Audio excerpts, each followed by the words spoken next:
Hello and welcome back to Disco Elysium. Things are a little bit different today because in previous days I was drinking the Monster Energy drink cans that are yellow with black claw marks. This time I'm drinking a black one with blue. The bed is claw still marks. cold from the broken window and not too inviting, but it's yours. You've earned it. I guess I don't want to go to sleep yet though.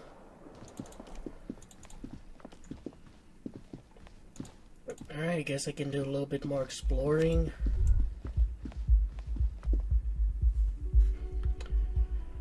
Yeah, last episode we got quite a few things done. I have only 10 and 27 reals, and I can't really be buying things since I'll need to have at least 20 for rent tomorrow. So, I guess you want to look at this at night. Hold on. Do I have any, clothes that help with... Alright, so I'm getting bonus with conceptualization. Just an ordinary wall. Nothing to see here. Because this is no ordinary wall. It is sublime. Look at it. The shadows, the colors. Let the conceptual joy flow into your pupils and blossoms into thoughts in your brain. All the other walls on all the other houses must make a pilgrimage in adoration of this, the uncontested pinnacle of wallcraft, color peeled from the very face of God. More. O Wall Father.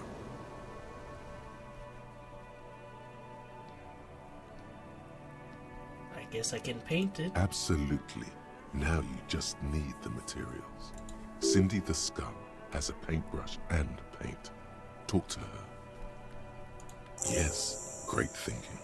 Go talk to her. The wall will be waiting. I will say that, like, the skill checks being, I can talk to her here, being, kind of, RNG based. Hello again, officers. Have you come to admire my mural? Cindy, I need some paint in your brush too. Well, let's do this first, just in case, like, talking with her. Ooh. Not only have you found my address, you've discovered my biggest secret. I'm a coal miner. She does have eyes that seem to be smeared with coal. Really? You're a miner? Yes. I keep hoping a shaft will collapse on me. But somehow, it never happens. Don't you have a real home? Does anyone in a city like this?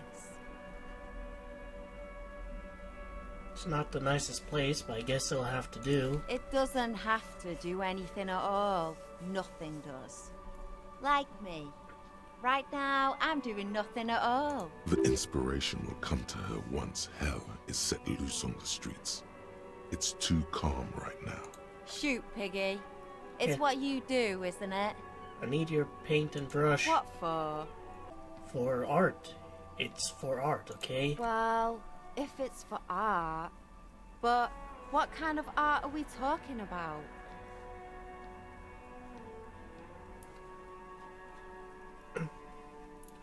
Grand art. Art deluxe. The artsiest, the most groundbreaking, the... Let me stop you right there, Piggy.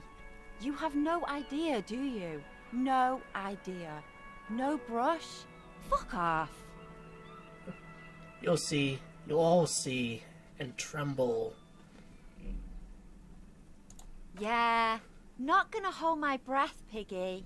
You look like you'd suck. Everything, really. Well, I'm definitely not getting this. And can't be retried. And I'm pretty decked out in all my conceptualization stuff. So, yeah. I promised work. Yeah, we found out this guy is one of the mercenaries.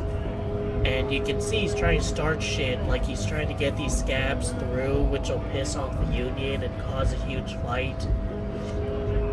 And when he does that, he'll then be able to justify, like, sicking his other fellow mercenaries on the Union members. I don't think he actually really cares about the right to work or anything like that. And I could only get to it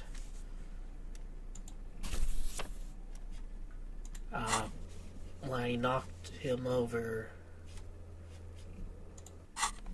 Inventory. Lefant.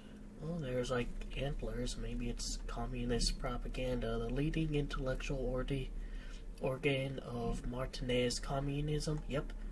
Offers a radical Mazovian perspective on a range of contemporary issues. The cover features a stylized portrait of the late King Frissell with a pair of white antlers growing out of his head. The front of this quarterly journal features a large satirical portrait of the late King Frissell. From the sides of his head, a pair of white antlers spread to the corners of the cover. Yeah, that's what I said, but why him? Because Frissell was incompetent, foolish, and cruel. In short, the embodiment of everything the communards wished to overthrow. It's satire, you see. Alright, let's see To what your it has. disappointment, there aren't any full-color pictures to direct your attention. Just column after column of closely set text, interrupted occasionally by little doodles in black and white. You know, the real reason communism is going to fail, or has failed, is because of the word bourgeoisie. Who the fuck wants to spell that? Marx couldn't come up with a better term? After Come on. rifling the pages with your thumb several times, you return to the table of contents. The magazine is divided into several sections. International development, Kunst und Kultur, and local concerns. Just inside the cover, there's also an editor's note. Alright, let's see the editor's note. Comrade, as you know, this journal takes its name from Mazov's immortal expression, Du cristal à la fumée. This was his way of describing the way the rigid, crystalline structures of capitalist ideology turn to smoke under communism. Either this is actual French, and I don't know, I can't read French, or it's something made up. But trying to think of, like, a parallel with Marx, I don't know, it's like, is it specters haunting Europe or something like that? But, like the structures of capitalist ideology, we too are at risk of going à la fumée. Unlike many publications which are content to spoon-feed their readers reassuring drivel, La Fumée is committed to telling the radical truth, even when that truth may drive away potential subscribers. Only 4 issues in, and it sounds like they've already alienated their readership. So please, if you value our radical Mazovian perspective on contemporary politics, culture, and international affairs, please consider subscribing today. The editors. Remember to subscribe, like, and hit the notification bell. You flip back to the front of the magazine. The table of contents unfolds before you. Alright, so what's going on internationally? This section includes a long, tedious critique of the latest round of free trade negotiations between the EPIS nations and the Free State of Semenine. You also skip over an article about heavy fuel oil smuggling along the Messina border, something about bear wrestling in Samara, book riots in Yugograd. Face it, you really aren't interested in foreign affairs. You're not even sure where most of these countries are. Isn't heavy fuel oil what, you know, our cars, the police cars are? You flip back to the front of the magazine. The table of contents unfolds before you. It takes a moment, but gradually it dawns on you that Kunst und Kultur must mean arts and culture. Alright. Why they decided to title this one section in Volda is beyond you. They're just a little bit pretentious is all. They think having foreign words as opposed to plain English or whatever the language of Ravachol is makes them seem intellectual. As you leaf through this section, you come across several reviews of recent radio plays, as well as a brief artist spotlight featuring a local artist identified only as CS. Actually, hold on. Isn't the painter named Cindy? Like on, oh, I didn't do the check though. But like, couldn't this be the painter on the balcony? The main feature, though, is a long essay titled Tip Top Tourney, a critical Mazovian perspective. Alright, who's CS? This so-called artist spotlight is really just a brief Q&A, made all the briefer by the subject's evident hostility to her interviewer. Well, I mean, she is hostile, and she is a she, so... What's Tip Top Tourney? The actual article is surprisingly light on details, but after skimming a page or two, you gather that it has something to do with motor carriage racing. Well, she did get, you know, her paint is like motor carriage oils. If you don't follow it, you only ever hear about the ludicrous sponsorships and obscene death toll. You think you're settling in for a relaxing recap of the most recent season, maybe sprinkled with some nice anecdotes about a few of the more colorful drivers. Instead, you find yourself skimming a 10,000-word feature about all the politically problematic aspects of Tip Top Tourney. What's wrong? Where to even start? For one, there's the crass commercialism of its sponsorships, and then there's the practically criminal emphasis on deadly motor crashes. So this really is just like their version of like NASCAR. So, all of it, basically. What's so bad about sponsorships? Under capitalism, the article says, every pursuit has its price. Every pleasure, even one as elemental as the joy of racing others around a track, is reduced to an advertising opportunity. Well, if they could make like every breath a transaction, they would. Thus, the so-called tourney becomes a competition between increasingly meaningless brand signifiers. Your discount laundry detergent racing against a pack of Astra cigarettes, or even a fritter. And that precisely is what's problematic about it. Were it not for the promise of random, spectacular violence, audiences would quickly lose interest. At the end of the day, it's the destruction of these 750,000 real races that you're really watching for. No, I'm pretty sure I like it for the racing. Sure, you think that, but subconsciously, it's the visions of brand names being engulfed in flames that you crave. It's the stilted language and overconfident tone that's the real giveaway here. You're almost certainly reading a recycled university essay, one that could probably use some edits. Guess I never thought about like that. That's because you haven't been reading critically. But don't worry. The whole point of these sorts of articles is to let someone else read critically for you. You flip back to the front of the magazine. The table of contents unfolds before you. It takes a moment. Why? As you leaf through. The main feature, though, is a long essay titled Tip Top Tourney. You think instead, where to eat? So, all of it, basically. Hang on, who wrote this stuff? Oddly enough, this article has two bylines. Nasteb Encolada Bernal and Exilus Buka. There's no way those are real names. Wait, why aren't they real names? Have you ever met anyone named Exilus? Come on, they're plainly pseudonyms. Thus, and that at the end of the day, it's the magazine stares back at you defiantly. It's pretty sure you just don't get it. You flip back to the front of the magazine. Alright, local Unsurprisingly, concerns. much of this section is taken up with articles declaring unqualified support for the dock workers' strike. You skim the headlines. Paint the harbor red and white.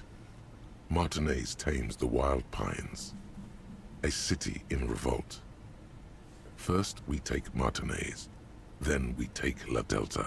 Finally, there's a brief article by the writer, G. Martin, accusing the owner of the Cape Side Apartments of illegally attempting to evict certain communist tenants simply for not having paid their rent.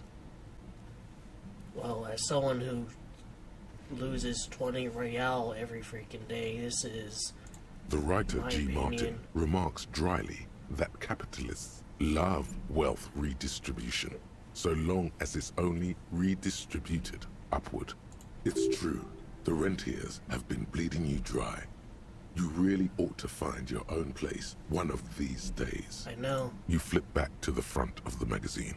The table of contents unfolds before you. The Submit. tear machine stands. Your bottles clunk into the machine. Yeah, it's really not something to get rich big on.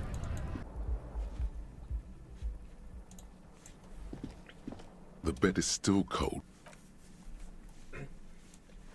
The bed is still cold from the wind blowing in from the broken window. The mattress creaks as you close your eyes and try your hardest to fall asleep. Here we are again, my broken bird. The waves are coming, carrying you away. But you can't go. No, you have to stay. Always half aware of yourself. You're not cooperating, brother man. Why? It's your disgusting body. Even through your sleep, you feel a vague discomfort suffusing it. Your belly and your sides are unpleasantly tender. You wish you could curl up into a fetal ball of safety. But you cannot, because of the pain. Oh, it hurts. That pain in your right side is your enlarged liver, by the way. As for your kidneys, you've really been compounding the damage lately. All the more reason to stop drinking. Every cell in your body is moaning in agony, asking, what did we ever do to you? Sorry, cells. It's all me. It's my fault. Now, you're finally thinking about something other than yourself. Let's see how far that'll get you. I think I need medical attention. Oh, yes. They'll check you out, give you some pills, make it all okay. The Wonder Makers. Well, I mean, yeah. Try to reverse and undo the damage. Don't be stupid, Harry. It's not happening. They don't make new kidneys and livers in hospital. All you've got to do is pray to God it passes and stare at the flickering darkness. You're just stuck here, in the half-world. Could try looking at other people, really looking. But why would you want to start doing that? I'm looking at people all the time. I like them. Sure you do. They're all so friendly, aren't they? Well, some of them are. At least they're interesting. Each one has a process just like yours, running in the space between their ears, full of secrets. Well, actually, some people don't have, like, an inner voice. People are beautiful, statuesque, parodies and tragedies of themselves. A great democracy of creatures.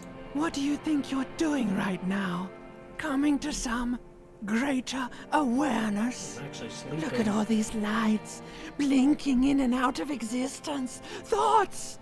You're just pretending that you're asleep, even to yourself, while the world goes on without you. Well, that's kind of how sleep works. It's not like everything stops when you're snoozing. Let it. Let it. But it never seems to let you go, does it? Time to rise and wipe that shining sweat off as best you can. Gather your bearings. Rock and roll. So I'm not gonna see my corpse hanging again. Like, no running around not being able to pawn off a racist mug in my dreams. Oh, I gained a bit of health and morale from that. There's Kim. Other police officers.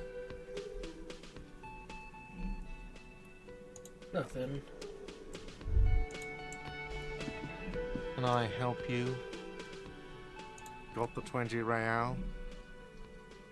No. Tomatoes are so thinly sliced you can see through them. Yeah, I'm just gonna take this. You can blow me. That money's mine. Alright, so who are you? And I guess I can talk to you too? You look like shit. Your ruffled face reflects in the man's sunglasses. And I don't mean that as a metaphor. I know, it's intentional. Like undercover? Well, as far as disguises go, this is one of the best I've seen. I mean, I could swear you're an actual bum. Look at my suit. I have absolute... Look at my froggy visor. I am dressed to impress. Oh, come on, Jean. It looks like it's been a rough week on him. It's not just this week. What you want? There's something about this guy that matches with a face in your head. A similar but different face. He might be wearing a disguise. This is a white check. Watch out for yourself. That voice, so very familiar. Did you hear it when calling to your station and reporting your badge missing? Oh, really? I wonder where. That's the where you remember me from? Yes, I haven't seen you before. Okay then. It's probably a coincidence. People... Anything that can... Cool shades, are you wearing a disguise? Yes, it's a hobby of mine. As if waiting for some kind of reaction or response. Something to click. It's not happening though. Who is this guy? Kim, who is this guy? I'm not getting involved in this. It's not my style, he thinks, glancing at the man in sunglasses and the woman beside him. Oh boy, they're mad at him. No wonder. He just doesn't recognize them. About what? You don't look like a cop. You know what you look like? Like a prophet? Not the prophet shit again. No, Why not? cause it's not my job. Why don't you go and fucking do yours and solve this damn hanging? If you don't want to answer questions, maybe you want to hear me say things. Actually, I don't want to hear you say things. Come on, Jean. Okay, say things. Hear that? He wants you to say things. Say one. Suddenly, out of nowhere, case-related things start popping up in your head. Doing this investigation, a man is hanged? So, do you know who hanged him? Not yet. Yeah, I can see that. Why am I even telling you this? I don't know. Why? It's like you felt it would be intellectually stimulating and would lead somewhere. A custom even? Strange. Oh my god, there's more. You want something more? Okay, why not? So, do you know who? Yeah, I don't know. Oh my god, there's more. Let's talk to her, The maybe. woman in an RCM patrol officer's uniform winces as she notices you. I would really prefer not to talk to you right now. A patrol officer is the lowest rank in the RCM, below lieutenant and sergeant. I'm on a murder investigation. Are you the cavalry? I'm definitely not the cavalry. Is everything alright? I don't know. I mean, why would I want to talk to you? It's cool to see another cop. I thought Kim and I were the only ones. No, you're not. You're not the only cop in the world. Okay, fine. Let's talk. What did you want? What does one talk about with a fellow officer? What precinct are you from? What precinct? Am I from? God, he doesn't know. Fucking deranged lunatic. You're getting an intellectually unsatisfying vibe from this conversation. Maybe you're doing something wrong. Are you with him? Of course I'm with him. Why do you ask? He's an asshole. You're an asshole. You know what? Maybe we're both assholes. Please, let's not turn this into another exchange, okay? You're with the police, right? Cool, so am I. I don't know what to say. Don't say anything, Judith. Wait, is he police? Me? No. I'm just a man with sunglasses. I like wearing sunglasses inside. Sunglasses and a fucking wig. Okay, What are you, the police, doing here? I'm just looking out for... you? No one. I'm just a man with sunglasses. And you are? A policewoman? Yes, a policewoman who just wants to do her job. That's all. Something about the man with sunglasses and you, the energy between you two, is making her uncomfortable.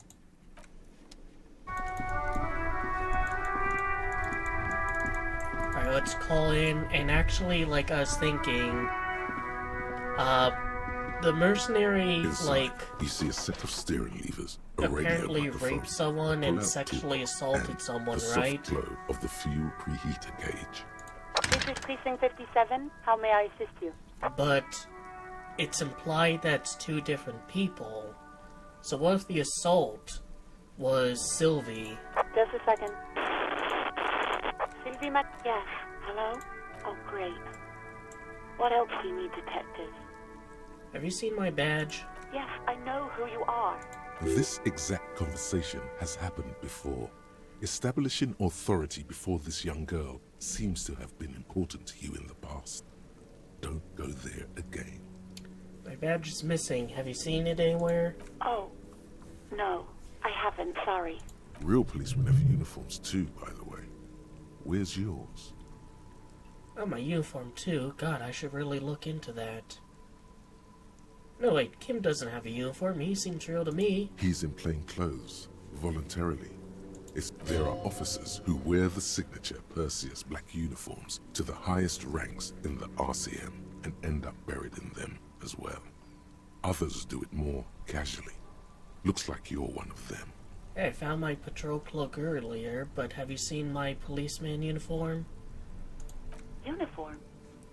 I never saw you in any uniform. You had your things on. The disco things. Do you know how my paperwork ended up in the trash container behind the whirling? Well, you tried to jam it down the toilet, sir, clogging it completely. After I had unclogged the toilet and retrieved the paperwork, I threw it out in the trash, thinking you didn't need it. I am sorry about that. Anything else, detective? You mean why not? Alright, I won't push you on this. Are you ever coming back to work? Maybe, I don't know. I just know I have to take some time off right now. You hear the... Anything else I can help you with, officer? Sorry, sir. I still haven't heard back from the database people. Try calling again later. 57. In the cabin, you see... Alright, she does seem to be, like, uncomfortable talking about it, though.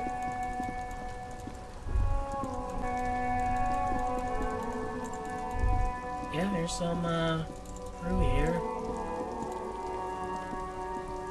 A rusting control panel. You grab the handle and pull the lever up. As soon as the metal connects against the contact pins, you hear a loud clunk. Then, the water lock starts moving. Alright, finally, unlocked a new area.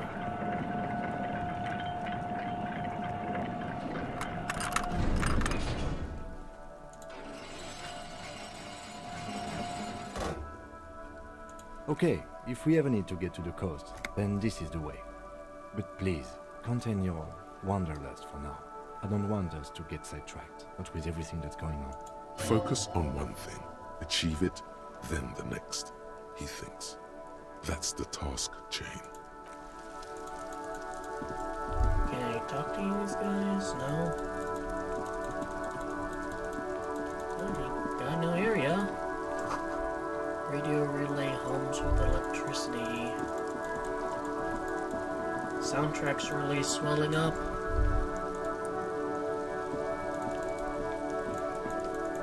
Harry, over here.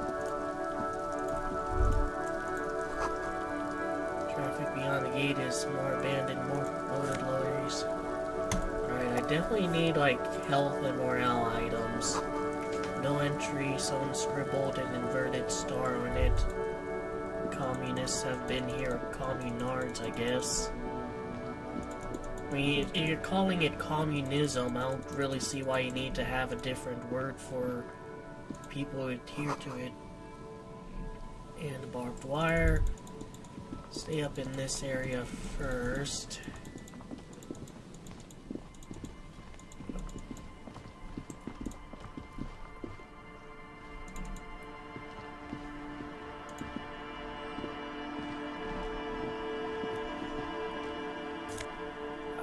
Banged up fuel canister. Dented stainless steel canister for transporting and storing heavy fuel oil. Logo on the side has been partially stripped over years of use. The government issued red dyed fuel oil inside. Looks like paint, though it smells much, much worse. Yep, that was what that girl was using. A banged-up motor carriage lies half submerged in the icy water, slowly sinking into the Elysium Ocean. Only the cabin top, rear wheels, and the engine remain visible. It must be cold and lonely down there. Remember the tire tracks in Martinez? This is where they were leading. This is where tire tracks on the plaza were leading to. It appears to be so. Let's investigate. I agree. We should definitely investigate. You get a sudden, sinking feeling. Stomach acid comes up as you look at the motor carriage in the deep, dark, cold water. Why the doom and gloom? It's just a sunken motor carriage. Some motor carriages are bound to end up in the sea. The motor carriage is properly stuck in the ice. Getting it out would require a team of specialists. What's the make of this MC? Can I see a logo? The logo is too deep in the murky water. You can't make it out, but you do see a monkfish float by. How long has it been here? The ice hasn't closed around the vehicle yet. My guess is it's been here since last Saturday or Sunday. The estimate is correct. The incident probably occurred on Sunday evening. Your mocking tone finds no response, but the motion of the waves.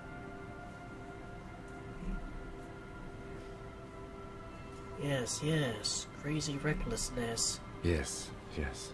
Crazy recklessness. What should we do? I'd say let's wait for the low tide and see what's inside. Great idea. Then we can get the things inside. The joyrider must have left something good inside. Guns, papers, maybe a cool jacket. A joyrider jacket. A joyrider jacket. You feel a strange connection to this joyrider. Maybe he's from some kind of joyriders district and likes blue and white racing livery, like a cop would. How long until low tide? I don't know. An hour or two tops? Alright, we'll wait, I guess. As you sit down in the old, rusty playground, the world around you becomes very silent. The hinges creak under your weight, dangerously so. Nothing but the sound of seagulls high above in the sky, echoing like distant laughter. Ice cracks around the blue motor carriage in the sea. The tune on your lips forms a strange yet undeniably beautiful contrast with the surrounding bleakness. The lieutenant gives you a quick Goodest of glance. the good cops. Then, still really looking get straight him to ahead, trust you. he joins you with a higher pitched and slightly more melodic trill. So I really buddied up with Kim here. He likes me. He realizes I'm a good cop, even if I am a bit of a fuck up. Two birds on a wire, whistling by the seaside, looking at the water and the sunken car. The clouds pass in the sky, and the shadow of the swing moves like the hour hand on a timepiece. 30 minutes have passed. Looks like this might take a while. Time to present a good topic for discussion.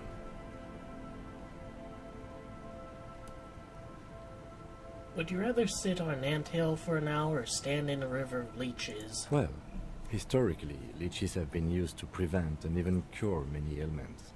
Okay, he's thinking. I can do this. Let's do this.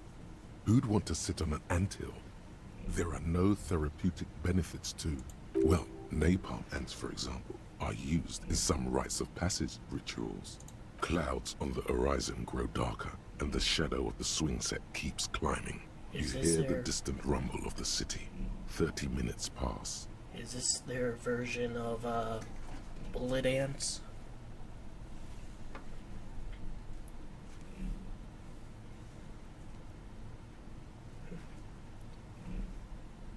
We have to side with either strikers or strippers. He doesn't like to talk politics, so let's just do God, this. I hope so. I've been thinking, if I put enough time into eating right and exercising, I could turn myself into a living weapon. Then I wouldn't even need a gun. Your voice echoes on the water, strange and out of place in the environment. 30 more minutes pass. Can you make out the mark now? Detective, I've been able to make out the mark ever since we arrived. I find it odd that you haven't. It's a Capri, Model 40. It is a simple and rugged machine, favored by working men, government offices, firefighters, animal control people, you know, those kinds of people.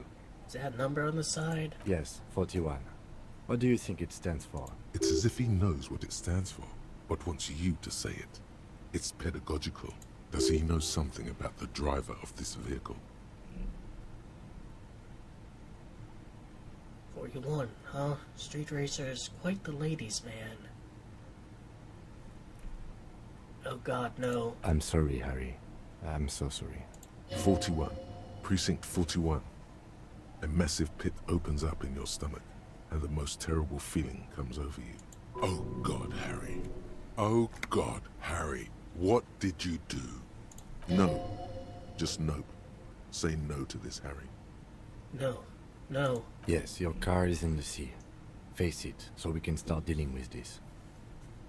Oh God, it's mine. I drove my car into the sea. I'm afraid so, yes.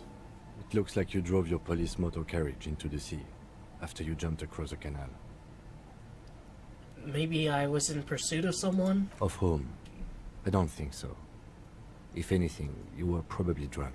How do we get out? Detective, we don't. A rescue operation really isn't viable at this point. I can still fix it. That is very unlikely. All the electrics are toast. That goes for the electromagnetic steering and brake systems as well. You'd be lucky to find one undamaged component in there. In a few months, there will be nothing but rust left of this vehicle. It'll be cheaper to buy a new one. Well, not cheaper. This motor carriage costs 40,000 real. But in the long run, it still makes more sense to buy a new machine than try to refurbish this. People are gonna be angry at me, aren't they, in Preston 41? Let's face it, this is a substantial loss to your district's budget. I mean, my station only has 4 other vehicles in addition to my kinema. This was 20% of the station's vehicular budget. So it's just gonna be there like that? I'm afraid it will have to be there like that for many years. Look at it. Parts of it might be salvageable, but overall, this machine is a write-off. Things are going so well. We were just whistling merrily. You can still whistle. Besides, the night is always darkest before the dawn. First the badge, then the gun, then this. The lieutenant adjusts his glasses and doesn't say anything. There is also a 4th thing you've lost. The 4th thing. More precious than the gun, the badge, and the motor carriage combined. Lost forever into the deepest of seas. They're not gonna take me back after this, are they? People are more valuable than machines. Training a police officer is even more costly.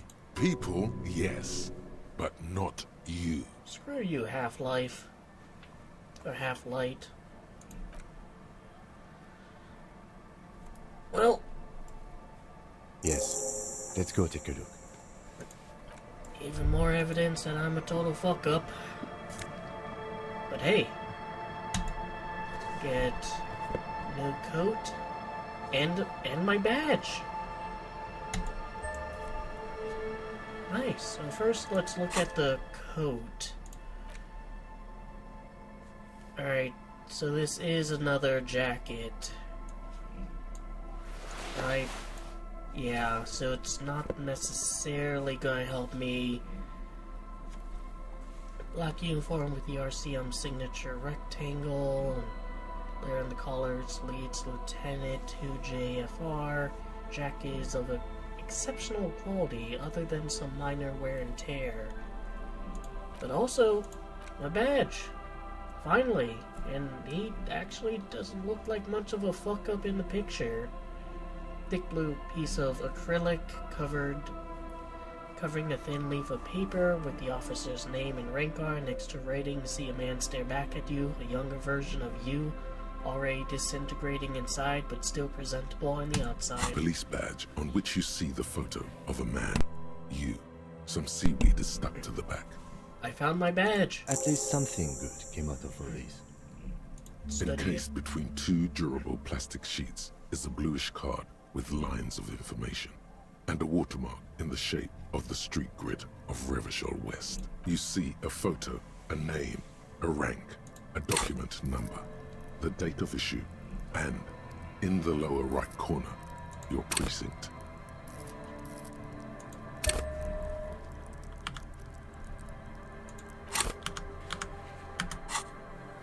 Look at the The photo. man keeps winking at you with his green-gray eyes. The photo is old, no doubt about that. But the badge is new. You used an old photo for a new badge. How old? 8, maybe 10 years. The guy in the picture is rather good looking. He's got a nice haircut and is distinctly lacking in massive sideburns. And he's winking. Why? What do you think? His face is already contorted by the expression, although it looks less grotesque on him than it does on you now. The badge in your hand shines as you rotate it, catching light. You see lines of information on it, and a shining watermark. Name, Harrier Dubois. Harrier. That's long for Harry. So you are Harry. Evrard was half right. Probably not a lot of people know your full name. Whoever told him you're Harry Dubois didn't. What kind of name is Harrier? It's a wartime name. Revolutionary. The kind mothers give their sons during troubled times. Like Undying or Boxer or Ironhide. A name like armor. Harrier Dubois it is then. Pleased to make your acquaintance, Harrier Dubois. He's not going to call you Harrier. He'll keep calling you officer when he's angry with you, and detective when he's not. The badge in your hands shines as you rotate it, catching light. You see lines of information. Rank? LTN to JFR? Lieutenant W. Freighter. What's a Lieutenant W. Freighter? The lieutenant is a rank above sergeant and below captain. It's the highest rank in the RCM that still does field work. I am a lieutenant. And a W. Freighter? The title of Freighter is added to your rank when you decline a promotion to a higher rank. In your case, captain. You have declined twice, thus you're W. Freighter. Huh. So, like, once again, Harry was a super cop, even though he is a extreme fuck up of a man. There are many reasons one would do this. The rank above you in your precinct's décomptage might be taken. Or sometimes promoted officers do not want to replace their superiors, out of respect. Or maybe I just, am in it for the game of field work. And sometimes they just prefer the type of police work available to their current rank. In your case, lieutenant. Heavy-duty case-solving machine. What's a decompage? Décomptage is the hierarchical system employed by the Revachol Citizens Militia. It means counting down to twos. The countdown is modeled after the dual leadership system employed by the left during the revolution, which in turn was developed by last-century experimental psychologists in the University of Königstein. The lowest rank is junior officer, usually teenagers. Then there are the patrol officers, then sergeants, lieutenants, then a captain. That's basically it, except for a few kings. So there's a junior officer back there, and maybe the sunglasses guy is that? Kings like satellite officers and the additionally a freighter rank I already explained. The long and short of it is, you're his superior.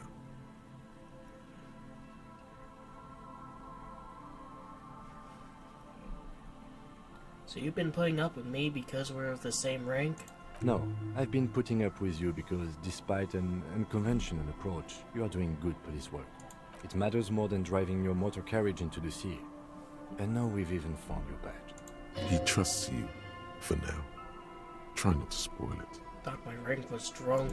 Yes, apparently you've had a rather successful career in the past, and this leads me to believe maybe your current situation is only temporary.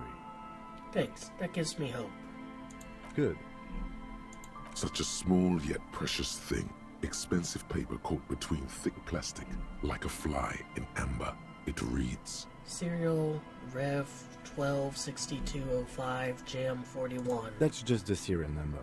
Revachol, Jamrock, Precinct 41, with some numbers thrown in there for good measure. the numbers are not there for good measure. They have an administrative purpose, one that's unfortunately been erased from your memory. Date of issue 7th of November 50. 4 months ago. I'm guessing that's when you were promoted to the rank of Lieutenant W. Freighter. A new badge usually comes with a new rank. You seem to have been doing well then. You're pretty sure you weren't doing well, but better? Probably yes. A lot can happen in 4 months, especially in winter. The winters are never easy on you, of that you are sure. Something bad happened to me in the winter. Yes, it's the designation of your precinct. 41, like mine says 57. The 57th is mostly industrial harbor, a lot of asphalt. The 41st is... What? It's a tough station to work in. You have all of Jamrock to cover. That district should have 3 precincts, but money is what it is. So not only am I solving all of these cases, not only am I next in line for promotion at least twice and turned it down, but I'm also in the toughest area for the RCM to handle. It's no wonder you are like you are, he thinks. But then again, it's a legendary district, and a hell of a station too. It must be an honor and a curse to work with people like Price, McCoy, Berdiayeva. Roberts, Feuerbach, Dimitri. Suddenly, names from your decomptage flash in your forebrain. The badge in your hand shines as you rotate it. Alright. Something over here. Bottle drained of all its booze. It's frozen in the ice. I like these little bonding moments with Kim. I find myself in real life being more like Kim than Harry. Footprints in snow, they lead away from the accident. Here, the underside of this boat has recently been tarred. I'll keep going up here. Fishermen's shacks, and there's quick travel now.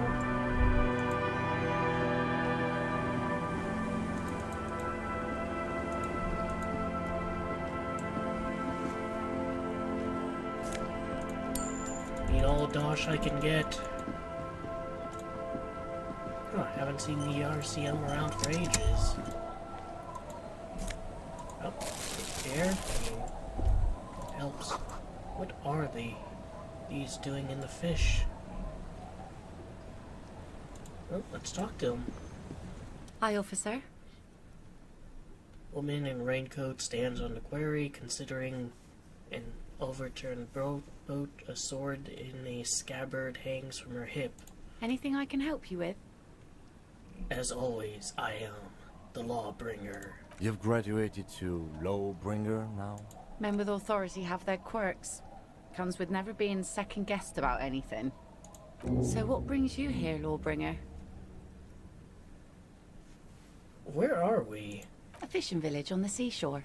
This place doesn't really have a name. It's sometimes called Elysium. Why? The sign on the street leading here is illegible. Has been since they built this place. Well, first is, what's your name? The name is Lillian. People call me Netpicker. I think I have time for questions. And that was actually the second one. Indeed, you're always confused as to your whereabouts. Ask her about the cool sword. Helps to break the ice. Nice sword. Does it come with a story? Unfortunately, the factory sold this one with a 3-year warranty instead of a story. It's to intimidate folks, mostly. It is imposing. It's a regular mass-produced sword, like a shovel or an axe. Nothing fancy, just for intimidation. Why do you need to intimidate? From time to time, people need a lesson in respect. That's just the way it is. Back in the day, I caught the eyes of many men. And believe me, men need a lesson in manners from time to time. So where are they now? Some went to patch their wounds, their lesson learned. Others were more thick-headed. And one of them, I ended up marrying. Where's your husband now? Gone. Gone where? To the waves. The sea took him. It was a long time ago. Oh. He didn't respect the sea. Went out there, drunk like a skunk, and sure enough, one day the boat was found floating empty. The bloated corpse turned up 2 weeks later. Now, before you tell me how sorry you are for my loss, know that it was 4 years ago, and I've moved on. There's only so much mourning you can do for a drunk with sinewy muscles. Time really is the best cure for sorrow, isn't it? Us working folk don't have the luxury to be bedsick with melancholy. I buried him, mourned for an appropriate amount of time, and went on. Life didn't really change that much for me and the kids.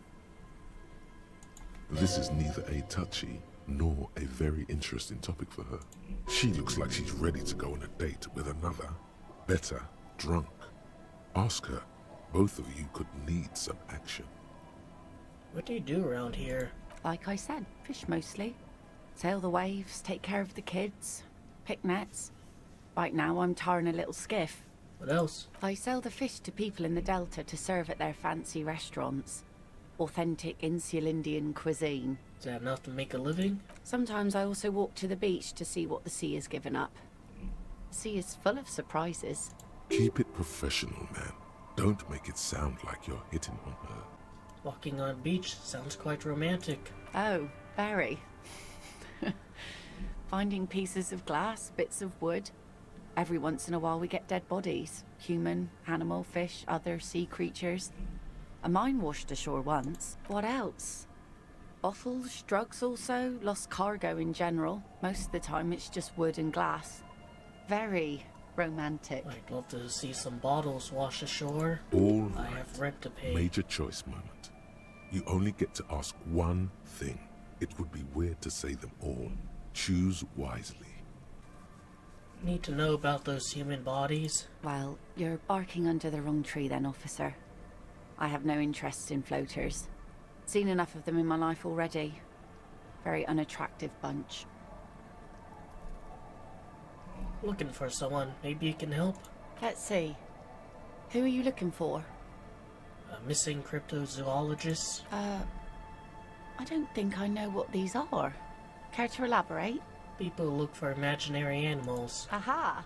Like snowmen. Snowmen? I haven't heard about those. 2 old guys have been wandering around here. Nose in sand, talking nonsense about snowmen and the like. Wait, the like? Right. Not only snowmen, also green men, monkey men, burning rhinos. You get the picture. Oh, you're getting it. And it is gorgeous. Where'd they go? Don't really know. Further down the peninsula, I guess. I mean, that's where they were heading. Who else are you looking for besides snowmen? Working class husband. Yeah, I'm not really looking for that anymore. Not much into the middle class ones either. Could do with some landed gentry, but apparently they don't make those anymore. The husband isn't for me. I'm looking for him for his wife. Wish I could help you with that, but I haven't seen your working class husband. Maybe I can help you find someone else. She seems genuinely sorry for not being able to help you. That's it. Not looking for anyone else right now. Well, how can I assist you then, officer? I'll have to... Well, maybe when Kim leaves I can ask this, and I'll explore more of the coast.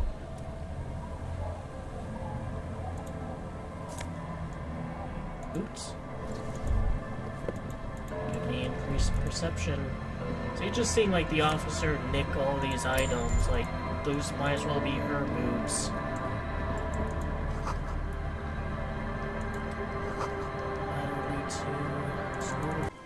Can I go in? It's locked tight.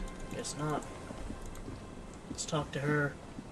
You're not sure about the melody, but it might be South Samaran, possibly Sigayan, also known as the Apricot Suzerainty. So like the guy who sold me the froggy visor. I'm way away from game. Welcome to the fishing village. Please lean in closer. I have cataracts. You're not saying this racistly, right? We're actually welcomed here.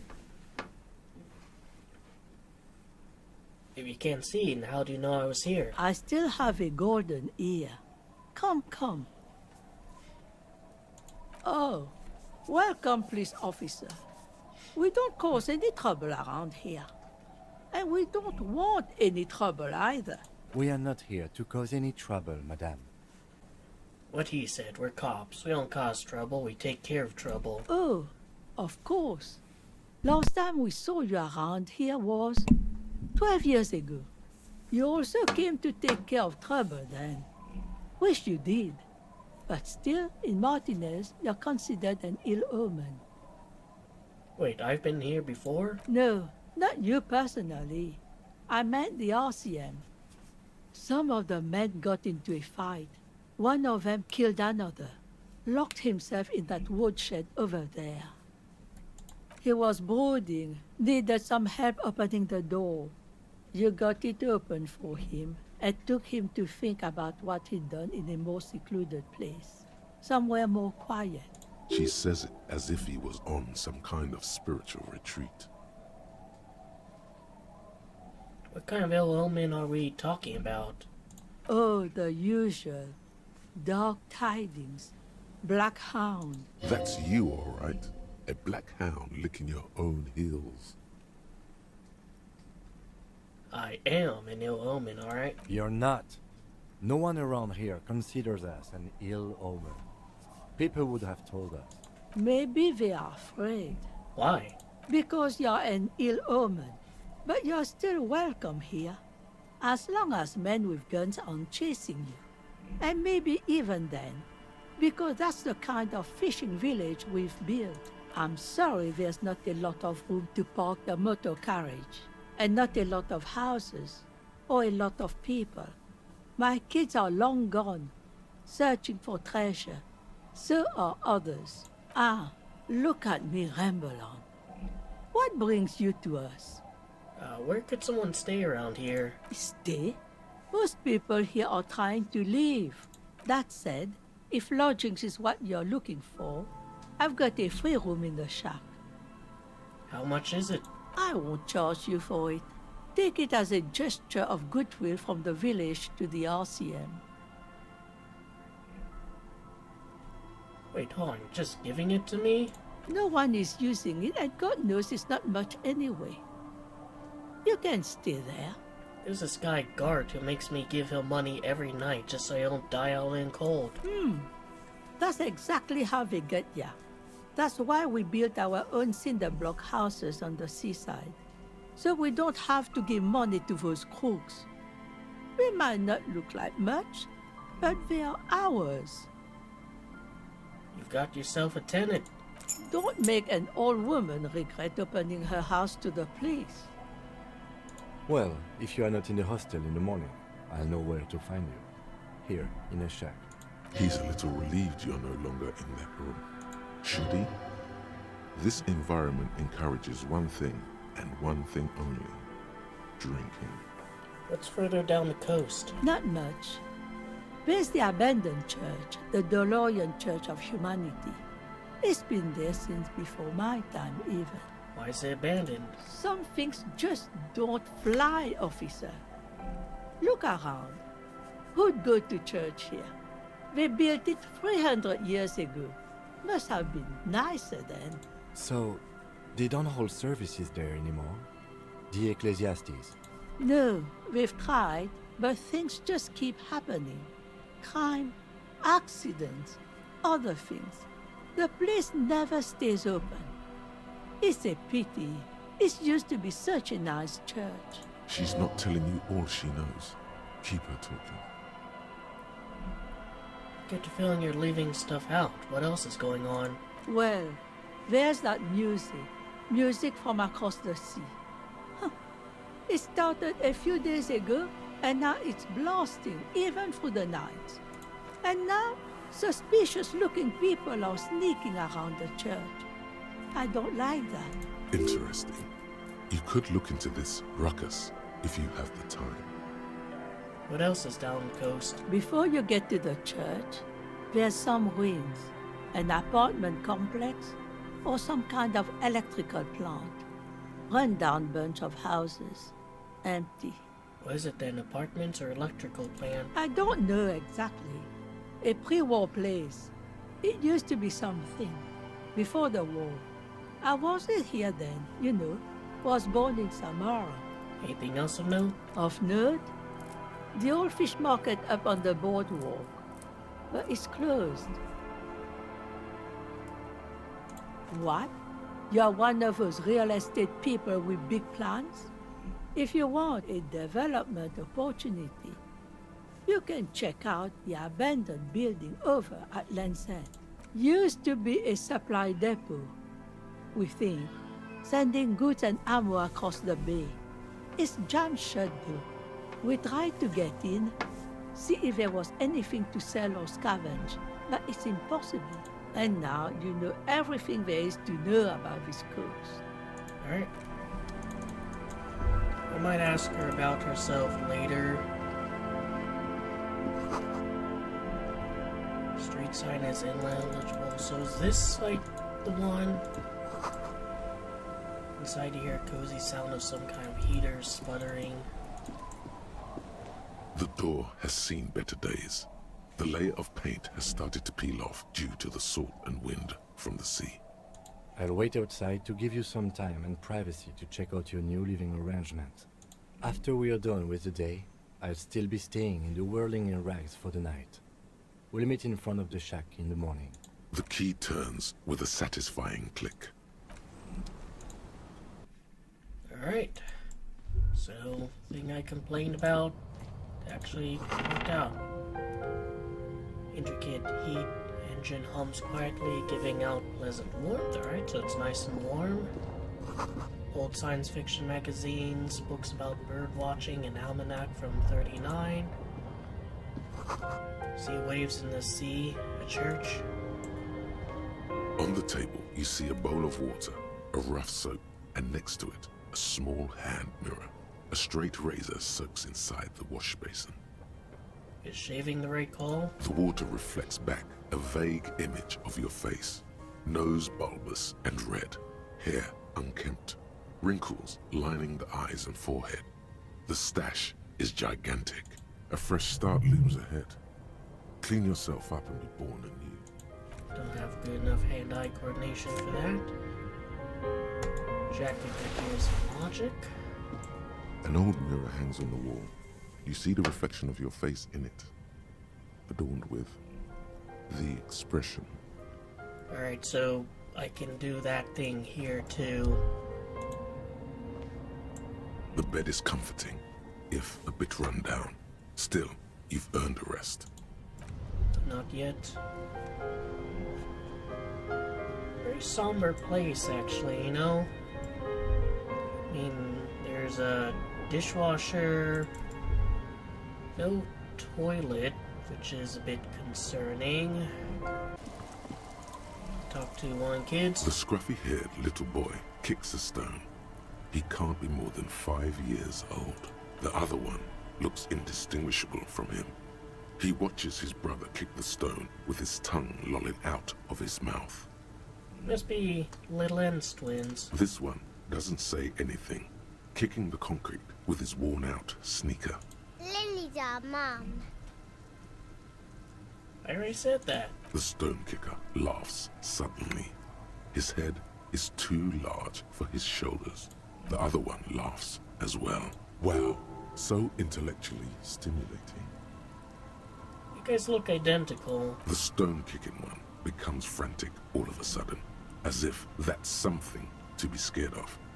The obvious fact that you just stated. He looks just like me. Yeah, I said that. The boy doesn't answer. His brother throws another rock.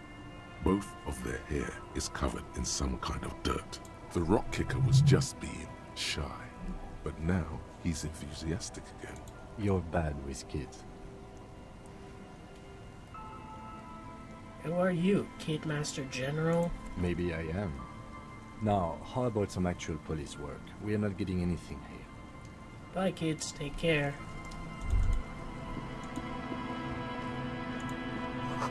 Hard to see details, colors all warm, welcome, cozy though. Flower throw where nothing really grows, maybe in spring.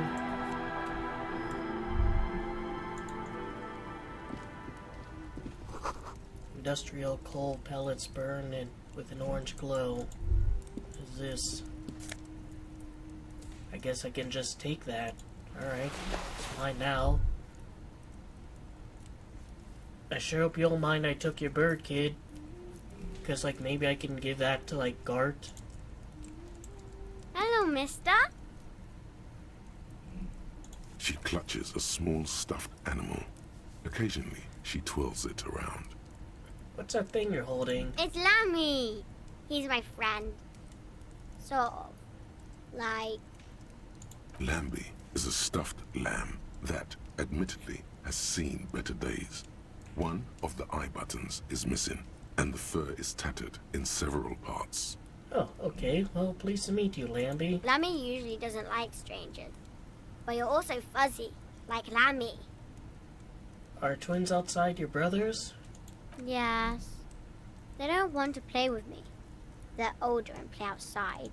They look the same. Sometimes I can't tell them apart. They look identical, right? I said the same thing. They look identical. What's this? It's a grouse. You might be able to get on Gart's good side if you replace the broken skewer you almost certainly broke. Can I have it? I know someone who really likes soft birds. Sure. I mean, you already took it. I don't like it anyway. It looks angry. Are you Little Lane's daughter? Yes, I am. Little Lily. You know my mom? Yeah, we met earlier. That's nice. My mom is great. She's never angry or anything. I heard there was a girl here who has armored gloves. Is that you? Oh, I had gloves. Very big ones. Heavy, too. Where did you get these gloves? Found them when Lemmy and I were playing hide and seek. In an empty house. Where no one lives. I think someone hid them there. She doesn't want you to think she stole them. And where are the gloves now? I hid them. The twins were gonna take them. They're stupid. We are going to need those gloves. It's for important police business. Oh. They're in my sandcastle. Behind our house. Under the sand. You can break the castle. It's not very good. Bye!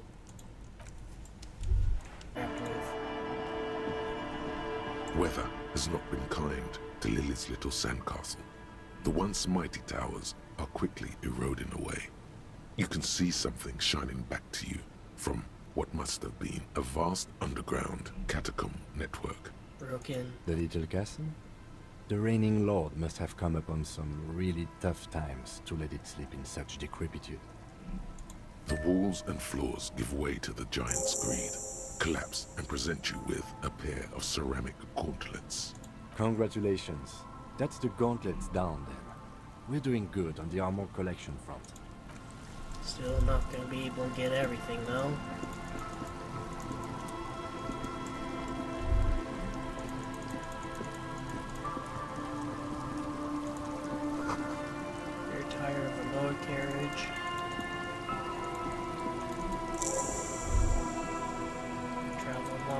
church. Kick drum pulse music is coming from somewhere in the ice. So is this a church? Feel shadow of very large building fall upon you.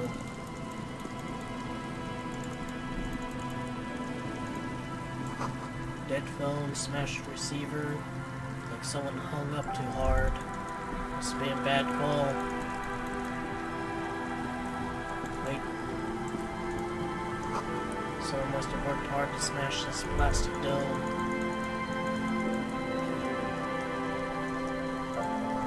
Okay, imagine why calls become terrible sometimes. You just reach in through that? Alright. Someone has left an unidentifiable article of clothing on this railing. It smells really bad. The cloth, if you can still call it that, makes a soft crunching sound as you thrust your finger into it. It's streaked with dried seagull shit and tangled with pieces of seaweed. A dangling arm suggests that there might be a jacket beneath the crust of filth. It seems likely that it was left in the surf until someone laid it out on this fence to dry out. Unfortunately, that just seems to have stiffened it into a shapeless mass. Please tell me you're not taking that with you. Why not? It's a guano-encrusted jacket, and you're already carrying around enough as it is.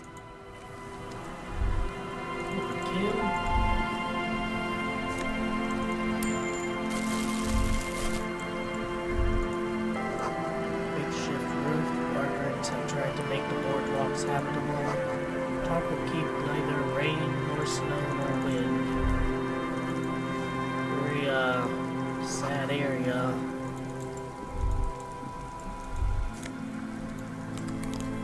Megabenos.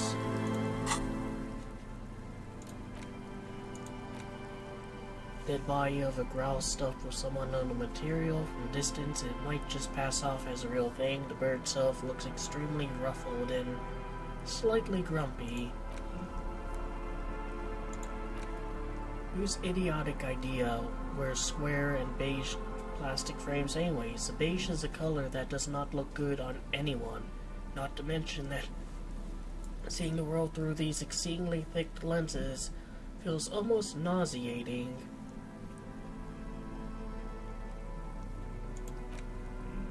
This swanky checker jacket flatters your form in ways that make you feel more fun, kind of serious. It has really nice roomy pockets too. Clenching and unclenching your fist has never been so fun. The tiny ceramic plates make a lovely clicking sound when your fingers move. The gloves are a bit sandy, but the grip is phenomenal.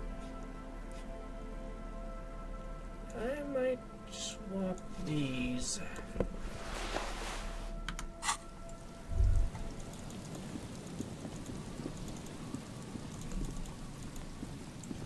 Oh, there's over here.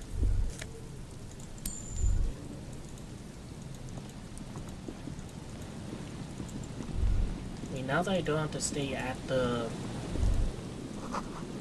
big wine canister, it's open and empty. Now I don't have to stay at that hostel. Moonshine probably smells like tasty fermentation. Smell. It's awful and familiar. What is it? Don't you recognize it? That hideous pungency, that faintly cloying sweetness. Only death smells like that. Something cold wakes in the pit of your stomach. Fear. It is death. It must be. Ken, what's that smell? The lieutenant has already brought a handkerchief to his nose. Eyes up, detective. Something's not right here. Oh. Careful there, these floorboards look rotten and weak. There's some tear, an empty cigarette package, and a crumpled kebab wrapper in the 2 empty bottles of Tallulah vodka and a can of black potent porter is all you find. No, there's more in there. Livis strawberry liquor, plus some Pilsner bottles too. Better not pick them up. They seem unhygienic. Probably his. This guy's just like another version of me, pretty much. A tragedy. He shakes his head with genuine sadness. Whoever tossed it here was a heavy smoker. The brand name reads Red Astra. Isn't that one of the advertisers for the race? Red Astra is the black market version of Astra cigarettes, known for their high tar content. And a kebab wrapper? You see traces of mayonnaise and ketchup on it, as well as a tomato wedge. The wrapper reads Shish Kebab Revachol. It's no older than a day or two. No mold yet. It's hard to concentrate in the smell. I'll examine the body later. Let's look at this. Stop messing with the coin, viewers, and hold on to something. The wind is so strong.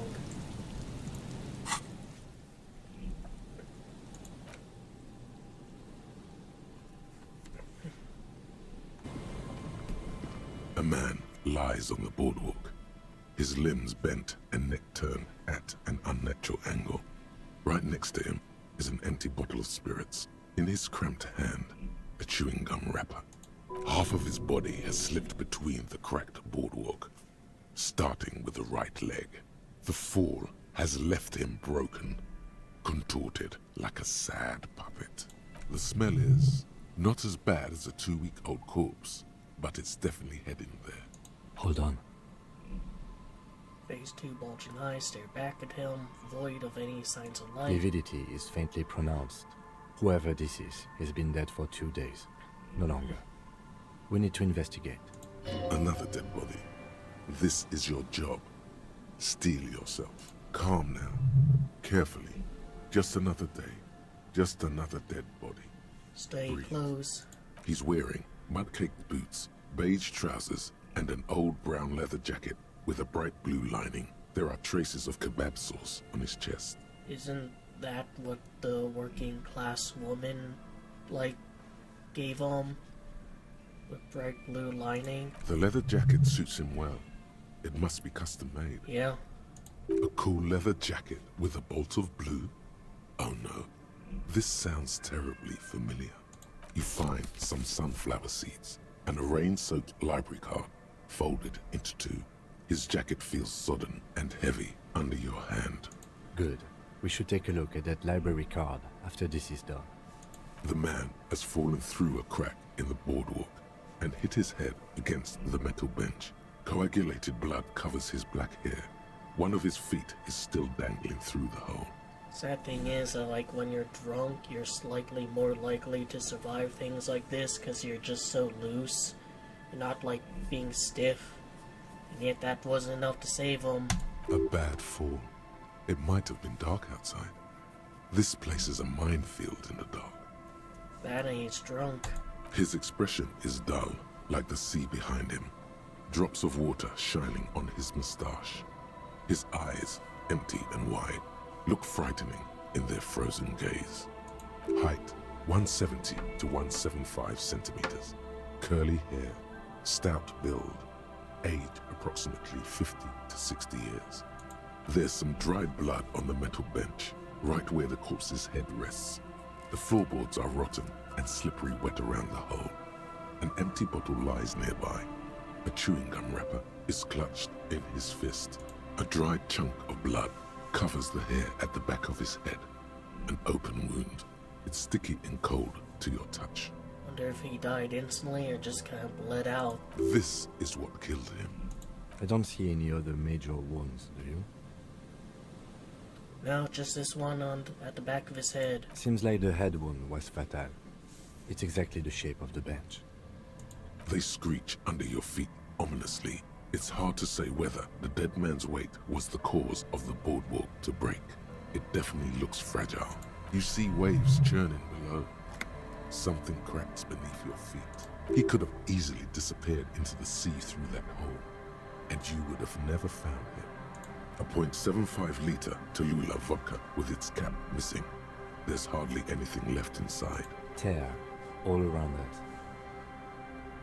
Then at your yellow plastic bag. I'd prefer if you didn't collect them this time. It's not proper. True. It feels disrespectful. Fine, Fine. Grabowski spearmint chewing gum. Green leaves on the cover. The man's mouth is half agape from the terror of the fall. The blackness of death. Stench.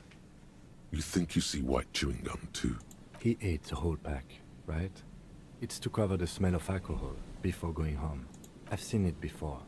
Almost the same scenario. Even the chewing gum. It's always the same. The entire boardwalk creaks in the wind as you take a step back. Who is this man? Looks like one of the locals. He'd have to know this spot to come here. You don't just walk over here. But that's just a lazy assumption. What do you think? A dead working-class man with a bottle in his hand? Don't deceive yourself. You know who this is. We know who this is. It's a working-class woman's missing husband, dead on the boardwalk. The woman you met at the book stand? Why do you think it's her husband? Because it's the most working-class death you've ever seen. Leather jacket matches her description perfectly. The bright blue lining? Well, he's definitely someone's husband. What do you think happened here? Death by misadventure. He slipped and fell through the boardwalk. A truly unfortunate accident. If it wouldn't have been for that bench, he'd be alive. What about the kebab? What about it? The deceased ate some kebab. It's probably from a nearby place, maybe in the parks. Sometimes a kebab is just a kebab. What do you think? Do you think he was drunk? Oh, yes. What about alcohol poisoning and liver failure? Some symptoms of acute alcohol poisoning could have definitely played a role here. Severe confusion, respiratory depression, unpredictable behavior. But I think that death arrived through head trauma, not liver failure. Could be related to lynching? No, I don't see anything that points in that direction. For now, let's treat this case as a simple, albeit sad, accident, unrelated to the murder case. Yes, but what if there's a killer on the loose? 2 suspicious deaths in such a short time frame. Yeah, connecting it to lynching is a stretch. Without any further evidence, yes. Someone should be held responsible for his broken boardwalk. It's dangerous. They'll seal this place off after the news reaches the coalition officials. I doubt that they have enough resources to actually repair the boardwalk. Not that sealing it off would keep anyone away. All it does is keep the city council's hands clean. It does seem to be a pretty straightforward misadventure, although there's still a question of identifying the body. What should we do with him? From where I stand, I can see 2 options.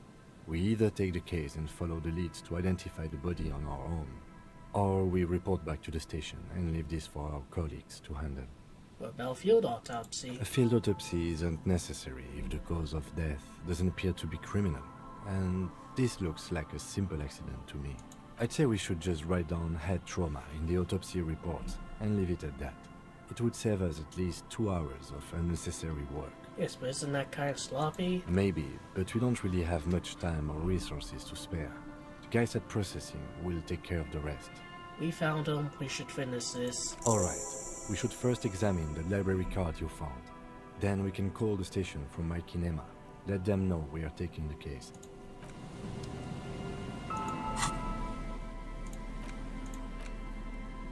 Library card found in the pocket of the dead man. On the boardwalk, it's still slightly damp to touch. The cover bears a stamp of Jamrock Public Library. The library card is folded into 2 and still slightly wet to the touch.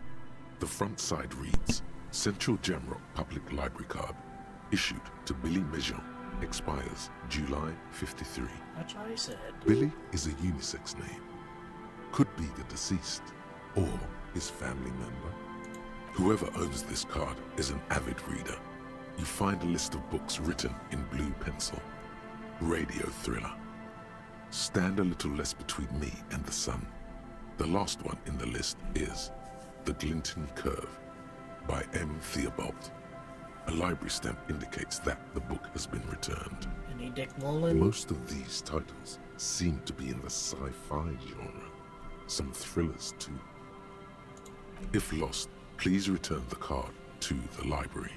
Dial 005 02 55211 or visit us at Moreau Street, 78 Jamrock. Business hours 900 to 1800. Good. We should give them a call from my kinema. See if we can learn anything about Billy Méjean. So, definitely a bit of a sad turn of events. Pretty much like what Harry is headed towards, though. It's very relevant to my character. This covers long, dusty windows. The remaining windows rattle from a strong gust of wind. They're covered in a thick layer of grime.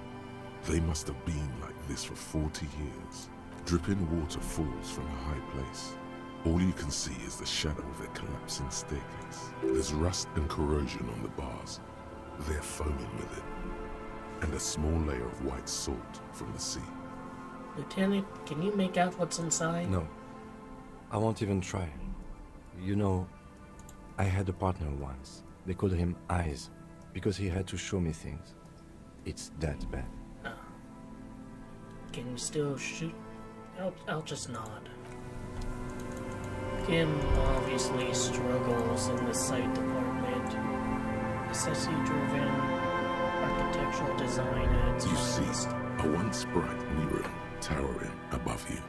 The signage has peeled off over the years, but you can still make out Feld Electrical R&D. A slogan used to intertwine with the loops a long time ago. Now, only a shadow of peeled letters remains. Tomorrow? It says, tomorrow is just a whisper away. Looks like tomorrow never came.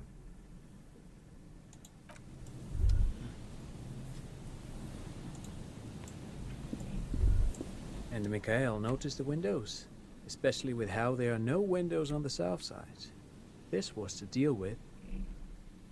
You officers, come to investigate the historic subtext of West Martinez? I'm Tran Heilostam. You must be Kim Kituragi, right? I was just telling my son about this building. Not a lot of people realize the historic significance here. Very rich in hypertext. How does he know Kim's full fucking name? Nice to meet you. Hold on, hypertext? Yes, hypertext. Young Carp and the collection of cultural hyperlinks. He's just making up fancy words. This doesn't mean anything. Wait, what was about the windows before? Oh yes, so Mikhail. They had to deal with monitor glare, especially in the summer. They still had vector monitors back then. That was 49 years ago. So they didn't have windows on the south wall. You and Kim know each other? No, I can't say that we've met before, but I've heard of Kim, of course. Mikhail, say hi to the officers. The child stays hidden behind him, and the helm of his father's coat, clutching to his worm-themed coloring book. Bit shy, but, fair enough. Mikhail's a little tired today. We spent all night trying to run Orbis on his radio computer. Have you heard of it? It's a programming language used in Grad. Quite tricky, but he wanted to play this Grad-made adventure program. We've been getting really into worms lately. The man speaks in the artificial cadence of a professor, or someone who's been on too many radio shows. But I assume you're not here for giant worms when there are so many real things to see. Just as I was telling Mikhail before, this is where the Coalition landed in '08. We could be standing on what is the most interesting landmark in Revachol West. Wow, get a load of this guy. He really enjoys his trivia. The Orbis programming language was named after its inventor, Victor Orbis, a cybernetician from Grad. They run Vox in the Occidental countries. What's so fascinating about an empty old building? Aha! But it's not just any empty old building. Only getting the music. What not a lot of people know is this used to be the R&D department of Feld Electrical. And Feld, which now sells ink cartridges mostly, was once a top dog in the turn-of-the-century cybernetics boom. Hold on. What's R&D? What's an R&D department? Apologies, it's an acronym for research and development. They don't use it anymore. Use it all the time in our universe. You're probably more familiar with RTD, Research and Technological Development. Mea Kalpa. You are not familiar with that one either. This man is a bookhead. Look at the building looming over you. It looks old and weathered. with seagulls picking apart its stone and metal carcass. Bushy undergrowth has taken hold of the collapsed rooftop. Some kind of bird has set up a nest on a broken windowsill. I don't think I've ever heard of this field electrical. That's not surprising. Only a vestigial ink cartridge and ferrotape manufacturer remains. They started out as a midway electronics outfit in Königstein 2 centuries ago. After an aggressive move to Revachol, Feld became a global player in the emerging personal electronics market of the pre-revolutionary era. So they were like personal computers 200 years ago? Still, Tricentennial was beating them in business machines. But Feld had an ace up their sleeve. Or should I say, they were developing an ace up their sleeve? I'm mixing my metaphors here. What was that ace? It was here in Martinez, possibly in this very building, that they developed prototypes for a tape computer. A tape computer? An elegant folding mechanism of rollers and ferrotape ribbons, portable enough to be a take-it-home solution. Revolutionizing business machines, possibly even bring them to the average consumer, which is a feat of engineering even today's giants, Rehn, ICN and ZAM, haven't achieved yet. He assumes something like a combat stance, facing the wind. What happened? Indeed. The revolution! Unfortunately, their moonshot project never made it to the market. Feld's move to Revachol backfired. The revolutionary government liquefied their assets and expropriated those very advanced prototypes. Possibly from this very building, or one of the adjacent ruins. All of this was built by Feld, even a boardwalk. Wild Pines built Martinez proper as a resort for their middle management. What Feld happened? built this side of town for R&D. What happened to the engineers and company people? Oh, I'm afraid it didn't end well for the boys. But this story is a bit too dark for little Mikhail here. Now, if you were to ask about tape computers... So they were killed? He means that. The boys got shot by the communists. The boys were bourgeois. Tape computers, right. Tape computers. And what did they do with the tape computers? They used them for military communications, but also to write and send out press releases. The most notorious example being Le Décret de Mars. What's the Mars Decree? I mean the radio transmission sent out to news agencies and world governments by the newly created Commune of Revachol on the 7th of March in the year 02. A short-lived legislative foundation for a short-lived utopia.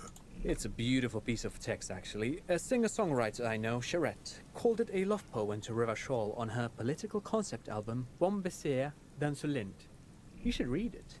Every local library in Revachol stocks a copy of the decree. Well, we are going to presumably be heading to a library. I tried to get Mikhail to memorize it. Tried to. Someone was much too interested in worms to be paying any attention. The kid takes a peek at the green and silver worm on the cover of the book, already forgetting about this part of the discussion. How did the computers work? Did they work like radio computers? Actually, no one knows. No one even knows what a computer made entirely of tape would look like. But word has it, they were very elegant, exquisite, alien-looking turn-of-the-century hardware. Buckle up. 10 years ago, I did a little freelancing, I guess you could say. I was a special consultant for an exhibition at the Womty Dumpty Dum Center in Vredefort, Oranje. It raised the same questions, and we had lengthy discussions with Paul Ockerman, who was head curator at the time. This was before the twins Keith and Guy Jews joined the team, trying to... Wait, did he just say Wumpty Dumpty Dum Center? He did it. He said Wumpty Dumpty Dum Center, like it's the most natural thing in the world. What the hell is a Wumpty Dumpty Dum Center? And who the hell are Keith and Guy Juiced? Yeah, what my figments of my imagination said. The Womty Dumpty Dum Center for Contemporary Art. The exhibition itself drew on Lagerman's notion of memory, and so there were some parallels. That's why the head curator, Paul Ockerman, chose to... You're making this up. Turn to Lieutenant Kim. Is he making this up? In fact, I'm not. The Womty Dumpty Dum Center is a place you can visit if you're ever in Vredefort and are ever in the market for an exhibition space / contemporary art research center. But perhaps I should return to the tape computers. As I was saying, the device itself was very elegant, fragile even. One could write directly on the tape using a special chemical solution. The machine would then analyze the handwriting, perform operations, and project output onto a white screen. It was a beautiful, delicate thing. Made of black film and folding tape structures. Cool. Very, very cool. Though I understand the socio-economic causes of the revolution, it pains me to imagine the revolutionaries setting fire to this precious device. But so they did. The felt playback experiment vanished into the fires of '07. Yes, the official name of the prototype. Some sources report it as the felt playback experience, but those are incorrect. Why did the revolutionaries destroy it? Who knows? Maybe it was an accident, or maybe they didn't want the technology to end up in the wrong hands. Either way, they're all gone now. All 3 versions of the prototype. Nothing but debris and ashes remain inside that building. You're saying Field Electrical built this board lock? Yes, they even built a pleasure wheel, but that got destroyed in the war. A pleasure wheel? Perhaps reminded of a childhood memory. It's clear he would prefer there were a big wheel lighting up the coast. Yes, to lure in their star engineers. This part of Martinaise was nothing but reeds before Feld arrived. They had to make the prospect of living here attractive. It was supposed to become a global center for innovation in cybernetics. But history had other plans. Is that like their version of a Ferris wheel? But of course, what else? No, thanks to you for having me and little Mikhail here to pick your brain. A very interesting conversation indeed. Pick your brain? If anything, this was rather one-sided. He did the talking. He's probably Whatever. still gauging some idea of what I'm like. Someone drew Dick here. Hey kid, look.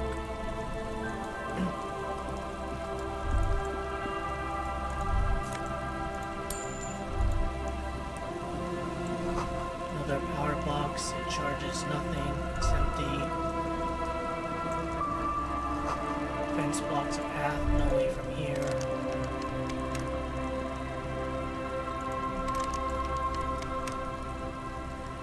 I have a screwdriver. I have a crowbar.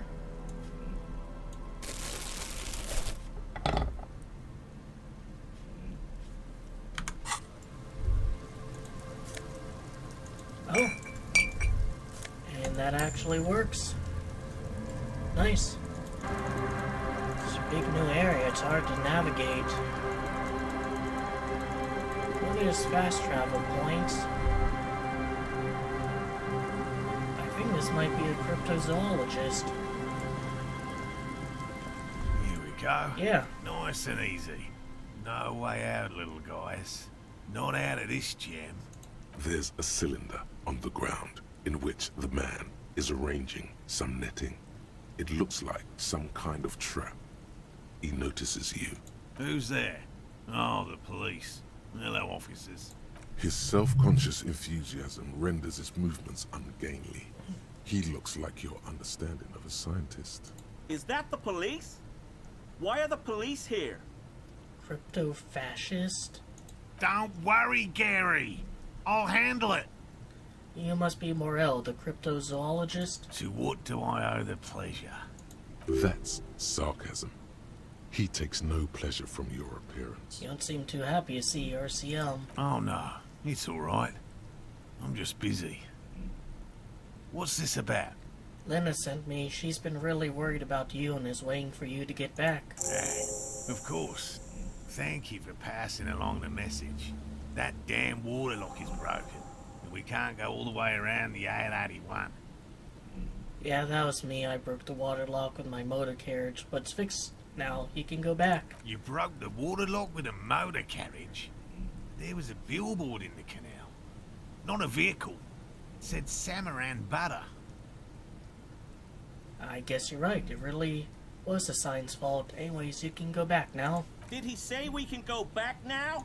Yes, Gary. We can go soon. If you see Lena, tell her I won't be long. No problem. Sir, your wife is waiting for you. I just have to do one more round. See if the phasmid has taken the bait. Then we're going. For all his passion, this man is diligent and patient.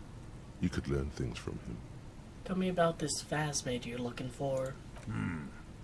Well, first of all, it's damn difficult to find, which is why we've been knee-deep in the reeds laying traps for it. What makes it so difficult? Good question. Being a phasmid of the order Phantasmodea, a ghost insect, it disguises itself as plant matter. In this case, the reeds. Awful lot of reeds around, aren't there? And I suspect it may have also developed other specialised techniques to protect itself from predators, or scientists, in our present case. What sort of specialized techniques? It's my hypothesis that it has evolved certain electrochemical defences that allow it to interfere with animal perception, impeding pattern recognition, confusing the visual cortex. But I cannot describe how these defences work, much less how they evolve, without studying a live specimen. Yes, it makes perfect sense. You're beginning to suspect there's something paranatural about this phasmid. A ghost insect, he said? These people are looking for a ghost. How big is it? I'm expecting it to be quite giant. One known species of phasmid, called the Megaphasmodea zoensis, is about the size of a grown man's forearm. So, Why are you so interested in this stick bug? Aren't there more sensational animals out there? Typical rookie assumption. Insects are much more sophisticated creatures than those unversed in zoology give them credit for. Even simply catching a glimpse of the Insulindian phasmid would be the apex of mine, of any cryptozoologist's career.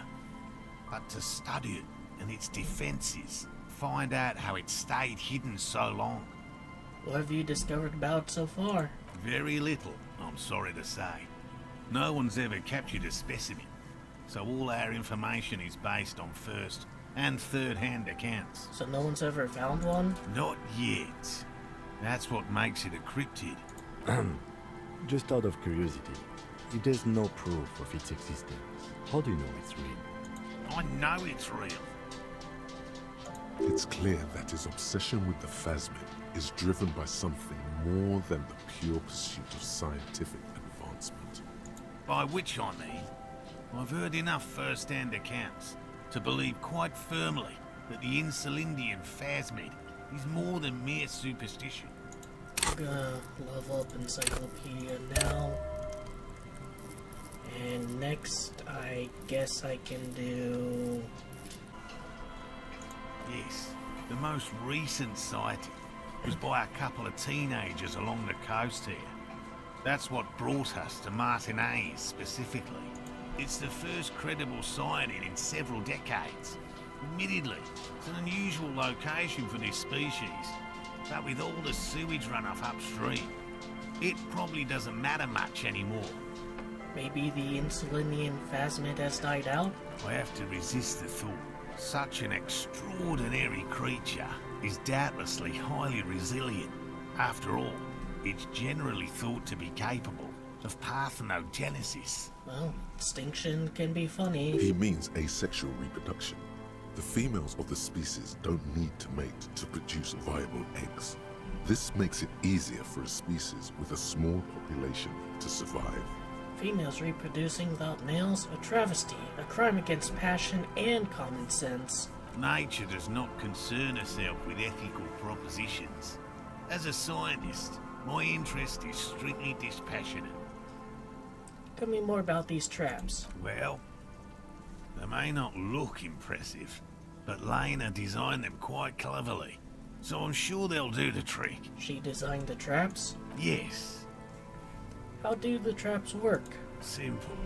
Attracted by the locusts, the phasmid crawls down the funnel and, having eaten its fill, can get back out. Alright. At least, that's the intention. The net isn't a perfect solution, but we didn't want to use anything that might damage the specimen's delicate exoskeleton. I see if it has such a delicate exoskeleton, that's a avenue for extinction. Locusts. Nearly all known phasmids are herbivores, of course. But we've hypothesized that the Insulindian phasmid might occasionally prey on other insects. Well, there's almost never a true herbivore in nature. Inside the traps, a number of locusts crawl and tumble over one another in a tiny, chittering swarm. A meat-eating stick insect? Does it pretend to be the reeds as part of its ambush behavior? This seems unlikely. Thank you for your opinion. We have also included plant material in the traps to satiate your skepticism. What will you do if the traps don't work? They'll work, I assure you. The predatory hypothesis, using locusts as bait, accounts for the failure of previous efforts by other teams, which use plants. We have given this some thought. Yes. What? She seems pretty eager for you to return. And I'm eager to return to her, I assure you. But I can't leave before we finish with these traps. My wife understands that just as well as anyone. Come on, Morale. We've been soaking out here for days. It's time to go back. And leave the traps? Absolutely not. I won't let Lena down. Come on, she wants us back. I'm soaked up to my nuts over here. We'll both catch reed crabs if we don't dry out soon. What? Let Lena down? Sounds like the cryptozoologist's wife shares a special connection to the Phasmid somehow. I didn't know the Phasmid was so important to her. Of course it's important to her. She's seen it. A verified sighting, on record. One of only 4 this century, and it's hers. Really? She's seen the Phasmid? She didn't tell me that. Yes. That's how we first came to know one another, in fact. But that's her story to tell, not mine. Needless to say, you must ask her about the mysterious Phasmid. Suffice to say, it's long been our dream to find proof of the Insulindian Phasmid together. Maybe you I should... can't abandon course now. Maybe you should go back and warm up and check the traps later? No. The traps need to be monitored on a regular schedule. What would we do if the Phasmid were to starve while we were sipping tea at the hostel? Well, a dead cryptid is still a cryptid. You would have demonstrated its existence. He's dead set on this. What if we check the traps for you? I didn't expect you to take such an interest in our work here, officer. Cryptozoology and detective work are very similar. Yes, indeed. Both require a great deal of research, attention to detail, and, above all, persistence. Where are the traps? There are 4 in total. One is to the south, on this little peninsula, by the boathouses there. It's very near. Another we set in Land's End, to the northeast. It's behind a small sand dune there, on your way to the old radio tower, after the church. The third is set near the canal, where you crossed, by a concrete slab. A big thicket of reeds going up the slope, and among them, you should check at least one of those before returning to this one, since I just said it. This one's more of a technicality, but still, better safe and stupid. That seems like a lot. Do we really have time for this extracurricular venture? The pursuit of knowledge is its own justification. Is it? What do I do if there's a Phasmid in one of these traps? Bring it to me at once. Just make sure the trap is closed tight. He's not comfortable with the possibility that you'll claim the find, but he's lying about this even to himself. What if I encounter the Phasmid in the wild? That's highly unlikely, officer. But in the event you do, I'll spray you with a pheromone mixture I developed. It's made of musk and research chemicals. The pheromone should attract the insect to you, or at least prevent it from bolting at the sight of you. It's quite potent. Will last you about a week. Lay it on me. I hope you're not buying this. It dispenses it without letting you touch the canister, so it would be precious like holy water. It is precious. A single dose cost me 50 real to develop. Not that I expect you to understand self-financing one's own research.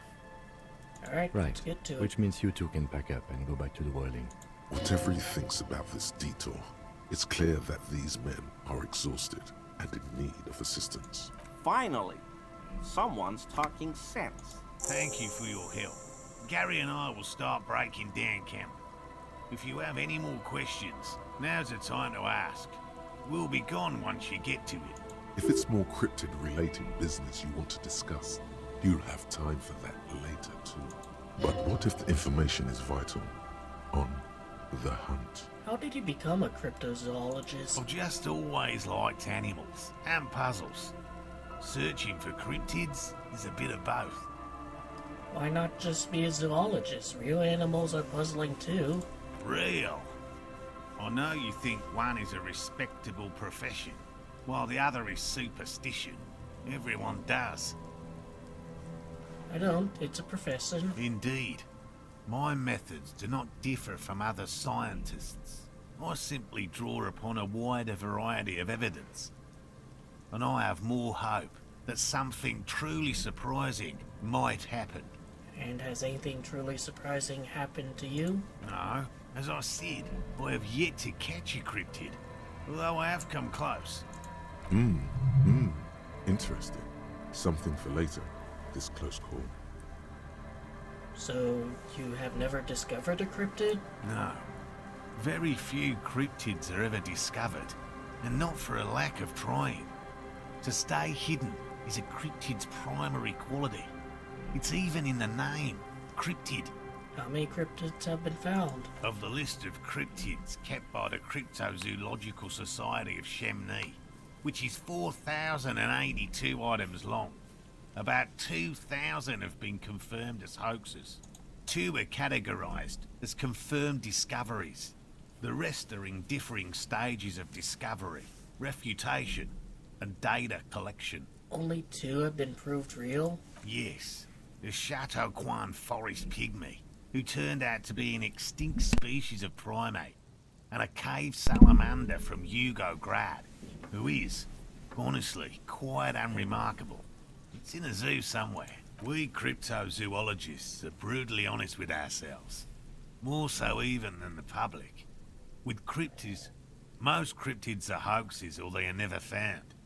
That does not mean we should stop searching. I don't even know what to say. That's a small number of discoveries. Do you know what the success rate in pharmacological research is?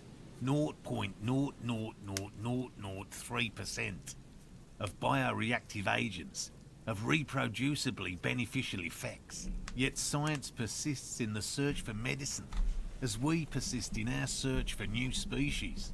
He has clearly done his math on this. There is no surprising him or swaying his opinion. Alright, yes. Head out.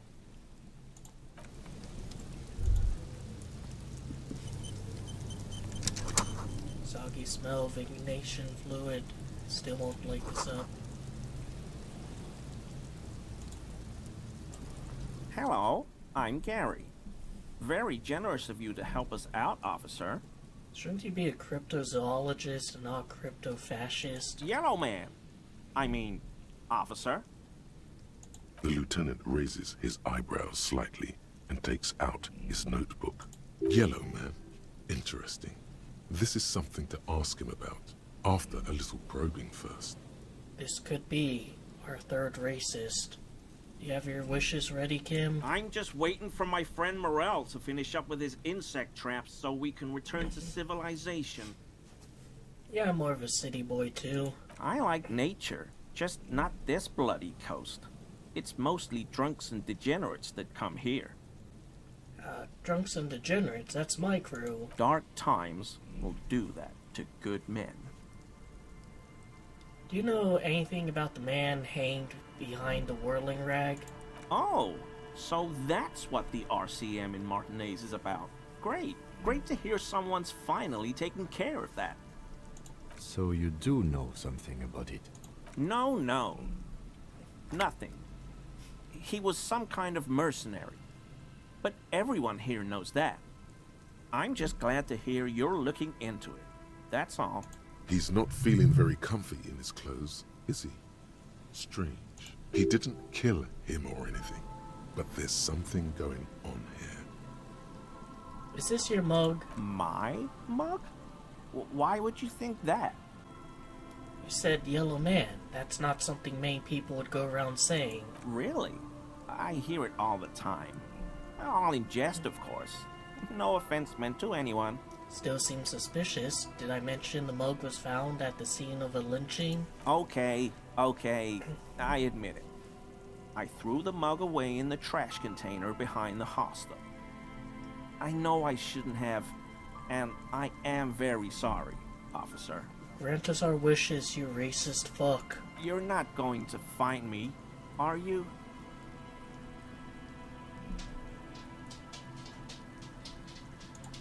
Okay, I deserve that. And I won't do it again. You have my word. I don't know what got into me. Stuffing my garbage in another man's property, I've been having trouble at work lately. The Koikos are price dumping us out of competition. What did you do, Gary? Nothing. Just answering some questions. Helping out the law. Gary, did you put the clothes of a murder victim, the man who was hanged behind the whirling rags, into a trash container? Officer, please. Let me explain. It's not like that. Do. I was only cleaning up. I live right across the yard from where he was hanged, and I saw him stripped naked. All the clothes lying around in the yard, smelling. People are animals, you know? Yes, what happened? Then I came out to clean up the rags because no one else would. I put them into the whirling's trash, along with a broken mug, admittedly. Okay, I was coming to throw the mug away, and, well, I threw the mug there and the clothes too. Right. It was just civic duty. Exactly. That's exactly what it was. Civic duty. As he shifts uncomfortably, a series of clicks, like the clinking of glass beads against one another as they roll across a hardwood floor. You've heard this sound before, but where? How did you get into the trash container? I know a guy who works with the trash collection services, CS Municipal. He gave me a master key for the trash containers of Martinez. Why would you need to get into everyone's trash? So I can use the Whirling's trash compactor to store my own stuff. Garbage disposal is expensive as hell. The damn Chimeans run it like a mob. I'm sorry, okay? I thought I could cut costs. I shouldn't have. I shouldn't have disgraced myself. Disgraced? No need for the histrionic, sir. It was, after all, just a trash container. He studies his reaction. Gary doesn't answer. What's that strange sound? What sound? That clicking I just heard when you moved? Really? There's lots of weird stuff out here in the reeds, though. And what? I haven't the slightest. There's lots of weird stuff out here in the reeds, though. Insects, trash. You wouldn't Could know be the anything wind about shifting the some missing garbage. armor? Armor? No. I mean, yes. Of course. I know he was wearing armor, but I don't know anything about it. An infant could see he's not telling the truth, but he's too scared to admit more wrongdoing. There's something going on here. You should observe him more closely after this topic is concluded. I hope I could help your investigation, in my small way. I think he has one of the armor pieces. That patch of reeds over there, it's a great place to hide something. Kind of out of the way, being so close to the water. Why can't I see anything interesting? You don't have a reason to. Yet. What's this about? Nothing. Just a hunch. The hunch passes, leaving you there. But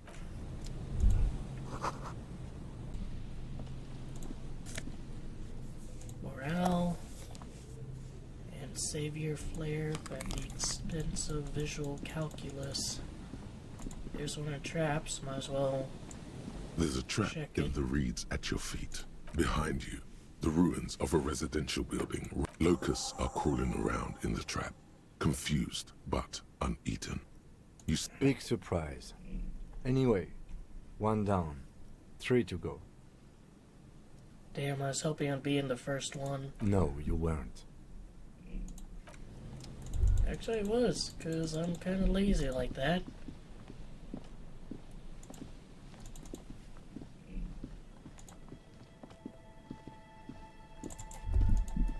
A scattering of bullet holes is spread across the cracked wall, reaching from one corner to the other. Visual calculus. Alright, this is as good as it's Scattering gonna of get. bullet holes is spread across the cracked wall. A row of ghostly shades stand facing the wall.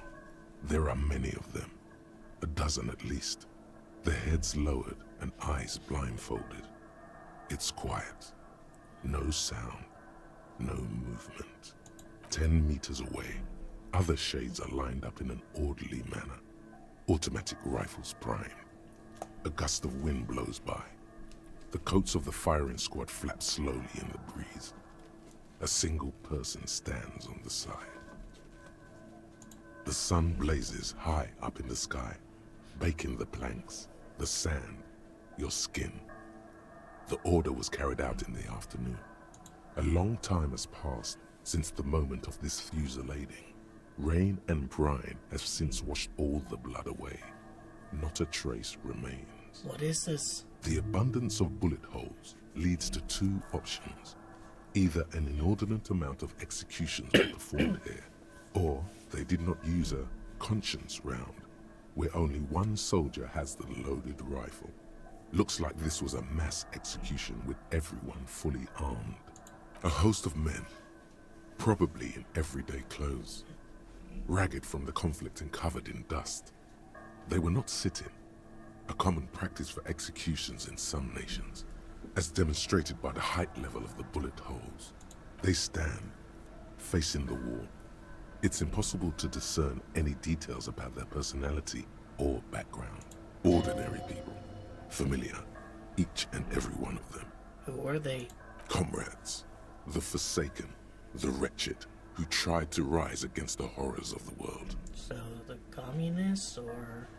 7 men in combat uniforms and dark coats, holding automatic rifles aimed at the people. Soldiers from some side, but from which one? The commandant, the one who gives the order. Machine gun fire crackling through the air, the lights of the muzzle flashes dancing on his face. Kim, who was in this execution? I don't know. I don't know who died here, lined up beside that horrible wall. It could have been any of the parties involved in the revolution. Perhaps the ones executed here were the loyalist conservatives, killed by the communists at the start of the Civil War. Or it could have been the communists, put to death during the last stretch of the conflict by the coalition forces. Remember what Trent Heidelstein said about Veld? What if it was Veld personnel when their assets were being seized by the revolutionaries? Another likely scenario. Or maybe... You mentioned coalition forces. Could have been them against the wall? Yeah. It's very unlikely the coalition forces were the ones who died here. They were always the last ones against the wall. To be honest, if a coalition member was anyone in this situation, it was a commandant, the superior giving the orders. A cold sea wind blows away the figures.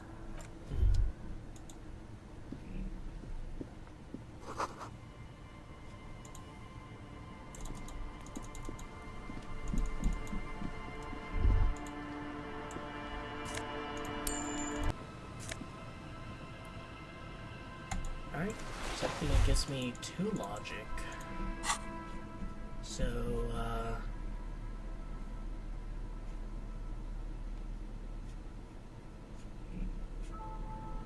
maybe it's finally time to put the froggy visor away. Put this on. What was my suggestion? Line-shaped building.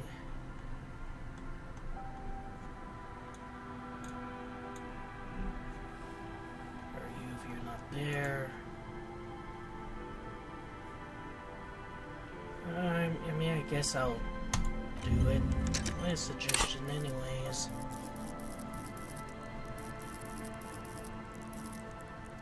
So, I'll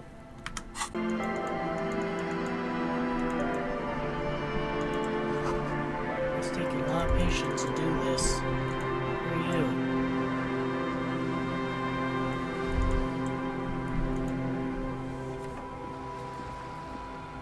A shaggy-looking girl in her late teens or early 20s kneels on the ice with an electronic contraption in her hand. Hearing you approach, she looks up. Oh, hello there. It's cold out here, but she's not wearing a hat. She must be freezing. Everyone knows drugs make you invulnerable to cold. You bet this one likes to party. Dear child, it's freezing. Where's your hat? Huh? So should you. You don't have to do anything. I should and I do. Oh, I didn't notice that. It's nice. You should wear one too if you plan on staying outside in this weather. Yeah, well... Look, man, fuck the hat. Your pulse rises. What did she just say? That's not how a civilian is supposed to address an officer of the law. Is that kind of language really necessary? I'm sorry I said fuck the hat. My whole family swears and it rubbed off on me. What's your name? Estelle. And your surname? Why? I'm from the police. It's for the paperwork. Okay, it's Berger. A very common name. You have little reason to doubt that's her real name. But she's not all that surprised by this cop show questioning, is she? What's that device? This is a portable recording device. It's for field recording. Low quality, but still. And the wires? Actually, just one wire. I picked on it till the braiding came loose. The wire leads to a contact microphone. What's a contact microphone? A contact mic records sounds from inside things, like this ice. Your mangled brain would like you to know there is a boxer called Contact Mike. What am I supposed to do with this? Yeah, and any news on my wife's name? How about my mother? No. Does this have anything to do with Contact Mike? Yeah, I record stuff with it. I mean the boxer. No. This is a contact microphone. It's for recording inside solid objects. Contact mic just beats people up. How does that thing work? The mic? I don't exactly know. Somehow it doesn't pick up vibrations from the air. The book said it only picks up structure-borne sound, if you like technobabble. Where do you get it from? Same place I got the recorder from. The Palaceum. What's a Palaceum? Oh man. You haven't been to the Palaceum? It's the coolest place in this whole drug-addled shithole. It's a music club and a synthesizer workshop on Boogie Street in Jamrock. Musicians live there, like real musicians. I once saw Arno van Eyck. Thinking about it really cheers her up. It's a long way from here, though. Sounds interesting. Who is this Arno guy? Oh yeah. Guess you wouldn't know Van Eyck. Or really be a Palaceum going kind of person. I get down. I don't know what that means. I grind. I don't know what that means either. It means I'm hip beyond my years. That's cool. Never mind, let's talk about the mic. Sure. Okay. What are you doing out here in the cold? Recording, I guess. Why? I think I'm recording cracks in the ice. But there's no way to tell. Not without headphones. What happened to I think I just recorded your footsteps too. Not sure how that will sound. What happened to headphones? My boyfriend sold them. What for? I don't know, man. Things. Just stuff you need for life. Everything checks out, sire. And why is it so bright all of a sudden? What are those footsteps recordings for? The musicians in the Palaceum used them for making music. They looped the stuff, cutting the tapes together. They make music out of cracks in the ice and keys jangling. Crazy sounds like that. It's hard to explain. Just nod? Anyway, I thought I'd make some too. It's supposed to be, like, a music place anyway. I don't really know what I'm doing. They use synthesizers too. I don't have a synthesizer. She looks at the recording device. The thing she thought would fill her hours with joy and escape. It's turning out to be an empty fantasy. She feels childish. Very useless all of a sudden. Take this, you're cold. No, man, fuck that, I'm cool. I'm sorry I said that. I'm sorry. It's okay. Here. Thanks.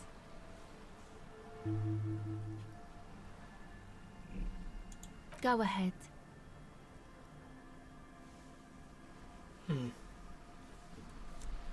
That's it for now. Do I have anything that increases my empathy? Lost my fucking logic hat. Guess it's a froggy visor once again. In the shadows, many seem to be missing. This is a church.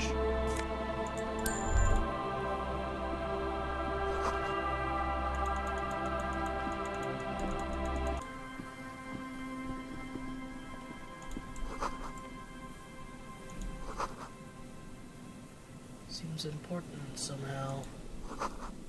Someone's made campfire here a long time ago.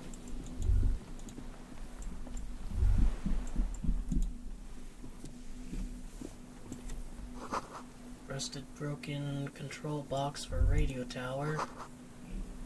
But that is too rusty to climb.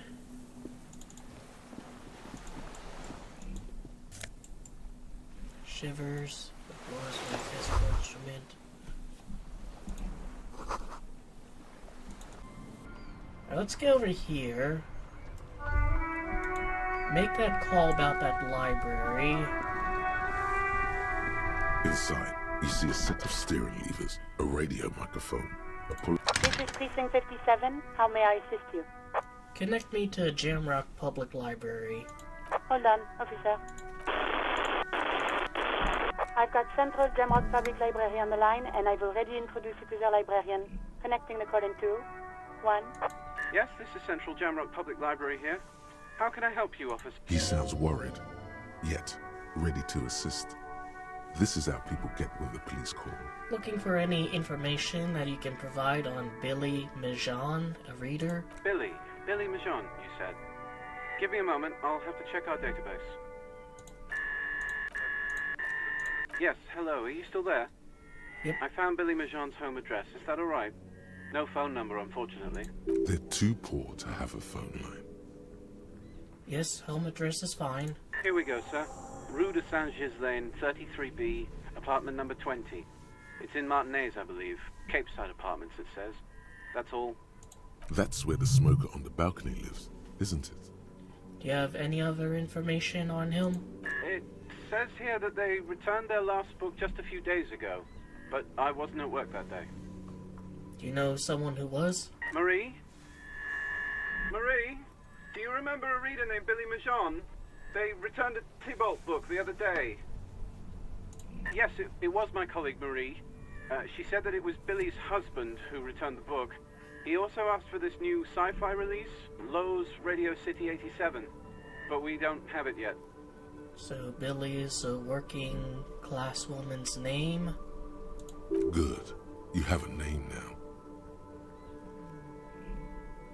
So Billy Mijan is a woman, not a man. How did your colleague know that it was her husband? Marie knows Billy. She's been working here longer than me. Sometimes her husband returns some books for her. And then goes for a little drink later. On the lookout. Do you know her husband's name? Sorry, no. Marie only knows him by sight. Can she describe to me what he looked like? Marie!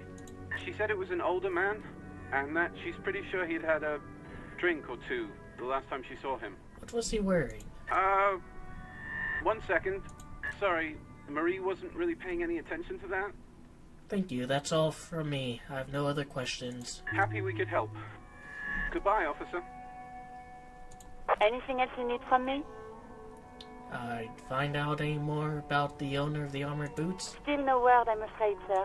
57. In the cabin, you see a... Can I help you? Gart, I found a new bird for the whirling. What is this thing? It's no biggie, I just thought it would look nice on the wall. I'm that kind of cop. What, the interior decorating kind? You know, I'm sorry. This is actually a nice bird. A competent piece of taxidermy.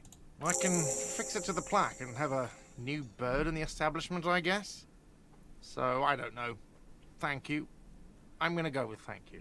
People just don't know how to accept gifts. Especially taxidermy. He likes it. He likes the bird. It solves his broken bird problem.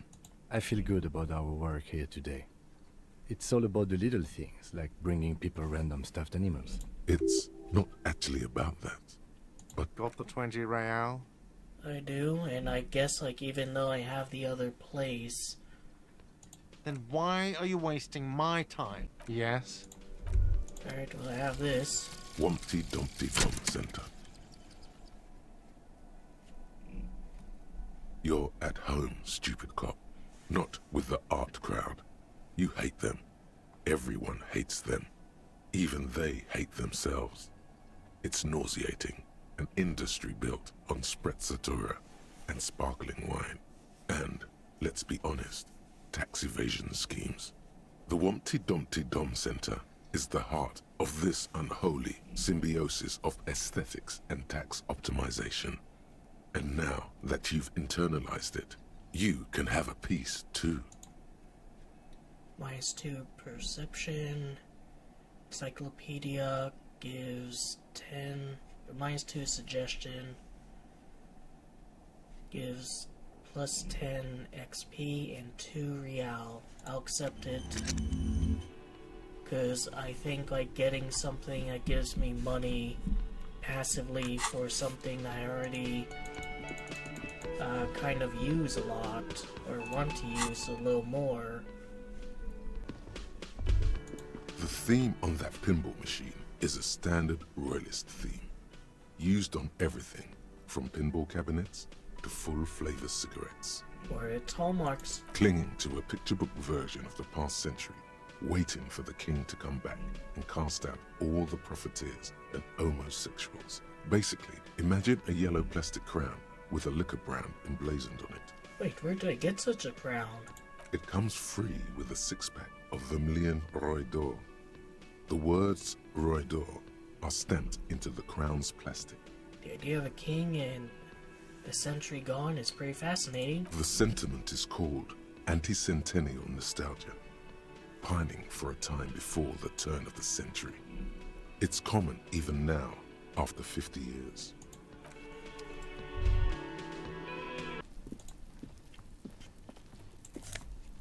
Oh, and there's that guy's dwellings. So we are right next to the wall.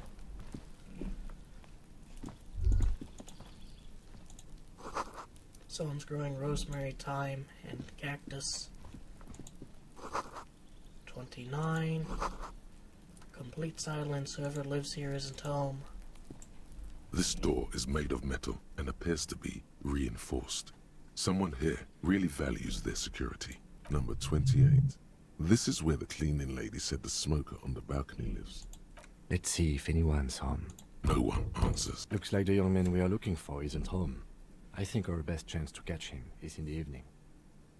We should return tonight after we have finished with our day's work. How about 9 p.m.? Sound good? Sounds good. Tonight at 2100. Tonight at 9 p.m., right here, apartment number 28. Good, let's go.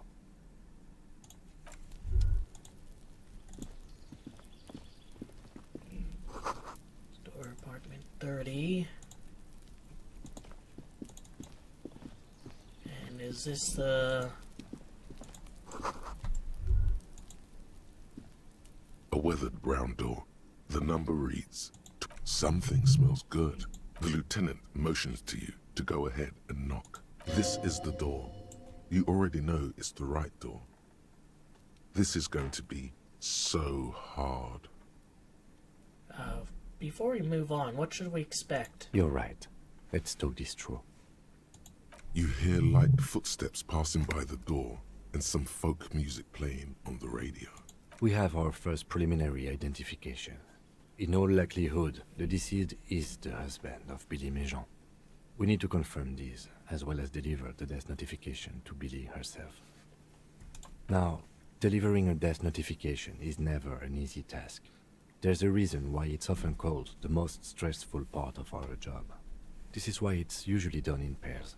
You got this. I'll be monitoring reactions, ready to act if necessary. Do you have any advice on how to tell her he's... Dead? Just don't say that you know how they feel. You don't. Good advice. Well... Alright, gotta do it. The lieutenant motions towards the door. Hello? Who is it? And someone turns down the radio. Is this Billy Mijan home? This is the police. Please open the door. The police? A moment, please give us a moment. Tidying up. Nervously. There's fear in her voice. Come in, the door is open.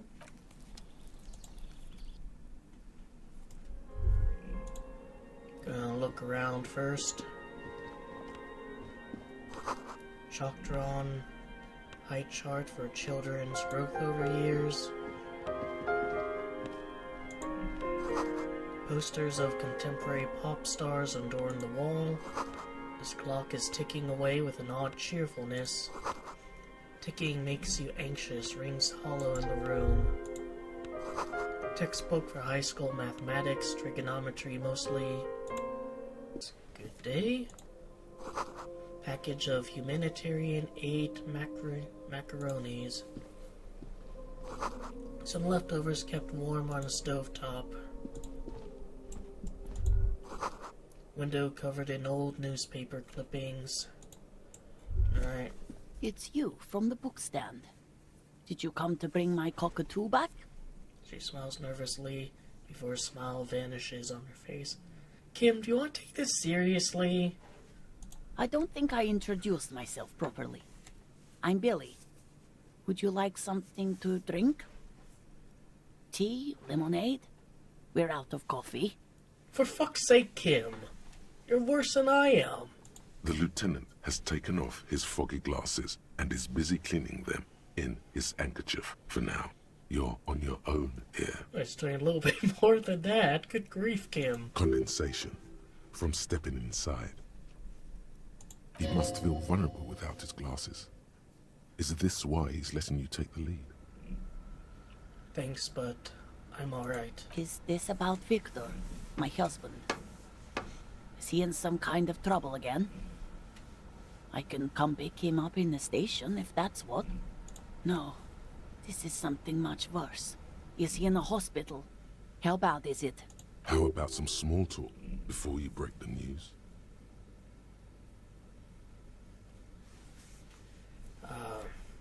You live here with Victor, your husband, right? It's me, Victor, and the kids here. We have 2 daughters, Jenny and Jolie. And how old are they? Or I don't see anyone home. The girls are staying at their friend's place tonight. And Victor is out. He still hasn't come home? No. Vi, do you have any news? To your knowledge, did he make it to the library? No. I guess I'll find out when he decides to come back home. It shouldn't be long from now. What was the name of the library? He's never gone for more than a few days. Oh, it's in Jamrock. The one at Mayro Street. I don't know the official name. Central Jamrock Public Library? I think, yes, if that's the one on Mayro. It is. What was he supposed to do in the library? Just to return a book of mine. Why? Why all those questions, Detective? Did he... Do something? Break something? It's a fool's hope. Was it The Glinting Curve by I'm not going to even try and guess that. Yes.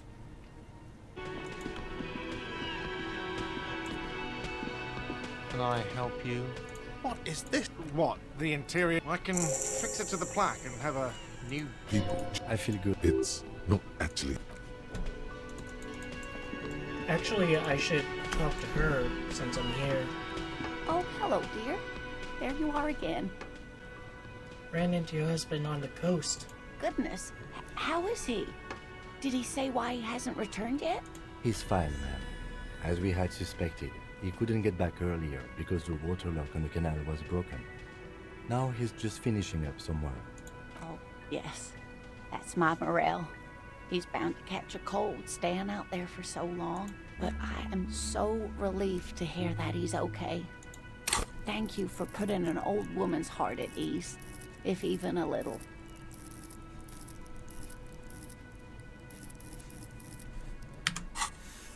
You haven't, however. There are dangers out there. Our aging body's foul. Her heart won't rest until Morel is safely back with her. Now maybe she'll open up about those fascinating cryptids. Take her mind off you've all seen this. a phasmid. Oh, you don't want to hear about some old woman's ramblings. No, I really want to know. Reflexively, the lieutenant read his familiar notebook. Those fucking dogs out.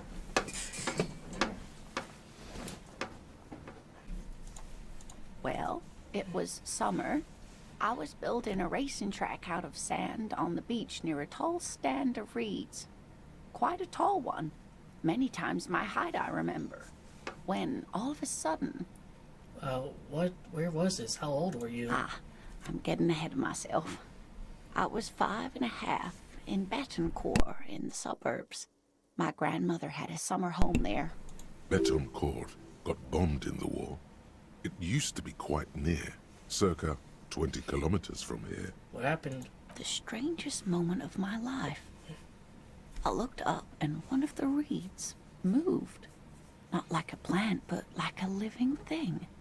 It stood up and looked at me. Its body unfolded like some antique toy. I've never seen anything like it. She had no fear, just surprise. I didn't know this can happen, so I reached my arm and touched the thing. It felt just like a stalk of reed, but it moved, swaying, towering above me. After a while, 20 seconds, a minute maybe, it left, went into the reeds. Did you follow it? I tried, but I was only a child. There was mud and high water. I couldn't see it anymore. I was just standing there, knee-deep in mud, looking around me. Where did you go? Don't go. Then what? I ran back home to my grandmother and asked her if reeds could walk, and told her they were looking at me. For years it was a story I told at parties when I wanted to impress boys. That sort of thing.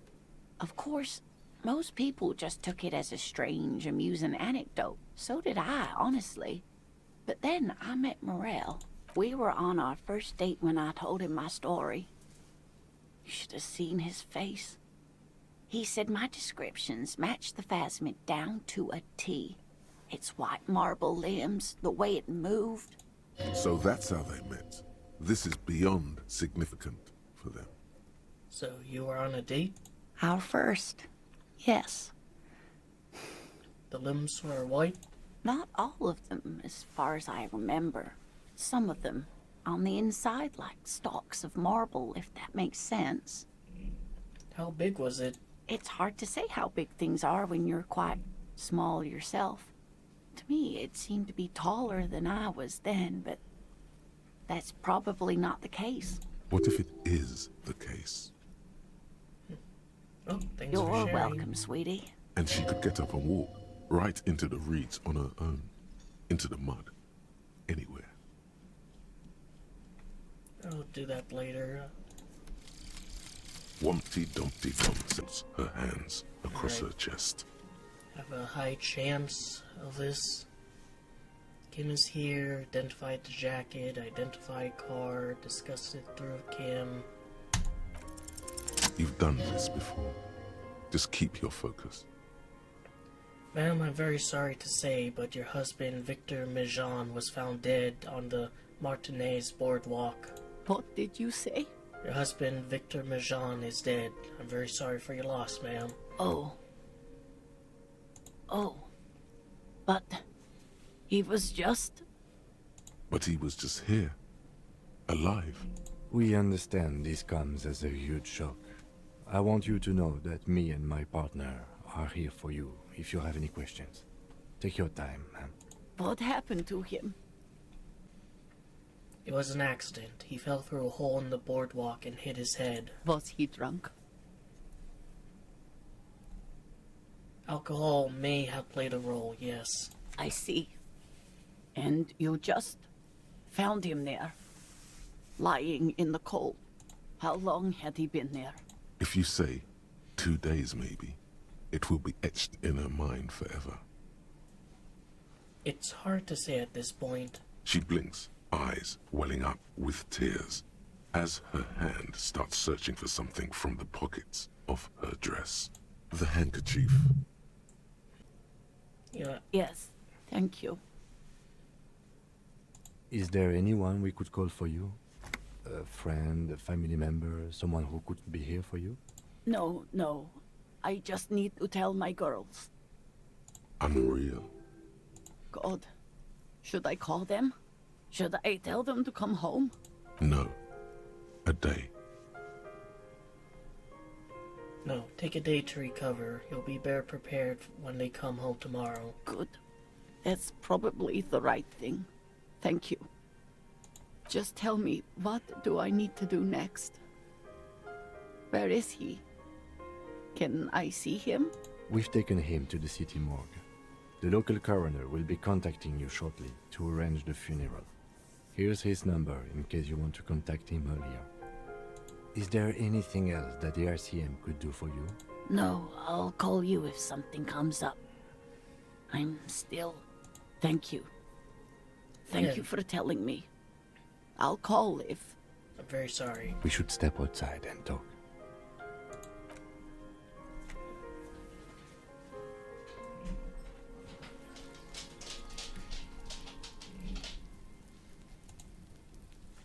You did well. You did enough. Can save the whole world, you know. Can't bring the dead back. I'll call the station when we're finished with the day, and let them know the name of the deceased. They'll manage. They have to. It's not your place to live their lives.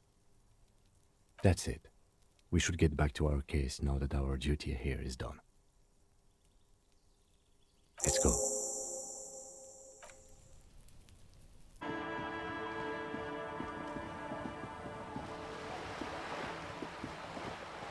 This is it. The scene of the party. The fire pit. Cigarettes and empty bottles all evidence it.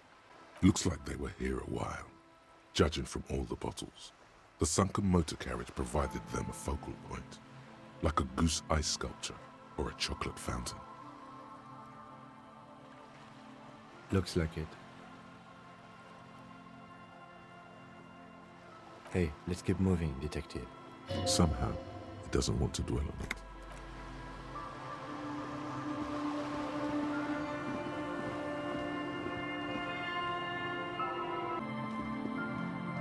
A familiar apparatus lies among the reeds. The reeds bend forlornly toward the sand. The constant, distant song. Loud. This trap is also full of panicked locusts. Another empty trap. Always up for a good jog.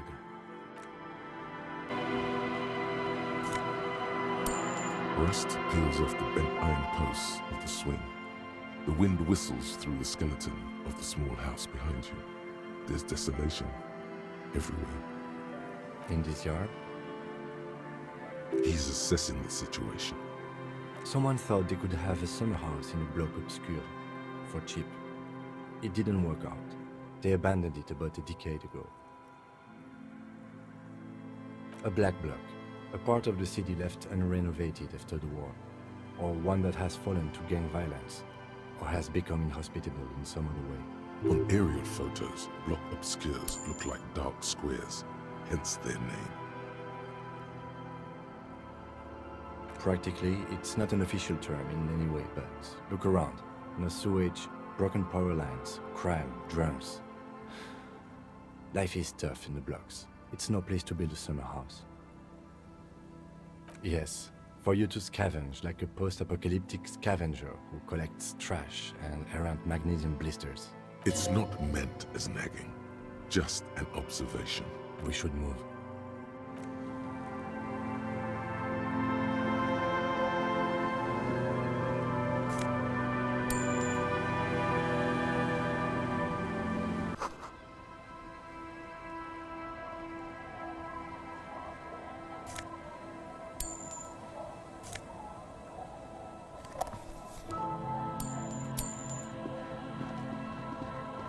Drop in temperature, an easy flow there. An empty street. Before you, a thoroughfare unjammed with lorries. No more drivers smoking on hitch steps. Just silence. Chemically sweetened. Across the road, a forgotten bus stop. Corrosion has opened a hole in its roof. An elm tree watches over the building. Its branches are dripping with rain and snow. The road is smooth and motley. Craters filled with a black asphalt. The asphalt, first laid, is grey already. A row of tenements are under construction in the distance. A tub warm with water, white with soap. A man bathes while radio waves transmit the lottery numbers. 4, 18, 21, 4, 1. A modern washing machine rattles a drawer full of silverware. Number 312D. Young girls used to come here huddled up, hoping for more warmth than their thin coats give them. The bus took them to school. It has not run for 8 years. There were not enough girls to sustain its cost. Craters pocked the surface. Children played in them until heavy trucks full of black pitch rolled in. The landowners have filled the craters with money. It is a vital artery of the flow of trade. There's one bump on the road. A dead dog lies flat about 200 paces away, right at the turn. Tragedy comes from the wheels of a fast RCM vehicle, hurrying to work. The cold washes over you. The sound of the sea has grown distant. The wind moves the aerosol. A detective stands behind the boom barrier. A breeze moves a curl of his hair. Good to see you, friend. Do I have deals set up for you, buddy boy? Does he actually know you? Or is he just shopkeep friendly? So what do you want? I got smokes. They're cheap. Very cheap. I got Pilsner. Great deal. You won't get a better deal on that piss. Spirits I can let go for 300 real. I also have speed. And by speed, I mean amphetamine. Sure, friend. You know it. Don't mind old Rosemary here. He's a buffoon. Let's have a word after your high-concept transactions. I'll give you the lowdown. See, friend, it's real valuable. Worth every real, if you catch my drift. Got it from a bit of a business venture. You know, it's funny, actually. He's finding it difficult to focus his watery gaze. What? Keep him talking. This guy. Oh, this is medicinal spirits. The good stuff. Got it from the doctor's office. I got one of those scientific ampoules a few months ago. Torpedo, they call it. It's supposed to keep a man from taking a drink. Didn't stop me for shit, that's for sure. 5 lemons with half a pack of butter and you're good to go. It really isn't. In a week, the goddamn kidneys started giving me all kinds of help. Finally, the missus took me to a private doctor's office. Not a charity, the real thing. Those arseholes charged me 4 real to remove the damn thing. But I came out on top after all. But the idiots left me alone in there. Now, I used to teach high school biology. I know what doctors use to preserve dead fingers. Like 3 cans of this blue medicinal stuff from the back room. Threw the snakes out and voila! What's left is this beautiful blue stuff. 98.7% almost pure alcohol. 2 I already sold to these fine gentlemen here. But this last one is yours for 3 real, if you want it. Don't say it. So what do you want then? His tone is aggressive. You're getting on his bad side now. In the civilized world, it's a custom to tip the shopkeep, friend.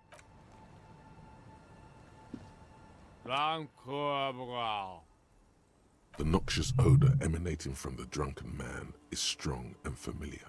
Don't you call her? Yeah! Don't call Abigail!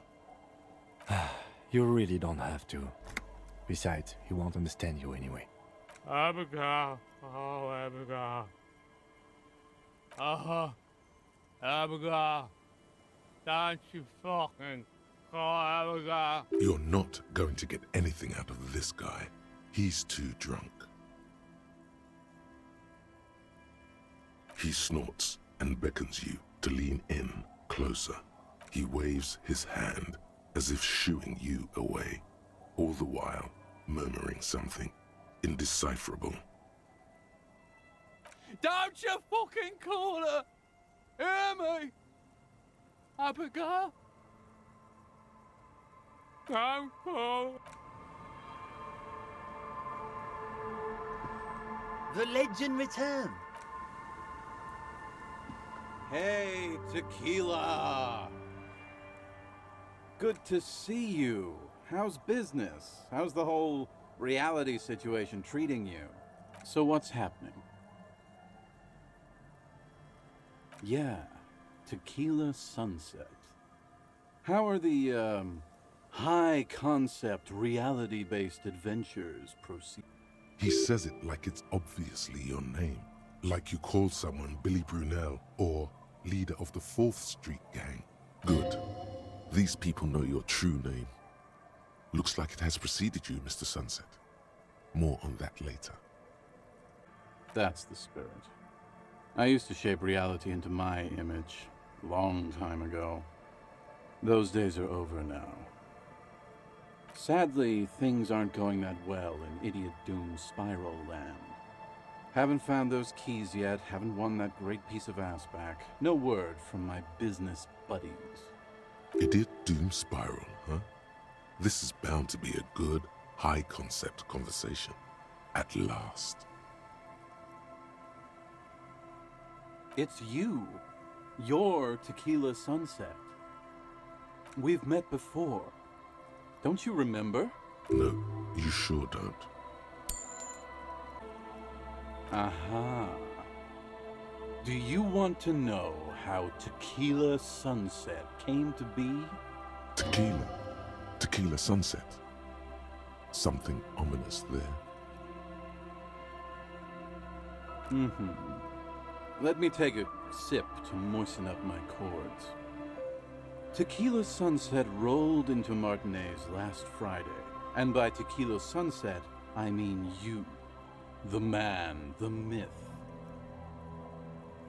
Hey, let's not jump ahead of ourselves. This is your story. You got here on Friday to solve a case, hoping to be the early bird who gets the worm. And by the worm, I mean the buzz. Because as far as I know, all you did was get piss drunk. Word on the street is you went around the local hostel telling people that you're a police officer, and that it would be really fucked up if you shot yourself in the head, right in front of them. That's pretty high concept, if you ask me. It is. The lieutenant's brow is furrowed. He's listening as casually as he can. It was a late Saturday night when we, the Union of Moribund Alcoholics, were getting our drink on. Nothing remarkable about this. We get our drink on 24/7. Makes everything warm and glowy. I trust you know the feeling.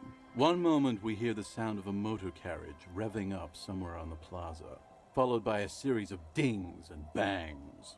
Do you remember the sound of wood cracking? The billboard?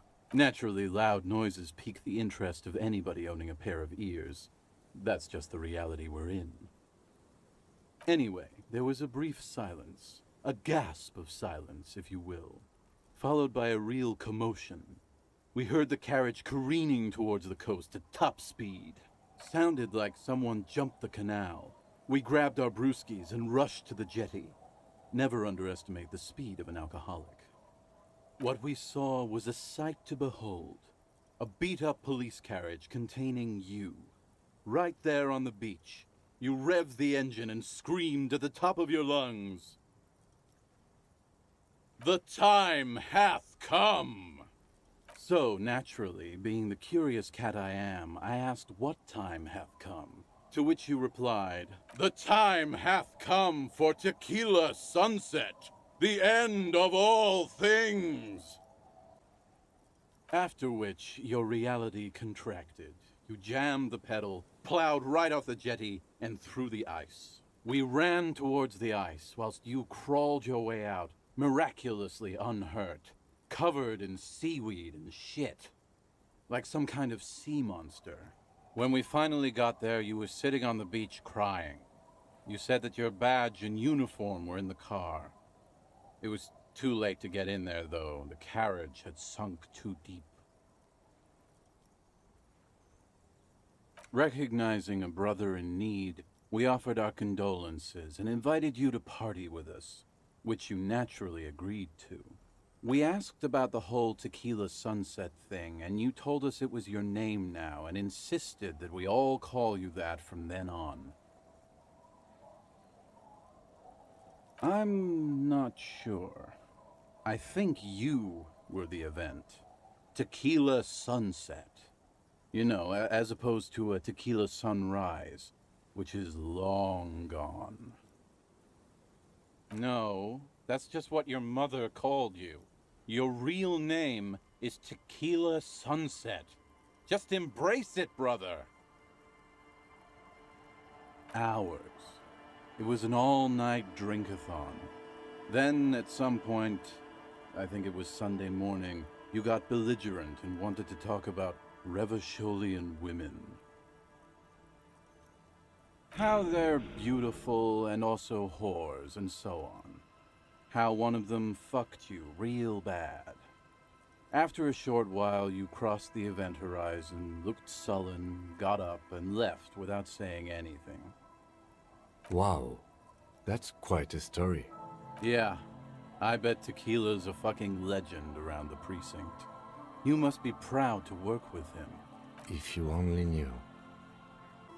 You were pretty vague about it, but you kept saying you got fucked real hard, and that we've all been fucked too. Please, don't open that door. No one's fucked me. I do the fucking around here. Abigail! It seemed pretty painful, to be honest with you. If I had to guess, I'd say you're still working through some shit. You told us that they were a bunch of fucking losers whose main interest was cramping your style. It's more like you were cramping theirs. No specifics, though. It was more about you that night. You were the star of the show. Beside your gun and your badge, you said something about your hope or heart or something. To be honest, the details are a little hazy. In retrospect, I guess you lost your motor carriage too? That's a big one. Yeah, you said it was no biggie and that you'd solve it in no time. And that you didn't need anyone to do it. You're doing it solo now. A lot of cops go solo and hermit once they reach that level of alcoholism. It's not meant as a joke. He's sorry for the hermit cop. Yeah, you kept talking about how the coal mine owners were fucking us all over, just like that woman fucked you. I didn't agree with you, by the way. The spectral hand of the market makes sure everyone gets exactly what they deserve. You kept calling yourself a goddamn superstar who'd cleared 501 cases. As you've already determined, the actual number is 216. But what's a little embellishment between friends? No thanks to the squares at the precinct, as you put it. It's a hard thing for a man to confront his past. That's why I avoid mine at all costs. We are saving the world. Please! Please don't go! Okay, we're drinking. We're drinking alcohol. That's what we're doing. I tried to save the world once, a long time ago, with enterprise, creativity, and willpower. But that didn't work out. So now, it's a pirate's life for me. Whoop-de-doo. So now, I'm a fucking storyteller. Right. Why not? Better than a beach bum. It depends, really. Are you willing to help me out? Booze. Did you already forget our party? The thing I relayed to you earlier. So, have you got anything for good old idiot Doom Spiral? A bottle for a story. Seems classy. Hey, Spiral Boy, you gonna share that?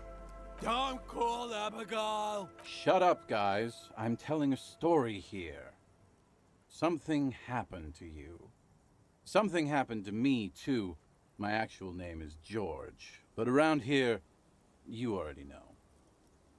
I was once a reasonably high net worth individual, a founder / junior partner at a high concept creative services agency. When my story begins, I had just landed a major contract with an insurance firm. I used the profits from my agency to finance what I called a cultural incubator. Abstract value generation, value per person, high concept stuff. I developed the paradigm, worked within the paradigm, but the burden of leadership weighed heavily on me. So I went jogging every so often to keep myself sane. It did. With my trusty Sansarique tracksuit, I felt like I could conquer the world. But now dreams are worn thin, much like my tracksuit. One day I left on my evening run. As you may know, it's impossible to clear your head when you're distracted by the sound of keys jangling in your pockets. His eyes are clouded, his dilated blood vessels encircling his irises like stinging brambles. His eyes are your eyes. So I removed the key ring and put the keys for the front gate and the apartment into different pockets to stop the jangling, you see. I was halfway done with my usual lap when it started to rain. The reality situation became very wet, very quickly. Wet, okay? It was raining really hard. I made my way back home and discovered that I didn't have the key to the front gate. I'd mixed it up with the key to the letterbox, which was useless. Naturally, the situation required me to climb over the gate, which I did. There was no climbing down because I slipped and landed on my ass. Ouch, indeed. Reality was looking rather grim just then. Me lying on my ass in a mud pit in the middle of a heavy shower. But when life knocked me down, I always got up. So I made my way across the yard. Standing in front of my apartment door, fumbling with my pockets, I realized that I'd also forgotten my apartment key. I wish I were, Tequila. I wish I were. Instead of my apartment key, I'd taken the key to the office. I rang my neighbor's buzzers. It was late, and most of them didn't even answer. Those who did assumed I was trying to sell them something and hung up before I could even explain the situation. People are naturally wary of ad men, you see. One moment someone chats you up, 5 minutes later you've bought a box of edible lingerie and a strap-on. I don't begrudge them, especially since I was known to be one of the best. Heavy is the head that wears the crown. Just then, I experienced a moment of clarity. I still had the key to my office. I could wait out the storm there. But when I reached my office, I remembered that I'd asked one of my producers to change the locks that day. And since I hired only the best, he'd already done it, and I couldn't get in. Anyway, long story short, life spiraled out of control. I haven't gotten into my apartment for years, and my girlfriend left me because she didn't want to date a homeless man. The company, well, you see where I'm going with this. So, now you've heard my tragic tale.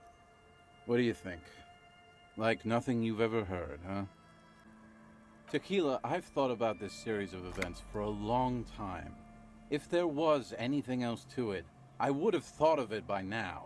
Why didn't you go to the authorities? Well, at one point they came to me, but, you know, I didn't have any ID on me. So they tossed me in jail for 2 days. I can't say it increased my faith in the RCM. No offense, gentlemen. Yeah, Maybe I've exaggerated certain parts over the years. When you tell a story too often, it begins to take on a life of its own. But what matters is that it's true to my subjective experience. Anyway, that was all the story one bottle gets you. Almost empty, this one. Truly, he has the soul of an artist. Good fucking question, Tequila. If I knew the answer, you think I'd be hanging out on a beach in this formerly premium but now extremely dirty two-piece Lycra tracksuit? I used to own my reality situation. My business buddies and I had our own creative services agency. I had a nice apartment, an even nicer piece of ass. But somehow it all got away from me. Now I can't hang on to anything. Just last week I stole this nice new jacket, but then I lost it too. The only things I haven't lost are these two drunks. You of all people should empathize with this. Perhaps this lost jacket is something you could help with? Tequila, it's a verifiable tragedy. It was practically brand new. Sure, it didn't really go with my Lycra threads, but it did itch a lot less. Say, you're a detective, right? Maybe you can help old Doom Spiral out. Solve the case of the missing jacket. What do you say, Tequila?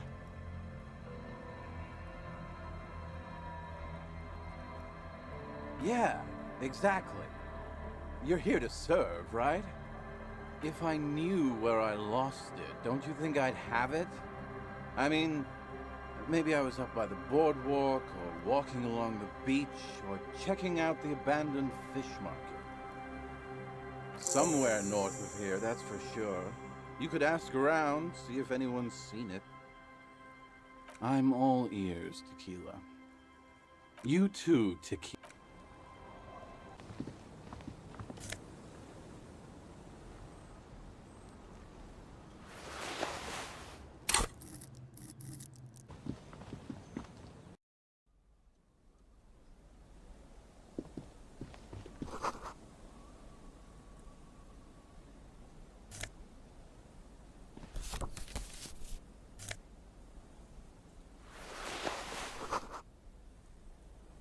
The wind is turning southeast.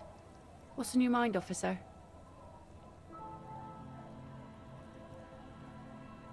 Remarkable. That one already lost everything else, and now his jacket too. It's a good thing, too, that he has an actual police officer looking for it. Good old Doom Spiral. Upper management to the core. That's odd. Is she actually impressed? How sweet of you. It really is. I check around the abandoned fish market on the boardwalk. Drunks are inexplicably drawn to markets. Might be why they have such trouble staying in business. A phenomenon that the spectral hand theory of the market fails to account for. If one of them lost something, that's as good a place to start looking as any. Oh, that's good to know, I guess. Why is it in the sea? An installation. Us poor people are stupid and don't get installations. All I see is a heap of trash. This actually calls for a funeral, I think.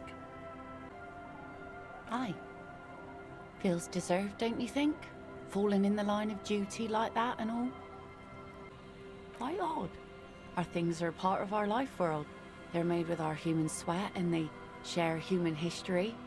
We should care about them as we care about humans. To some extent, at least. Life world? Someone's been reading up on last century Gotwaldian philosophers. Play it cool now. Oh yeah? You won't even be able to get it out of the water before early June. And where are you going to bury it? Who to invite? What music to play at the wake? Take it from someone who's been through a few funerals. It's easiest to just leave them there and let nature take care of it. That's all we have time for right now anyway. Come back here in June and see how you feel about it then. It's not like it's going anywhere. Absolutely. Things like what, for example? The carving on the door is block-like and angular. like the church itself. Two large beams shoot downwards, sinking into the wood before they reach the threshold. The surface is smooth from the wind, but moist to the touch. This cheap-looking padlock is sturdily built. It shackles together a hasp and a staple screwed into the wooden door. The lock is adorned with a yellow sticker. You see a yellow circle with two X's and a big curve below them that looks like a mouth. You're pretty sure you haven't seen it before, but what the symbol depicts is clear enough. A smiling dead guy. The curve makes it smile, and the X's make it dead. There is something blindingly modern about this symbol. Its modernness puts to shame everything you've seen before.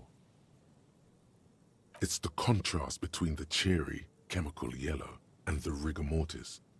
As if the cheery guy didn't know he was dead, or the dead guy didn't care that he was. Either way, you get the sense the forces of future are at work here. He takes off his glasses and uses a blue handkerchief to thoroughly wipe them clean before inspecting the sticker. Then he looks up, pauses, and replies. No.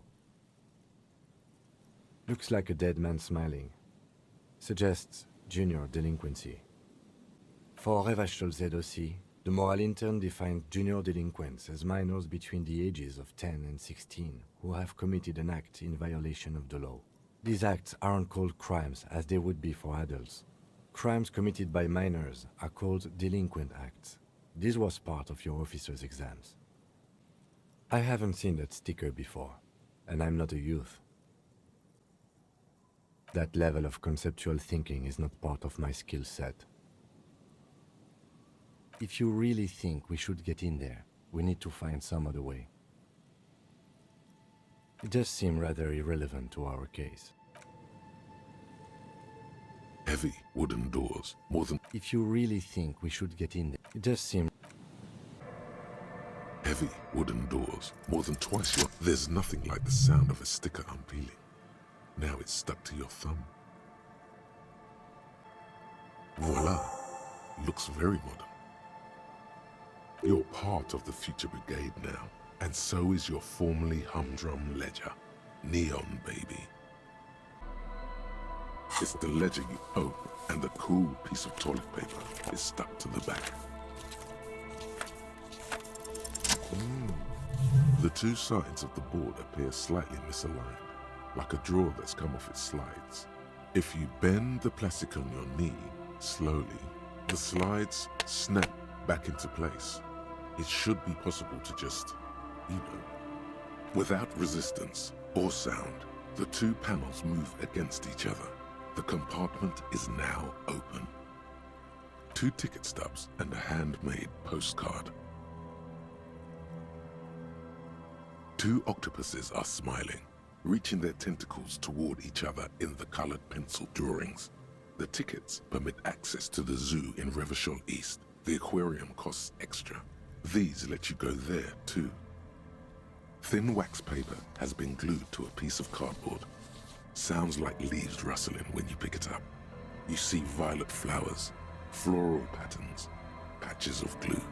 It smells of chewing gum, apricot flavored, a touch of cinnamon, the end of summer. You think the label says tutti frutti. Familiar handwriting lines the inside of the card. Looped, round letters in a woman's hand. A young woman in her 20s. There is care, effort, and a smile, you think. Although that is not something you can read from someone's handwriting. Harry, it begins. You're already reading. I wanted to write you a letter so you can read it when you wake up. Maybe it will make you happy. Throw it away, please. Your hand shakes, holding the card. Every morning when I step out and you're asleep behind me, it says, I find a little piece of sadness in me. I carry it in my chest, down Voyager Road. Every step I take, it grows. By the time I reach the fuel station, it has filled me entirely. I step onto the light rail and look back. Sparks fall from the bow collector. I know it will be like this until late afternoon, when I get off the 42 and walk back to you. You. Every step I take will get lighter. It almost makes me run. Sometimes I do. I can't believe I met you. I can't believe the happiness I feel with you. You have a vast, vast soul, and I will always, always, always come back to it. Kisses, kisses, kisses. You feel the air sucked out of your lungs and the blood sucked out of your head. Everything around you gets dark. Small white dots appear. Sparks fall like snow from the bow collector. A streetcar distancing. You feel the ledger slip from your hand. No, hold on. To what? There's nothing. Detective, is everything all right?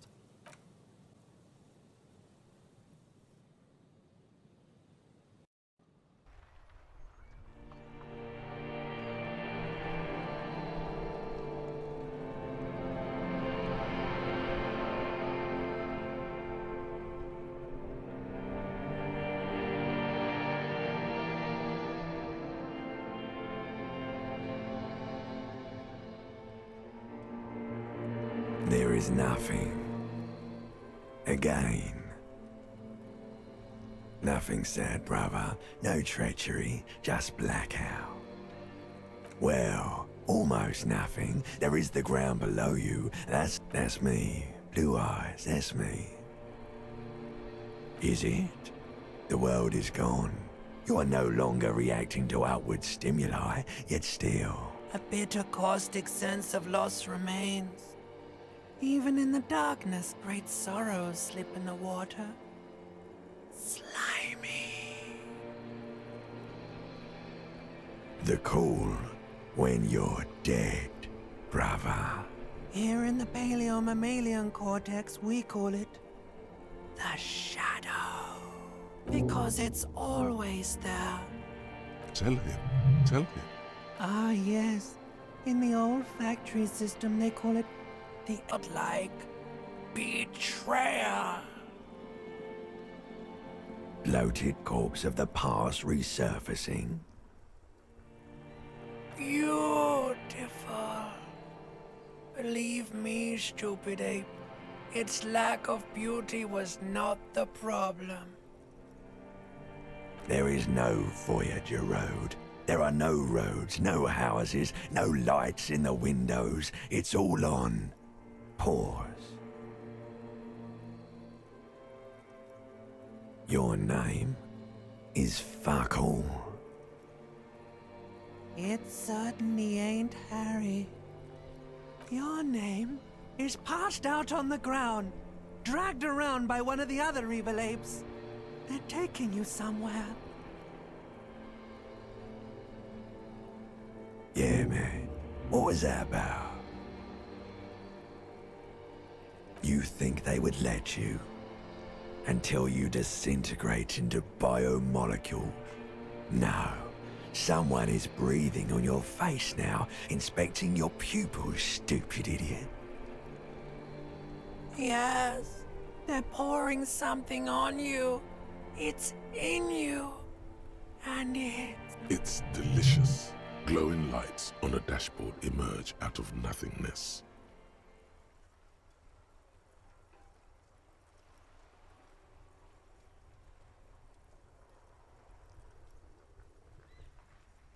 In the upholstered cabin of Lieutenant Kitsuragi's motor carriage, seated in the driver's basket, the air is thick with leatherworks and heavy fuel oil.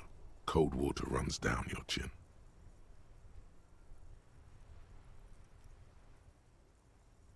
Drink. Water. The water is cold, silvery, the stuff of life itself as it pours down your parched throat. The pounding in your head recedes. The darkness parts. Drink. You haven't drunk water in 2 days. Did you know the human body is not made to survive on alcohol alone? You need a secondary form of hydration. With greedy gulps, you down half a liter of cold water. Some of it spills on the driver's seat. The lieutenant pays no heed to it. What? You were reading your paperwork. Then you passed out. I carried you to my kinema to take you to a hospital. Then you came to.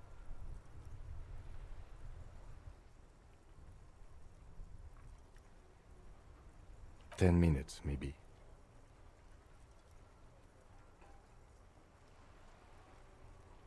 That does sometimes happen. He replies with such understanding, it's as if the burnt-out ruins of the past were an occupational hazard.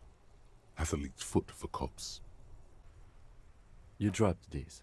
Are you okay to proceed? Good.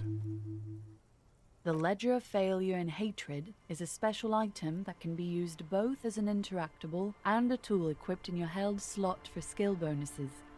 Find it under the Tools tab in your inventory.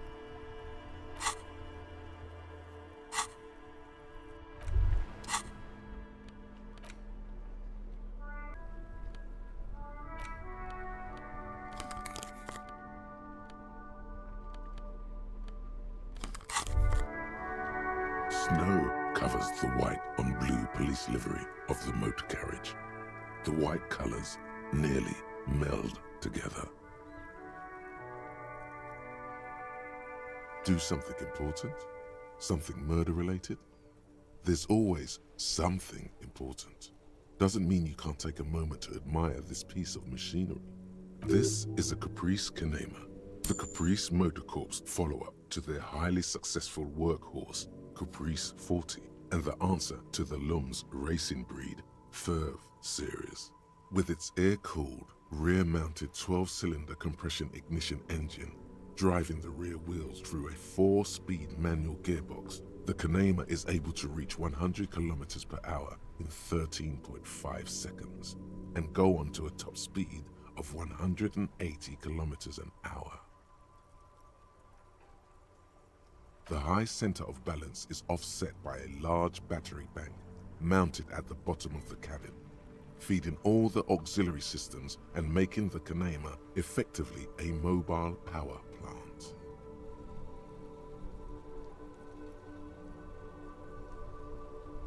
Due to a quite steep price tag, it is very unusual to see one in police livery.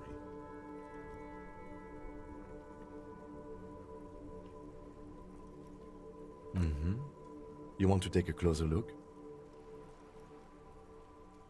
130. I reckon that's a 7-liter V12 there. 7.2. Supercharged. Saying these words brings him immense joy. Yes, an extraordinary machine. It's nice and all, but why so modest? Put some zing into it. Flare it up. Slam it down. Helium headlights would improve the range and quality of the visual field a lot. Actually, I have a pair at home. Just haven't gotten around to fitting them yet. I need to lay some wiring for the ballast first. Maybe. Yes, definitely maybe. And means no.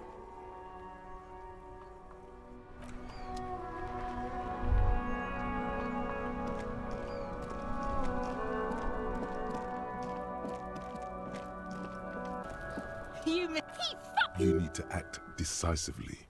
It's Kuno. Use Kuno words.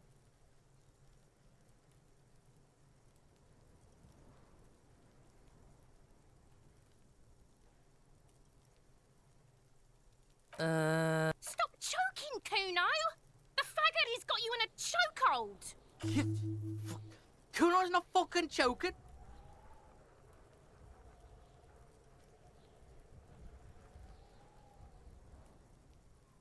Like fuck you did. Kuno's gonna keep saying kipped forever now. Kipped. Shit. The fuck did you want anyway? You got your fuck bag down. Now let's talk normal shit. Yes. Kuno wants a normal conversation. Ask normal shit, please. Kuno does...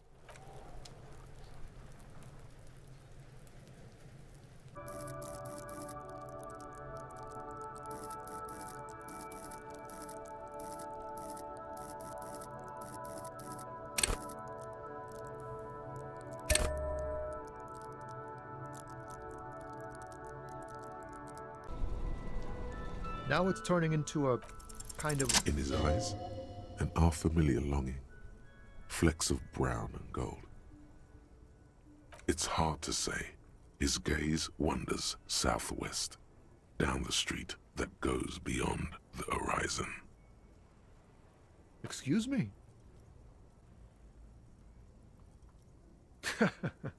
There are things even a cop can't fix, my man. There's no helping in absence, you know? I miss my family. They're all I have. My wife, second kid on the way, waiting all the way in Diora. And here I am stuck in this shit, so far from home. What's it like? Good. And bad. An ache that brings you joy. I think of them a lot.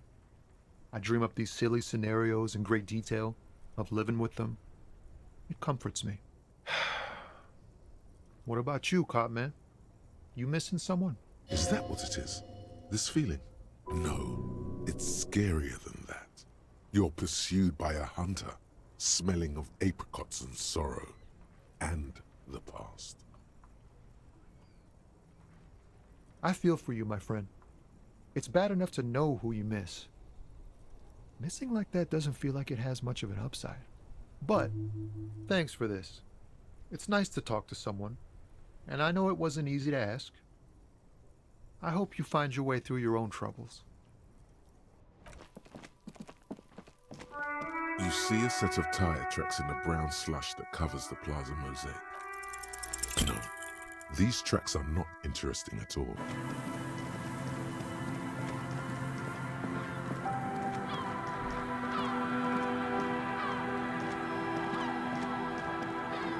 This trap's not too. The reeds shake sadly in the coastal breeze. Snow specks. The wind picks up here, near the Cape's end, surrounding the narrow strip of land from 3 cardinal directions. It's cold for this time of year. Nothing but locusts in this trap as well. Definitely no cryptozoological monstrosity. Empty as all of them. One more of these and we are done. I'm just glad we haven't found some poor cat trapped in one of these.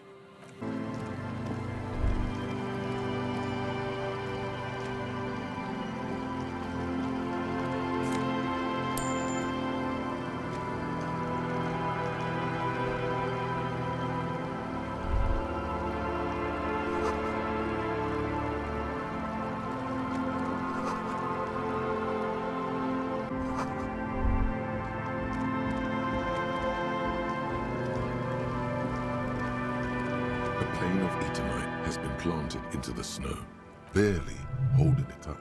It could fall over any minute. A stronger gust of wind might be enough. It looks like a makeshift bridge. Could be convenient. The pane falls into the icy snow with a soft thunk.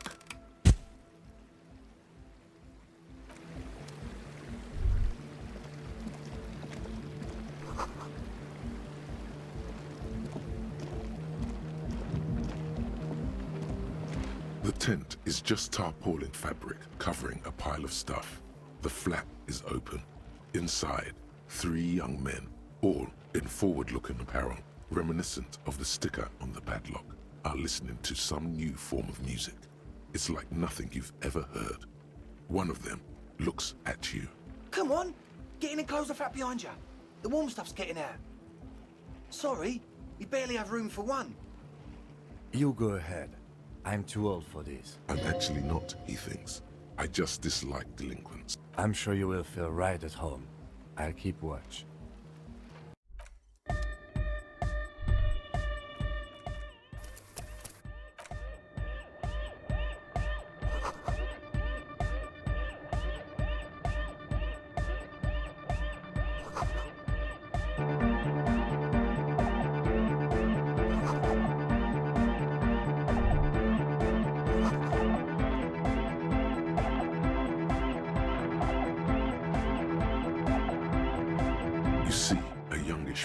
bleaching the tips of his hair with a toothbrush. He puts the toothbrush down and extends his hand in greeting.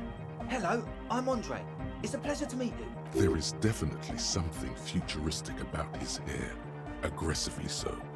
You get the sense that this is what the future will look like. Imbecilic, yes, should the future ever come.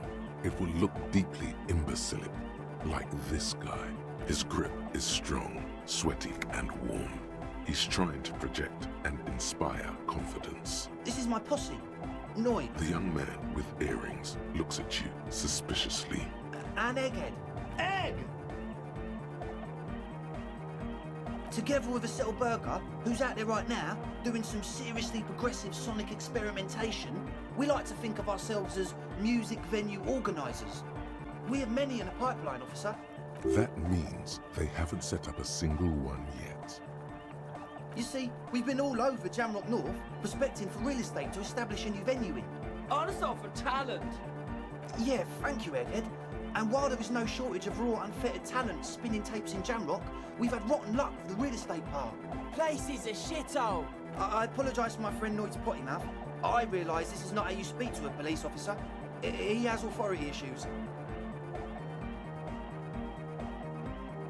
Which brings me to the problem of occupied ecclesiastical property. I bet you've noticed the derelict hive of narcomania on the coast. I'm talking about the church, and I'm not exaggerating. Even a place of spiritual refuge can become a magnet for all sorts of dopeheads and burnouts if left unattended. Dopeheads? Burnouts?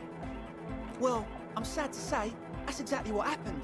Sad because we were just about to put Martinez on the map with one of the maddest dance clubs in Jamrock. Nah, strike that, in Revachol. Strike that! The word! And sadder yet, because the dopeheads and burnouts holed up in there were the worst kind. He leans back a little, watching you with a steady, serious gaze, letting you imagine just how bad those dopeheads and burners really are. Good. This calls for an opinion. You're an expert in those. The spooky kind. I was hoping you would be the judge of that, officer. All I can say is, their spookiness is the kind that keeps us from restoring this church into a community centre and a place of spiritual refuge. Also, they don't eat or clean the building. Shit's gonna collapse. People just wanna spin tapes without them spooking it up. Place has bad signs. No one can dance like that. Thank you, Egghead. So you're gonna look into it, right? It should be a police matter. Getting them out. Whatever spooky stuff they're doing, I'm sure it's not what the Ecclesiastes meant their property for. All right, man. Andre is obviously very happy you took him seriously. The whole tent is. The boys exchanged giddy looks. Yes, I asked Noid to install a measure against more drifters wandering in. It's a temporary fix, just something to contain the situation. I had to do it in an hurry. Not my best work, but it should hold for a while. Of course. Noid, give the officer the key. All right.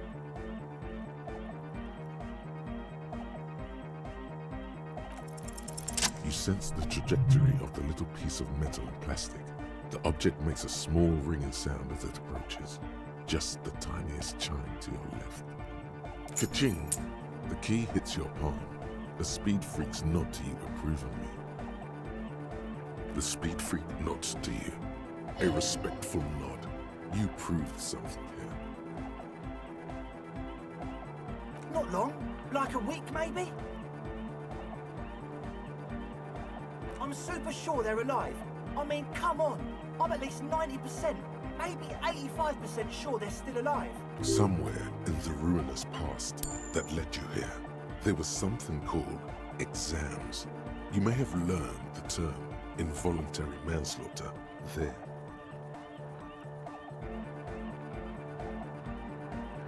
Yes, I do. I listen to Channel 8 all the time. I know about crime stuff, and I assure you, officer, this is not what's happening here. I'm at least 80% sure they're alive. I mean, come on. Most people aren't ever that alive in their entire lives.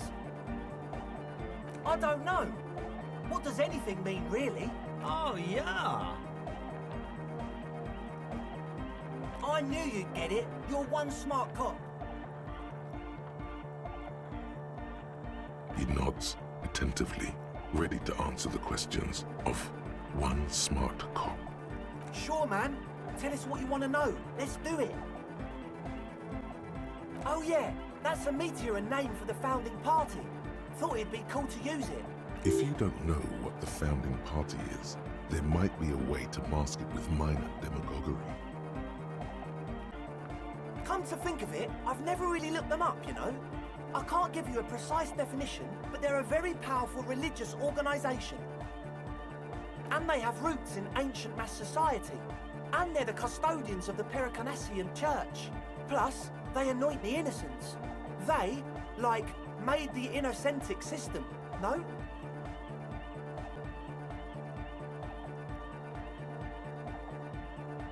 Totally. The Pericarnassian Church is about love. And Nordic music is about love. I got love for my Pericarnassian posse. Love is the relay out of death. We dance! Love is hardcore! Unity!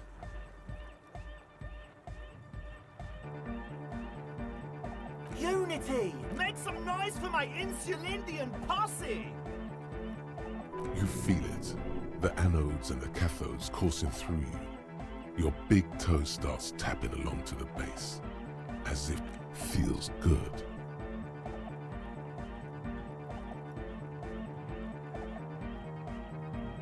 Oh yeah, it can! He's coming around. You're getting it. Yeah! He seems ecstatic that you share his vision of Pericarnassianism. Do it for the masses. Do it for the crew. I didn't want to say it, but it was pretty lame of you to imply otherwise. Anyway, you got more questions? The one with the large head is still looking at you, nodding his head, waiting for your body to start moving. Yes. What? Yeah, good to have, bitch to carry. When I first scouted the place, I did some reconnaissance. I'm not sure the church even has running water. Oh. It's the one they sell at the fuel station. It's like he's lying to you, my liege. But he's slippery enough that there's nothing for you to grab hold of. The what now? Oh, the old Ultra. He's like an actor, looking to the souffleur for his line. I have a major sinus infection, stuffy nose. We all do. Shit's all blasted up. Winter, can't even breathe. Yes, that's all Nosafed's doing. Without the Noser, I'd be drowning in shit right now. Nosafed is the shit. Sure. Here you go, officer. The Noser. Blast away. It does, doesn't it? Told you we have a smell problem. Ether? I don't smell ether. Do you, Noid? No. He sniffs the air, then shrugs. It doesn't take a forensic scientist to guess it's drug-related. They look and act like the kind of guys who've done their fair share. However, their breathing is regular, their jaws stay put, and their pupils aren't dilated. So, not under the influence right now. At least, not under the influence of stimulants. That doesn't rule out hallucinogens, benzos, some depressants. How do you know all this?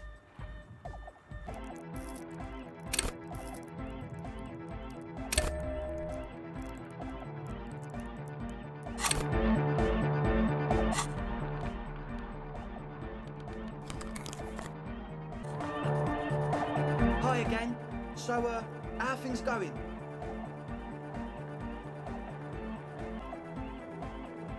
Truth is, I don't really know. None of us do. I don't even know how many there are. All we've seen are glimpses.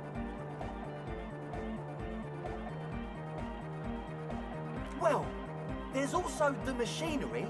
This machinery is of the deeply mystical variety. When I first scouted the place, back in February, it was abandoned, empty. Took some time getting the crew together. So about 2 weeks ago, we came here hoping to set the stuff up. Suddenly, there are all these strange machines lying around in there. One of them has wires running into bowls of water. Wires into water. Never seen anything like it. Andre, tell him about the feeling. Oh, and it felt like there was something in there with us, watching us from the dark. No, the other one. Which other one? I'm not as in tune with my emotions as you are, Egg. Felt like silence. Awful silence. Not exactly. We've just seen someone who we think is a woman go in and out of the church a couple of times. And we felt someone or something eyeing us inside. But that's kinda it. You should talk to Noid about that. I just got a distinct burnout and dopehead sign from them. Probably jacked up to some snuff station too. Probably, very likely. Like, you aren't alone, you know? It wasn't quite human, if you know what I mean. Not human? As in a ghost? Do you know what he means? It was this dark shape climbing upside down along the ceiling, like some kind of crab man. Yeah, you know, the way it was climbing up and around the ceiling, like a crab. It was stalking a cell, exhibiting ambush behaviour. Odd. Crabs are usually marine creatures, and not known for climbing walls. Crab man! Yeah, totally. I mean, I didn't personally see it. Estelle was alone that time, but I believe her. If she comes out running and says there's a crab in there, there's a crab in there. You should ask her about it, but be nice. Don't tell her you don't believe in the crab. There probably is no crab man. Don't let them draw you in with this nonsense. Well, honestly, I can't, but I am. This is a below-feeble attempt at avoidance. Basically, he is attempting to weaponize idiocy. Hey now, I'm 70% sure they're substance abusers. Don't let all that technology fool you. Where do you think the drugs come from? Sure. What? As always. So you had a talk with Andre, and now you want to discuss things with Noid. Good. It's good you talked to Andre first. Gave me time to get a reading on your sign. Can't really talk to people before you get a reading. The hardcore aesthetic is esoteric. It's not meant to be discussed with the law at this moment. It's not easy to reach a harmonic resonance of signs without some adjustment. Yes, further sign matching would do good for us. One way to achieve this would be by getting us into the church. A sticker? You mean the yellow one? Can you describe it to me? Interesting. He wants you to describe it, though he already knows what it looks like. So I can hear you do it. Sometimes the outside gaze helps us reflect on things. Noid, don't bother our guests with your games. Piss off, Andre. Me and Mr. Cop are trying to discuss art. You shouldn't talk like that. Right, noted. Sorry. Anyway, what was it like? An off-handed sorry, if there ever was one. Oh, wow. Right on your cop ledger. You like it? It is cool, but it's also more than that. Much more. The dead guy's smiling. He defeated history. We are living in the age of history, and in the eyes of history, we are always already dead. How can we ever smile then? Because history is a lie, and so are its deaths. The present moment and life are the hardcore. The hardcore expels death. Or maybe he's not dead. Maybe he's just really ecstatic about the beats. Yeah, that interpretation holds. I guess one could write an entire treatise on the thing. But what for? Weird stuff. Specialised. There was a data processor and some sort of long-wave machinery. Wires going into water. Gives off a spy sign. Or some fucked up Samaran science sign. You know, the kind that goes head first into the supernatural. The People's Republic of Samara is a product of Revachol's sister revolution on the Grad Isola. It's known as a severely degenerated rogue state. Most of it doesn't exist, but there's also stuff that isn't allowed to exist, because the moralists think it's too dangerous for the plebs. Psionic powers, pale-related diseases, pretenders pretending to be human, folk rights, that kind of stuff. A young man with peroxide blonde hair holds up a Harman Walshi tape player, nodding along to the music. He looks as though you're supposed to be sharing some tremendous evangelical secrets. Hardcore! Hardcore! Hardcore to the mega! Internally coherent. Good morning, yeah! 1, 2, 3, Yekokata, the place to be! Yekokata is a hardcore place! Yekokata is an abbreviation from the Gradian term, Zone of Ecological Catastrophe, an agricultural megaproject in the extreme southeast of the Gradian Isola. It involved cutting-edge approaches to irrigation and a completely new type of fertilizer. An intricate system of irrigation networks pockmarking the earth, intermittent seas of phosphorus mud, ripped tarpaulin fluttering in the wind. A pair of molten rubber boots also comes to mind. All in all, a truly hardcore place. Could there be a right way out of this garden of forking paths, you think? Yeah! This young man adds a capital G before the H in his yeahs and args. Or maybe it's not Gotvolian. Maybe it's Oranese. Probably an homage to Oranje, where Arno van Eyck is from, judging by his name. Could you be listening to an Arno van Eyck creation right now? You know about him? You know Van Eyck? Wow! The skinny wraith looks at you with some disbelief. So am I! So am I! Oh! Is that why they call you Egghead? Because... Egghead to the mega! The K became the G! The boy became the man! The Advent? The shaggy-haired girl. So you talked to my associates, right? Are you going to help us? With the Great. Let us know if there's any progress, will ya? Hello again. The device is still warm from her touch and heavy as a brick from the batteries inside. The company logo, Omicron, adorns its yellow plastic cover. Inside, the tape is rolling. The girl looks at the device in your hands.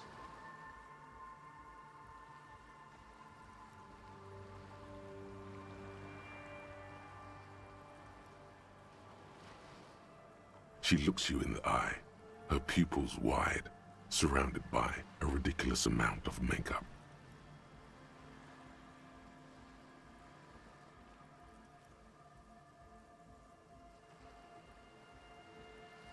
The wind howls. She remains silent. It's real. Tell her.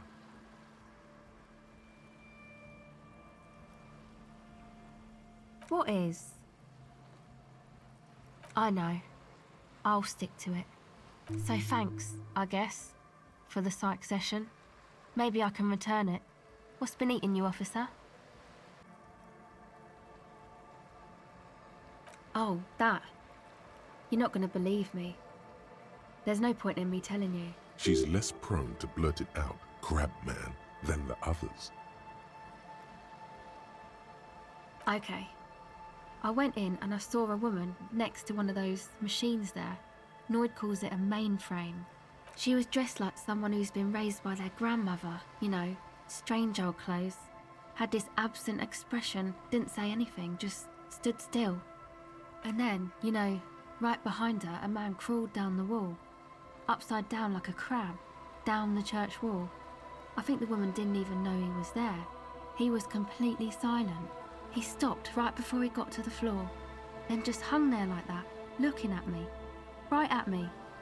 I fucking turned around and walked out. End of story. Like a crab, you say? It was too dark. I couldn't tell exactly. Come on, she obviously could. She already went into detail.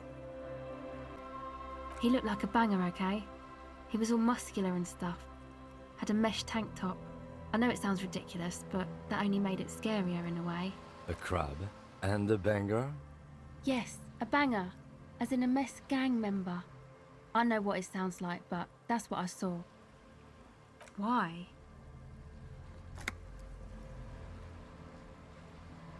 Nothing. Anyway, what else?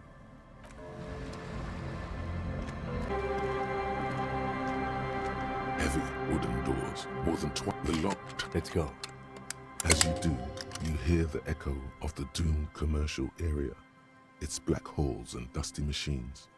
Then the feeling passes. A great whoosh of air rushes into the dark innards of the church, as though rushing to fill a great vacuum in the heart of the city.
Oh, fuck.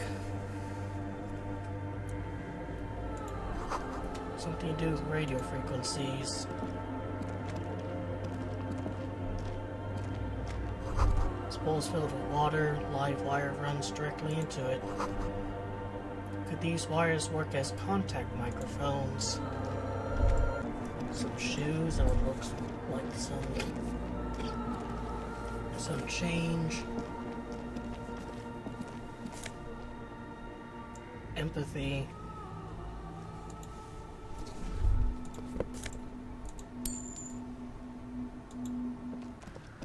Looks like there's something back there too. A machine stands in the corner, watched over by the figures on the stained glass window. It's turned on and quivering with soft electricity. Another radio computer. And this time it's already turned on.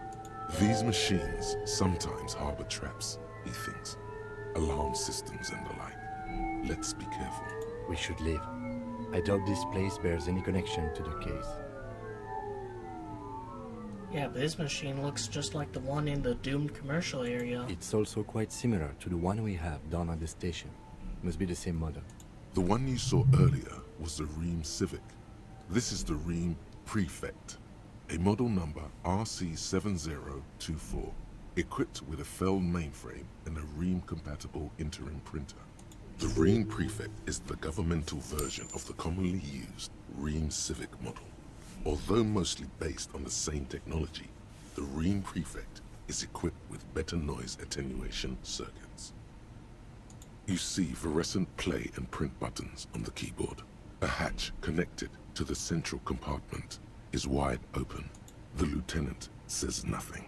Behind the hatch sits a cube-like crisscross of filaments, smoldering in the dark like fireflies. Silver tape on the side says, in black marker, log, February to March. This is the machine's filament memory. Press play to access its contents. The speaker comes to life. Static seeps through the machine's planar magnetic driver. An old lady greets you. Her voice sounds 100 years old. Good afternoon. First class accident on Saint-Brune. This is the East Insulindian Rapid Station 1. Please repeat. Is this the personal log? Hey, that's the same one from the doomed commercial area. It's the same old woman you spoke with through the radio computer in the doomed commercial area. Fortress accident? Like the one from the doomed commercial area? I have two machines registered to this company name in Martinez. One on Saint-Brune, the other on Rue de Saint-Ghislaine. Saint-Brune, that's the church. And Rue de Saint-Ghislaine? That's the doomed commercial area. Anything else I can help you with? I guess they wanted to use the same VA for basically the same role. I looked inside core, but the tape on the filament just said log Feb to March. Good. Please repeat the password. Oh, come on. Let's look around. There's no use trying to guess the answer.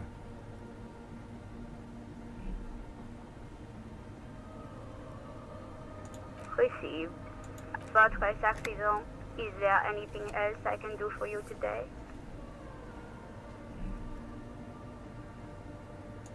Goodbye. The machine's keyboard is nothing happened.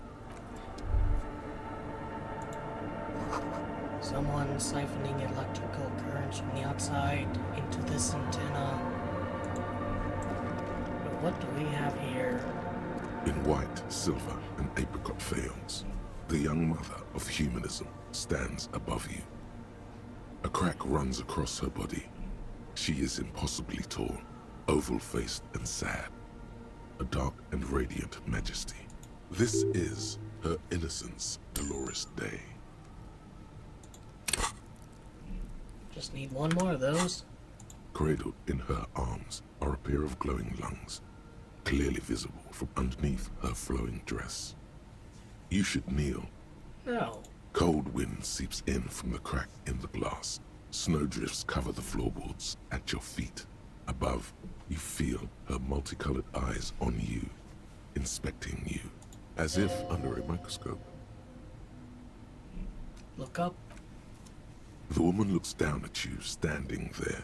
She towers among her followers, architects, laymen, courtiers. There is a sad smile on her lips, and a glint in her green-blue eye. Of what? Compassion? Remorse? She acknowledges the passing of someone who is still alive. You. It's compassion. As that soft word passes through your mind, the lieutenant draws an X-shaped cross from shoulder to shoulder. I guess I have no choice. Your fingertips touch your chest 4 times as you stand in the apricot-colored light of the window. Above you, the woman still smiles, her distant smile, sundered by the crack in the glass. Despite the damage you've done to yourself, the title appears lodged in your hippocampus. This is her innocence, Dolores Day. The innocence of humanism, internationalism, and the welfare state. Perhaps the most famous human being ever to have lived. Even more than Kraz Masov? No amount of Commodore Red can wipe her sad smile from your brain thing. It has survived the deluge and haunts you still, and will haunt you forever, as it haunts all men. But what? What exactly is an innocence? I've read a book, but it was fuzzy. The highest category of historic individual, an embodiment of the world spirit. A ruler? More. An innocence is elected to office by the founding party, a precedent that has taken place a mere 6 times in the entirety of history. The legal system of the Real Belt is built to accommodate an authentic rule should it coincide with our time. An innocence is infallible. The decisions made by one are not decisions. They are inevitabilities. What would have happened anyway? Only accelerated, packed into decades instead of centuries. An innocence is a continuous, compressed event, a sacred human being. It is an honor and a glory to live when one is in office. Is one in office now? No, we are alone. Okay, when did she rule? 300 years ago, in the wake of the discovery of this Isola, the Encyclopedia, by explorers from the continent of Muindi. She is, among other things, the innocence of inter-isolary travel and the connected world. What else do I know about her? Many things. You know she was a woman of the court, the wife of an influential Marchese, and eventually the principal advisor to Irene La Navigateur, Queen of Suresnes, modern-day Sir Laclais. Also, that she was gorgeous beyond beauty, draped in ancient sadness. Are you sure you want to remember this bit of historic trivia? Standing under a long, slender form like this, dwarfed? Okay, what else? Was she smart? Terribly. Women of the court were expected to play both contract bridge and chess sufficiently well to prove an interesting challenge to a man. A simple grasp in matters of philosophy, theology, and science was encouraged. She was, by all means, a kept woman. She made the most of her position in the antediluvian court, a court visited by the most prominent thinkers and artists of the day. In secret, she was becoming the era's preeminent philosopher of the state. A scalpel, a piercing gaze. She was an almost preternaturally magnetic and intelligent individual. To her contemporaries, she appeared out of time, a messenger from the future of the species. We all fell in love with her, head over heels. Even before she was declared an innocence, her influence was tremendous. How come? It was on her advice that Irene La Navigateur sponsored a number of voyages into the Pale. A costly, often tragic endeavor, ultimately vindicated by the discovery of the new world, the piece of reality you're standing on. She was crowned 2 years after the first expedition returned, setting in motion what is widely considered the greatest era in history. The DeLorean era. Wow. Wow indeed. When her innocence was declared, and the queen she had advised for years fell on her knees before her, she was so overcome with emotion that her lungs started glowing in her chest. Bystanders reported golden filaments lighting the already sunlit chamber around her, clearly visible beneath her dress. That is why the lungs are the symbol of love for the cultures of the Real Belt. I want more. As did we all. The lands of the Mesk and the Occident, and even far away Supramuindi. Altogether, 21 of the 40 Mundial nations of the time immediately accepted Innocenic rule, even before her crowning. Her crowning? In a city called Advesperaskit, in Vesper Messina, her homeland. The name of the city means evening comes, but it happened on a winter's morning, with the canals frozen and slush falling out of the sky. She was dressed in a white and pearl dress on an emptied-out plaza with the crowd far away. Already, her Theriers, the secret servicemen of the Innocents, were worried about an assassination attempt. She must have been beautiful. Oh yes, she looked like humanity's young mother, a perfect mother, insultingly beautiful. It was as if her face and shoulders and hands were covered in a soft down of underfeathers. You know this well, very well. Midwinter snow was beating the cobblestones around her. A small attaché of officials stood by as her Theriers placed a white gold wreath on her head. The crowning was mostly witnessed by secret servicemen. Then what? One of the men in this secret service killed her 22 years later. A young man who had come to suspect that Dolores Day was not entirely human, but something else. What? Something that had walked in our midst, watching us stumble for hundreds, if not thousands of years, until it decided to interfere in the course of our history. We were supposed to come up with this ourselves. The man was reported to have screamed at the Innocents. Dolores Day was shot in the chest with a fowling piece 8 times. The man, thought to be insane, said he once touched her and her body had been unnaturally warm, like a furnace, and that sometimes, while on duty, he observed her forgetting to breathe for over 10 minutes. This inhuman quality was witnessed by many others as well, glowing lungs and all. It is commonly attributed to mass hysteria and religious psychology. Was there something terrifying about her? Terrifying is a term too emotionally charged for your semantic memory, or what remains of it. But terrifying, it's a simple word. She was bad for humanity, and you shouldn't have started thinking about her. No, there's something bad about her. I want to know. You already do.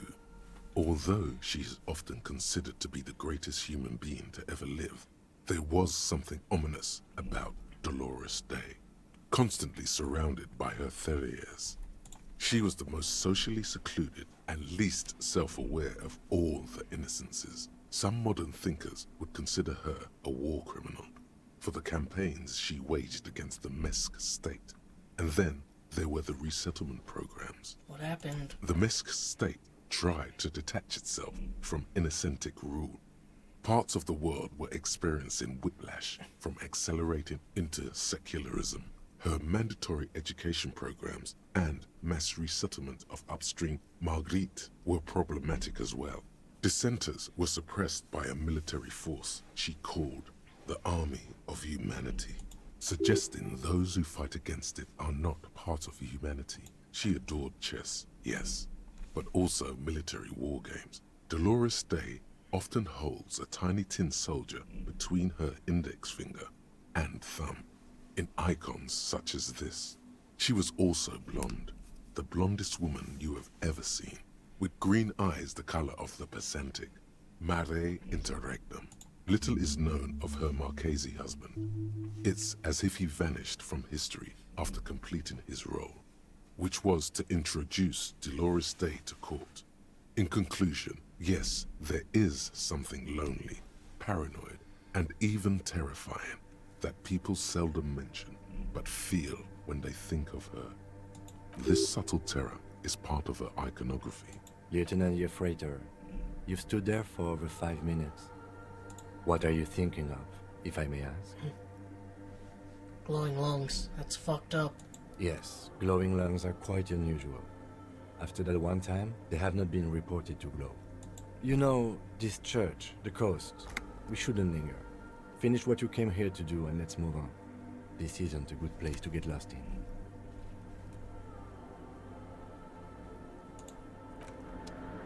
Can I do anything to improve my visual calculus? Humanism stands above you.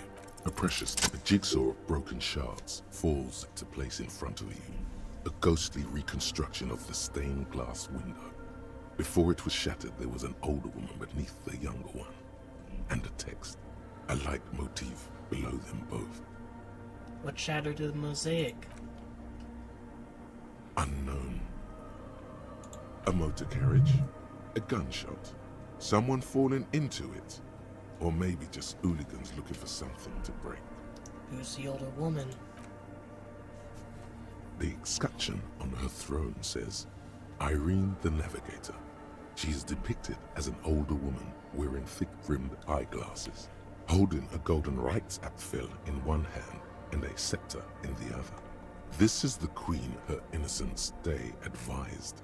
Above, she herself is whole. Small figures of wise men, common men, worshippers walk up the stairs to stand at her feet. Secret servicemen, Theriers, stand in a row guarding her. It must have taken years to produce this work in all its dizzying detail. The motto, what does it say? Below both women, in luminous black letters, Après la vie, mort. Après la mort, la vie de nouveau. Something about life and death. Appears from life, death, appears from life, the new. I don't know French. And then, along the left side, après le monde, la gré. Après le gré, le monde de nouveau. Sure. After life, death. After death, life again. After the world, the pale. after the pale, the world again. This is the great leitmotif of humanism, a summary of the effect of the discovery of this Isola, the Insulindian, on human thinking. A tremendous sea change akin to finding life after death. Well, I got some things right. Lieutenant, this used to say afterlife, death, after... Death, life again. After the world, the pale. After the pale, the world again. This exaltation is common in Dolorian sacralism. In the early years, it was even incorporated as the RCM slogan. No more, however. Why? It was deemed subservient to use a strongly moral intern-related motto. We already suspected of bootlicking. The sentence was also seen as too feminine. It was a macho thing. What's a logo now, or motto now? Justice, union, prudence, and force. Not very feminine. Not at all. The mother of humanism.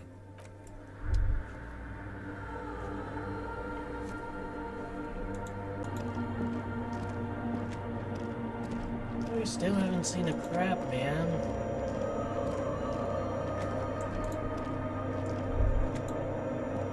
The silence in this part of the church, it's almost palpable. All the shifting matter and shuffling of living things is gone. Nothing seems to exist beyond the church anymore. Maybe if you were to stand in just the right spot, even your footsteps would be completely silent. Wait, I think I hear something. And then it's gone. Almost all of it. But for the faintest of hums, it seems the sound here is detached from its source somehow, if not blotted out outright. Truly unusual. You can hardly hear your own breathing.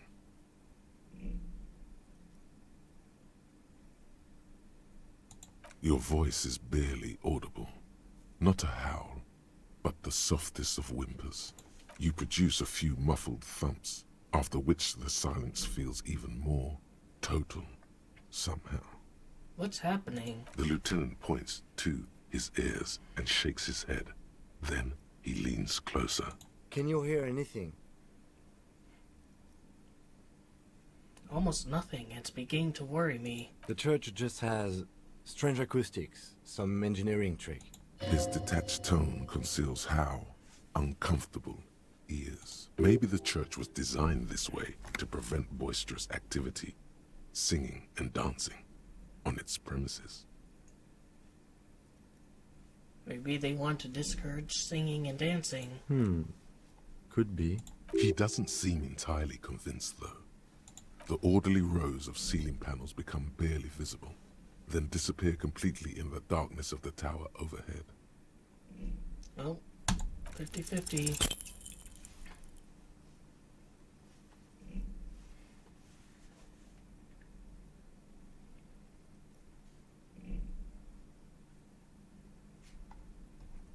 Just darkness without end. It makes your head spin. There's nothing. You're dizzy and disoriented as... Officer, what are you looking at?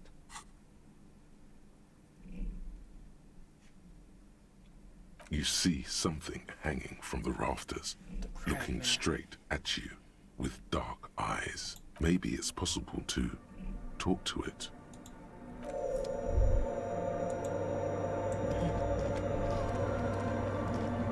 Is that a man? Looks more like part of the carpentry of the building came alive and is now studying you intently. The crab man. The man leaned forward a little, fixing you with a steady, unreadable gaze, then speaks. Habitual alcohol use has made you into a scared little pussy, Holmes. But don't worry, everything's gonna be all right. You come to the right place. That accent is Villalobos, a peninsula in Mesk and a district in general. There's a sizable contingent of Villalobos-speaking Mesks in Rivershore. The right place for what? Here you can receive the mother's love. And when you're ready, she will take your hand and lift you out of the despair at the bottom of that bottle. This man is obviously a habitual narcotics user. Do we really need to question him? I'm put off by this religious stuff. he thinks. And maybe the ceiling climbing, too. It's all very hard to square with the lieutenant's own view of reality. Hey, and what was that about the bottle again? You haven't even drank that much lately. Lay off it already. Shish.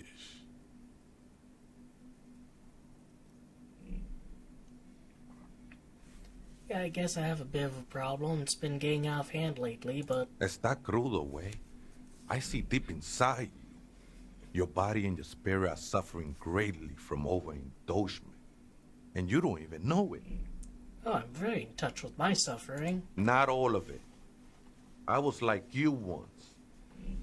You don't know all the havoc El Vino is wrecking on your mind and your spirit. Necesita parar, homie. You know, actually, since we're here, you may want to pay attention to what the ceiling climber is saying. It doesn't matter who I am, Way. I'm just bringing you the message of the mother's love. She don't want you to hang yourself on your own stubbornness. This is the Church of the Mother of Silence. You are welcome here. You have no idea what the fuck he's talking about. Is he just trying to throw you off your game? Do you know where the other spooker is? Other spooker? Oh, esa viejita es muy estudiosa. Don't know, Holmes. Viejita is Grandma? Wait, so there is another person living in the church, and it's a viejita. No. I just call her viejita because of her clothes. She's actually quite young.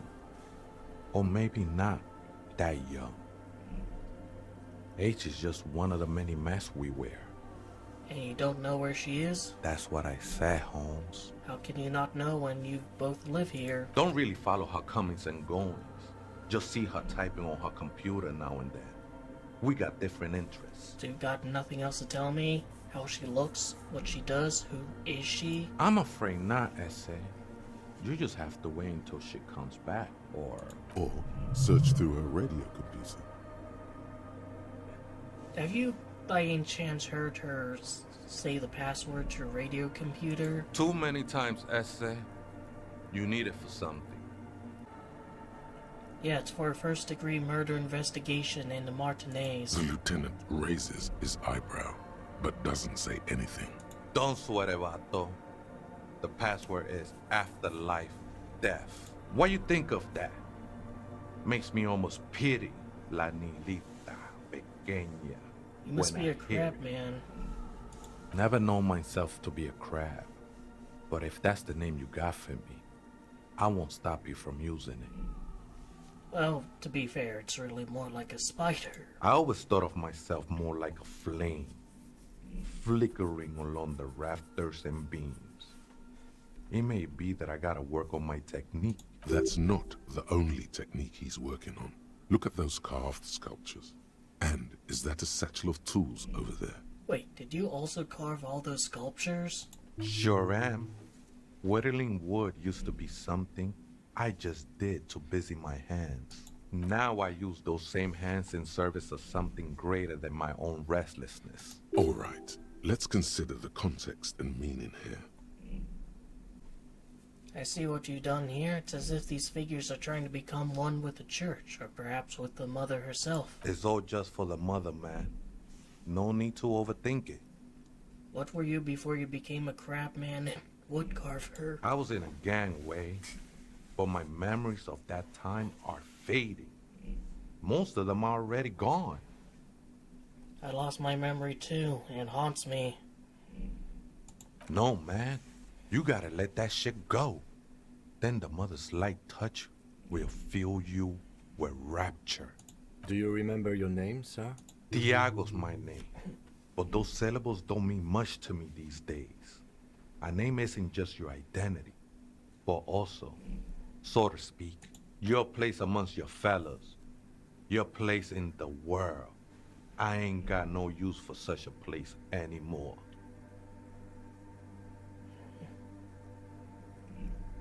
My name's Harrier Dubois, and my place in the world is Lieutenant Double Yefreter. That's just the thing, Holmes. None of that. matters. Alright, so what are you doing here? This is a special place. There's a perforation in the world up there. A way out into nothingness. This church was built around it for purposes of veneration. I circled it, nurtured by the silence bestowed by the mother. One of these days, I'll be pure enough to go drink from it directly. This mother of silence, you mean? Her? No. There's a new god in town. And she can be painted or sculpted. Because she has no limb or even a face. She is the end. She is a cavity in the dark beyond sense. She saved me.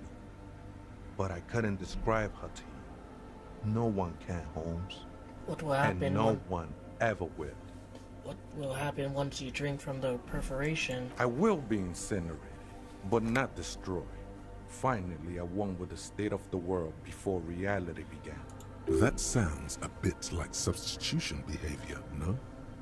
You know a thing or two about that. You sure you didn't switch one drug for another? It's not like that at all, man. It's just faith and joyful service. Faith is a kind of drug. I heard that before, Way. And I know I can't convince you on the spot. But think, when's the last time you woke up from silent communion with a hangover, regretting what you did last night? I mean, this church here has very heavy Catholic vibes, and Catholicism does embody a lot of guilt, doesn't it? There are drugs darker than alcohol circling your system. I think love might have been my drug of choice, and I think I'm still hungover from it. She took you for a good spin, huh? Don't worry, bro. That love is but a drop compared to the ocean of the mother's love. The mother will eat all of you and never spit you out. Let's agree to disagree. I know it will take time. Don't sweat it. I know it will take time. Are these Don't yours? sweat it. I think they were. A long time ago. I had to shed them like skins to get closer to the center of the silence. You could have them. I don't need them anymore. I still don't understand what you're doing in the church. I'm a seraph, Holmes. I sing the mother's glory. Can you sing for me? I ain't from no Marietti, if that's what you're thinking. And the song I sing is silent as the mother. Oh, how convenient. Marietti is a mesque style of music and dance, commonly seen at all manner of festivities, especially weddings. It's delightfully quaint, owing to its peasant origins. I have 3 fucking nights at the Whirling Rags, in my pocket. I have no idea how, in-universe this money is spawning, but how do you even find this place? Hard to say. I think I did some construction work here, back when I still had material worries. Up there, I realized what the true purpose of the church was. Been spending a lot of time here ever since. The past is nothing to me now, Way. The sinewy figure lingers on the wooden beams, blending into the shadows. Some ravers want to turn this place into a nightclub. The ones in the tent outside? Right? I see them. Guessing they're the ones who call me a crab. Probably scared of me.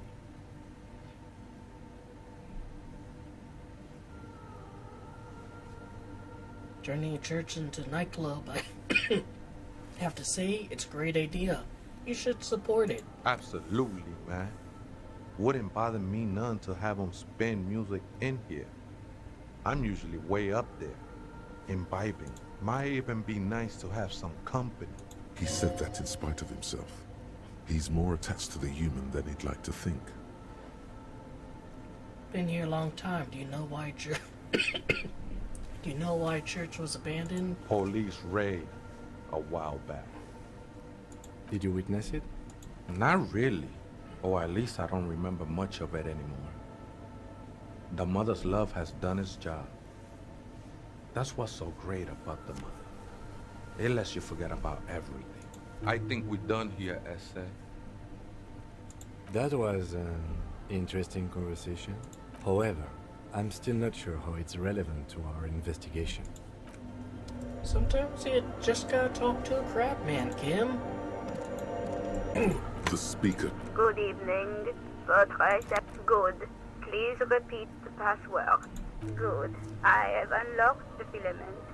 After ending the call, please press print to access the filament.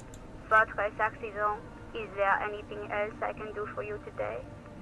What are you, a machine, or are you alive? Yes, I am alive. I am 74 years old and my name is Yvonne. Now please repeat. Is this the personal log? She repeats passwords. I work as a repeater at the East Insulindian repeater station. It's my job to know where you are, Fortress Accident. As for me, well, I am sitting in my cubicle, surrounded by a wall of radios. Doesn't it get lonely? Sitting there all by herself. Doesn't it get lonely doing this job? Lonely? Why would it get lonely? I get to talk all day to people like you over a warm cup of tea. That's why she does this. Now, please tell me why you're calling, Fortress. Sleep well, The machine's keyboard is... The printer prints out a long text document with dated paragraphs. It looks a bit like someone's journal. The first entry, made on the 4th of February, 51, by an unknown author, is short and concise. Arrived at the church. The door was boarded up, so I used the crowbar to get inside. Looks like the place has been deserted. Nothing out of the ordinary, but our lieutenant leans closer, scouring the printout over your shoulder. Just as you finish reading, he looks up, muttering under his breath. 4th of February. That's over a month ago.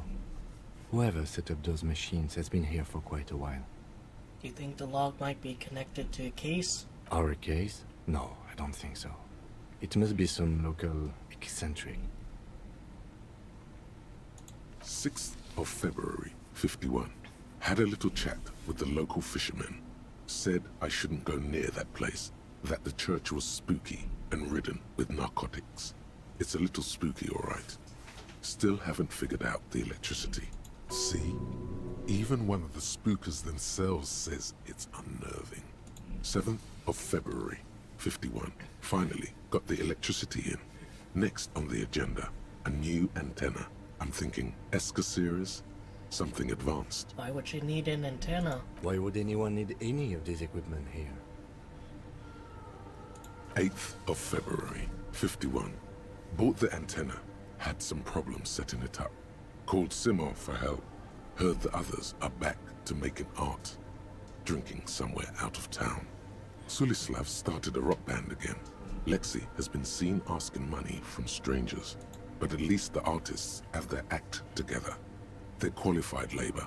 They can get work anywhere. Graphic design, ads.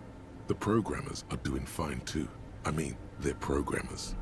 The writers, though, they're fucked. I just have to find out what caused that data loss and be done with it. Still don't understand how it managed to wipe out the backup, when the backup wasn't even connected to the front. I know. Everyone thinks it's impossible. They say I must be lying. I'm here to set it right. A data loss? Seems like something to do with radio computers. Unfortunately, I don't know enough about them to understand what the author is saying. Something about the backup data getting destroyed, and how everyone thought it was the author's fault. Let's just keep reading. Artists, programmers, Lexi, who are all these people? I think these people worked in the radio computer games business. The one we saw in the Doom commercial area. They must be her former co-workers. 12th of February, 51. Brought some food from the grocery store. Apparently, there's a strike going on in the harbor.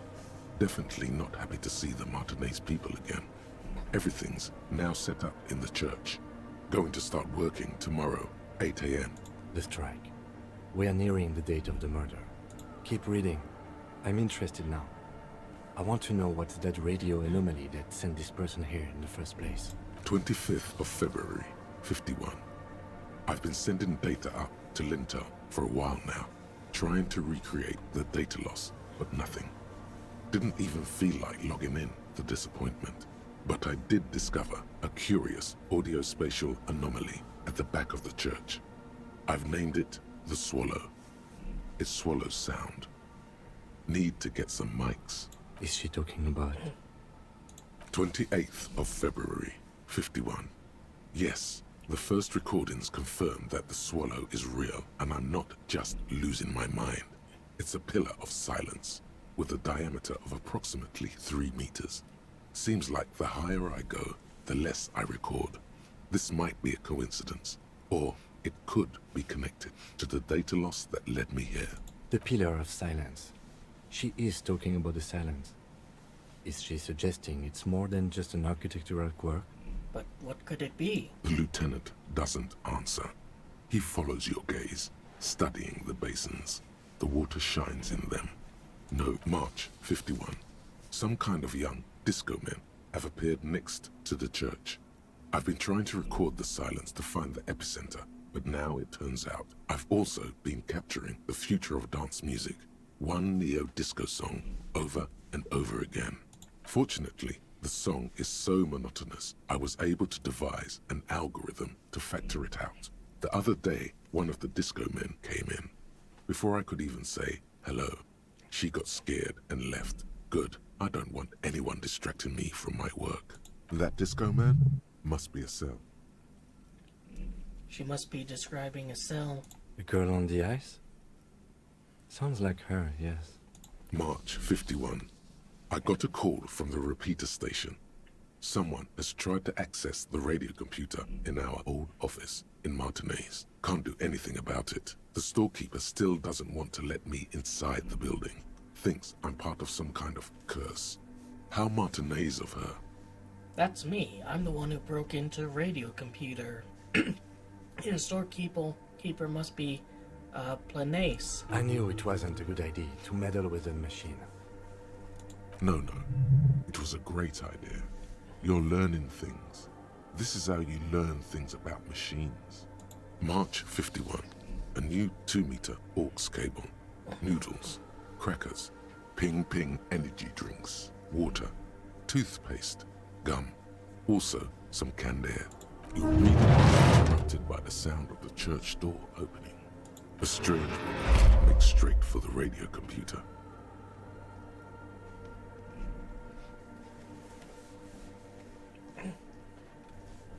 Not in a rush.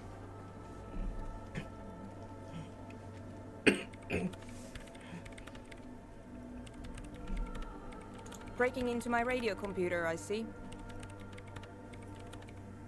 Yes, you are breaking in, but not into her radio computer. You're a master circuit bender. I do apologize for the intrusion, madame. We are with the RCM, you see. We're here in a side case representing a certain music venue organizers. I'll do this one. There are no coalition military data links. And even if there was, you couldn't access them over a civilian network. Yes, I could. I'm a cybernetic god. I'm using your realm. Your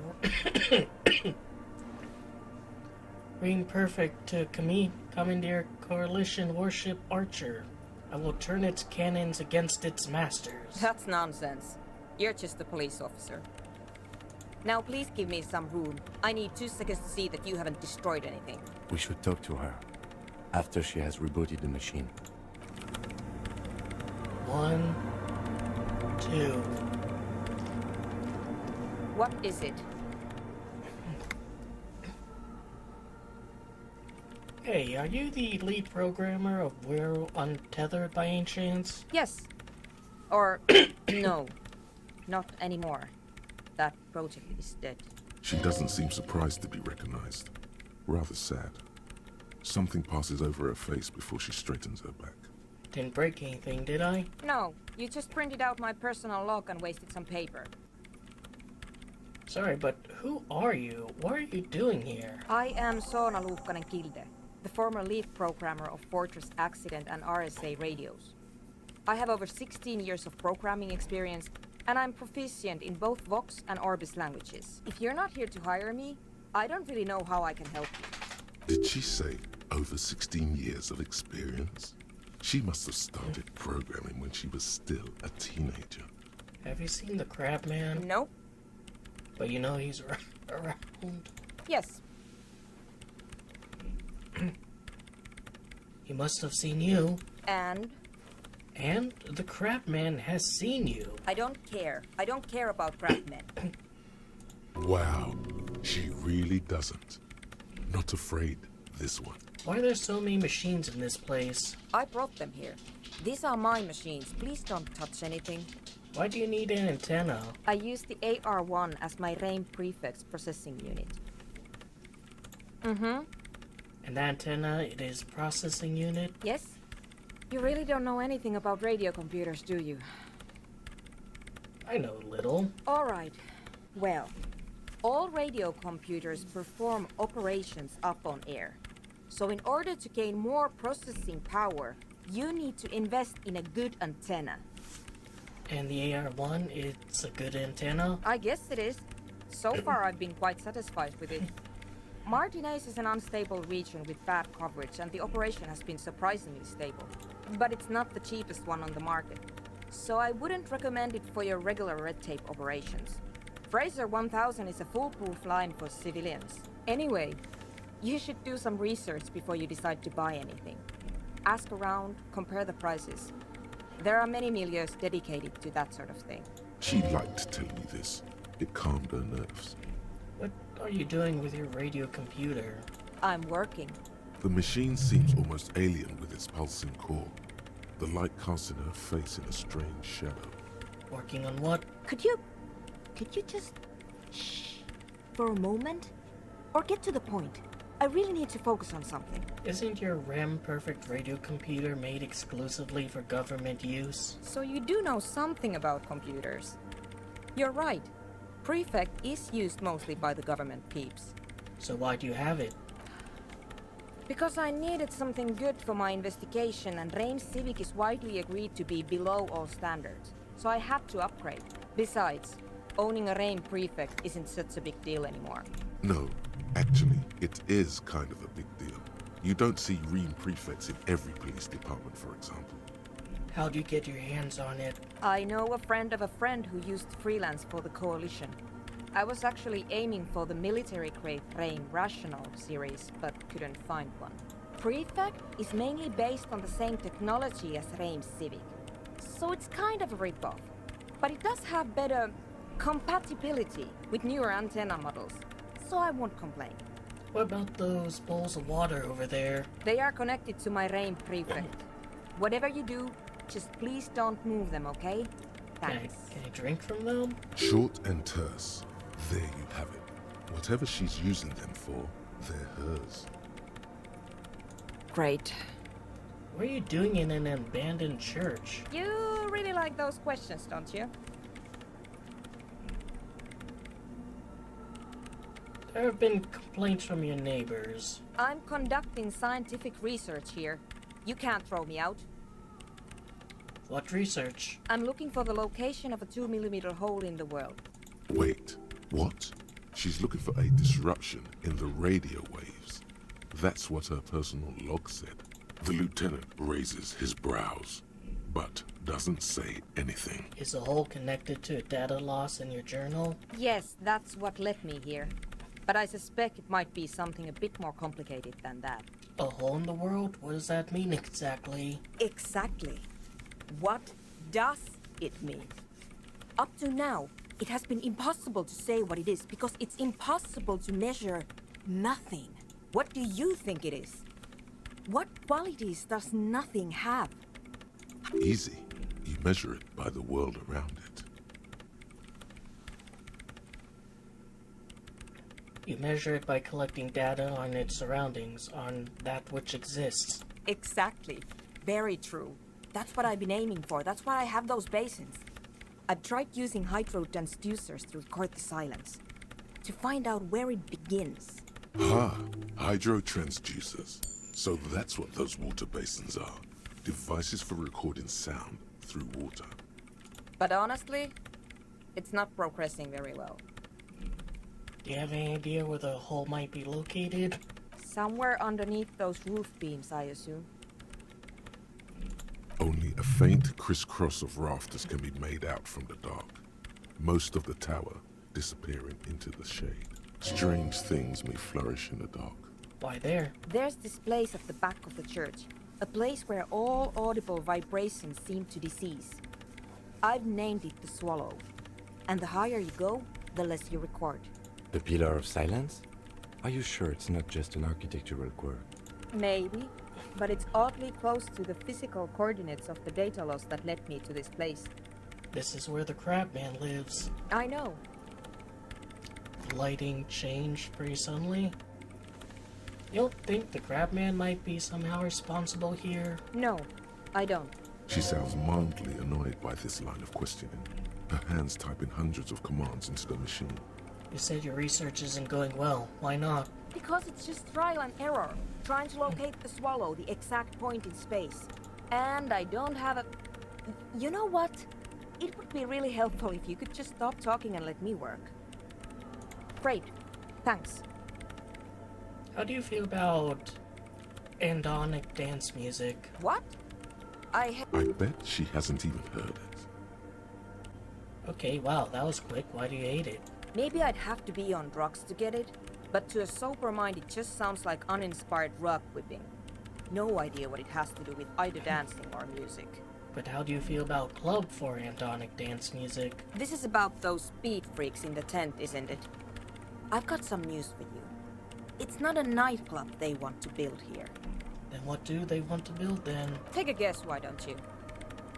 I'm still convinced they want to establish a nightclub for andonic dance music. They said it was their dream.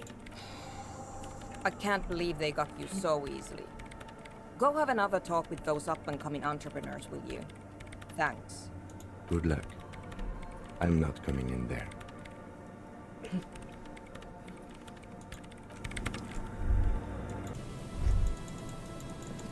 I mean, could be on the docks. Is this like the jacket?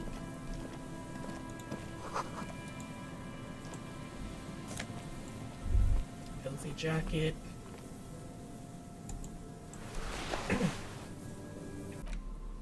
Filthy rags, been mercy of the elements for quite some time. Has seagull shit. As you hold it in your hands, it makes an uncomfortable crunching sound. Yeah, and how does this jacket get so disgusting? It's a sordid, filthy tale, not for the weak. Are you sure you can stomach it? Yep. It occurs to you that you're not even holding the jacket itself, but rather the thick crust of jetsam and seagull shit that ensconces it. It smells like a dead sea creature, tangled in grey strands of seaweed. It must have spent quite some time in the water before the tide deposited it ashore. Okay, but what is the crust made of? Somehow, it was carried or dragged to the boardwalk. If not by human hands, then perhaps the feral dogs that prowl the beaches at night. The faint impressions of many footprints are also present, though it's impossible to tell what kind or how many. Suffice to say, the jacket spent some time on the ground before someone draped it over the railing. What happened once someone put on the railing? The crust is hard. This jacket spent at least a day baking in the sun. Who knows what happened to it then? I'm just gonna pretend I didn't think about any of this. It's too late. You've already thought about it, and now your hands are covered in muck. What? No. Then it'll just be on your pants.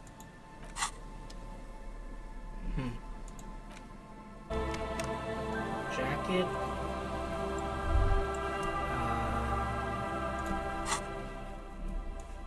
Tear back. Crowbar. And I should already have my flashlight out. Another postcard. Oops.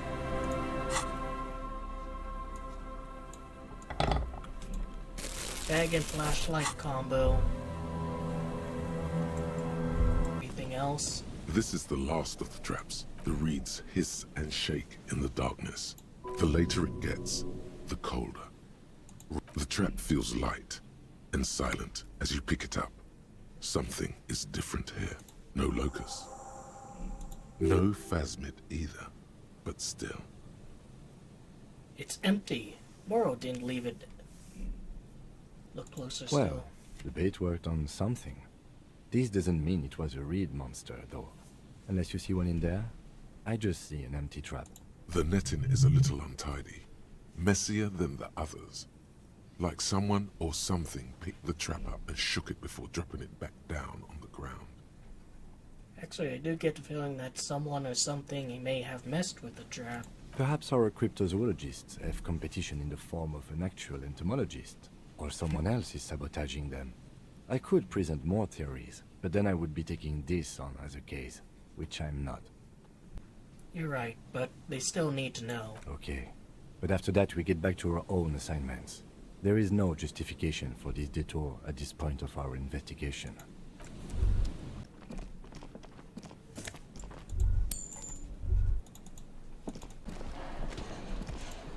Oh, there he is. It's great to see you again, officer. My wife can't wait to thank you. Go on, talk to her. Alright, guess I have to talk to her first. Oh, sweetie, I don't even know how to thank you for finding my husband and helping him out. I hope we haven't been too much trouble for you. I'm just doing my job, ma'am. Here, I want to give you a small token of my gratitude. It's a tie, Mexican origin. The pin is an antique, quite special. The little silvery knob holding the tie together feels warm in your hand.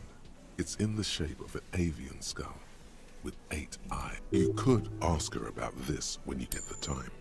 It's probably a cryptid, but the phasmid, of course, is more important.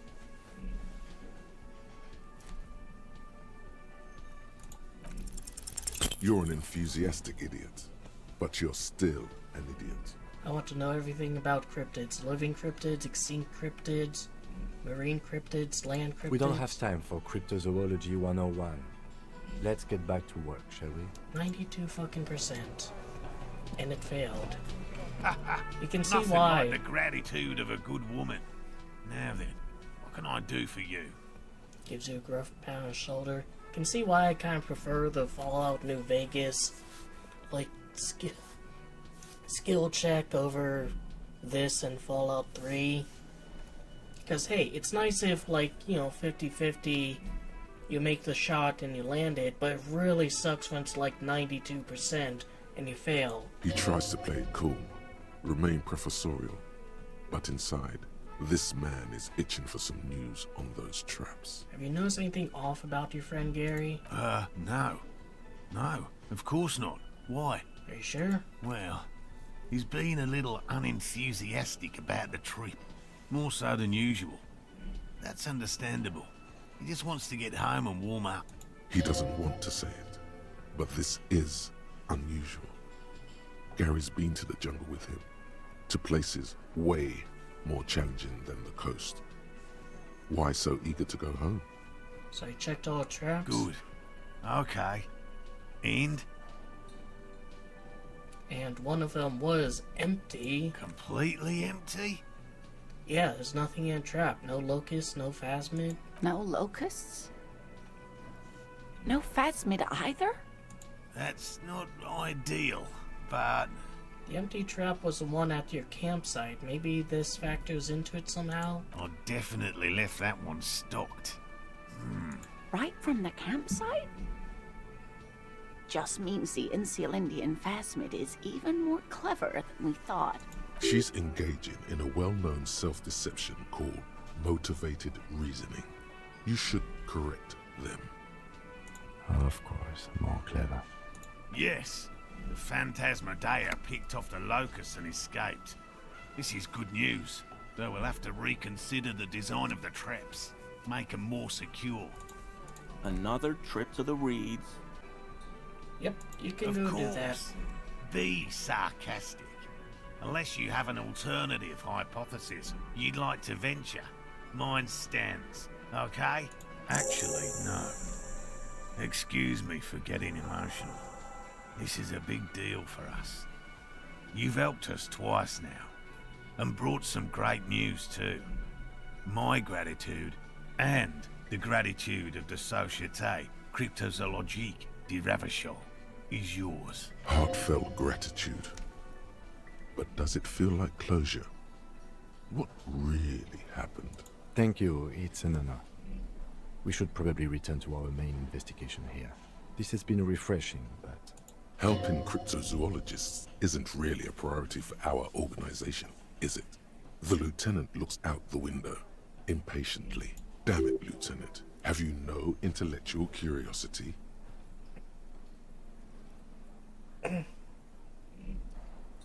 Yeah, screw it. Consider the way the empty trap was disturbed, as though shaken. Most likely the hands of a young person. Hands small enough to fit inside the trap, too. You should ask the red-headed boy, Kuno. I think a little hooligan called Kuno may have stolen the locust. A little hooligan? But what would a child want with bags? Oh, my dear Morel. You've been an old man for too long. Kids love to torment insects almost as much as they love to torment old folks. I'll talk to little gremlin and see if anything comes up. Delinquents. My favorite. Oh, you've been such a dear to us. Please, let us know whatever you turn up. I have a feeling we're getting so close. Well, I see you've got all the help you need. I'll see you tonight at my place. Let's play suzerainty, but no more field trips for me. This is a slippery one. He may respect the law, but mostly wants to pass under the radar. You won't get a chance to talk after you walk out of here. He hasn't been particularly forthcoming before. He may well still be hiding something. After he's left, it's too late. Really, Gary? We're getting somewhere here. I'd love to play suzerainty, but... Lena, I'm sorry, but you're not getting anywhere. It was some kids. I know the little mutants around here. Leave anything out in the open and they'll steal it, even if it's bugs. Morel, it's been fun, really, but I need a bath and I have deliveries to handle. When this tea is done, I gotta run. No need to apologize, Geary. You'd be more than helpful. We'll have to take a rain check on that game of suzerainty today, though. We're gonna follow this through.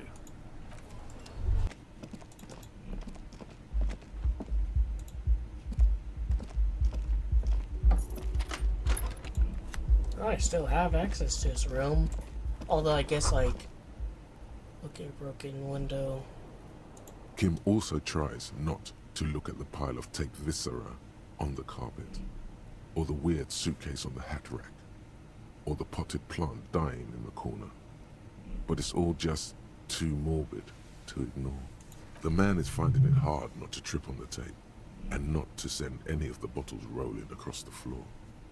Where unidentifiable sludge makes it hard for him to breathe. Smells of vomit in here. I'm sorry for this. No problem, officer.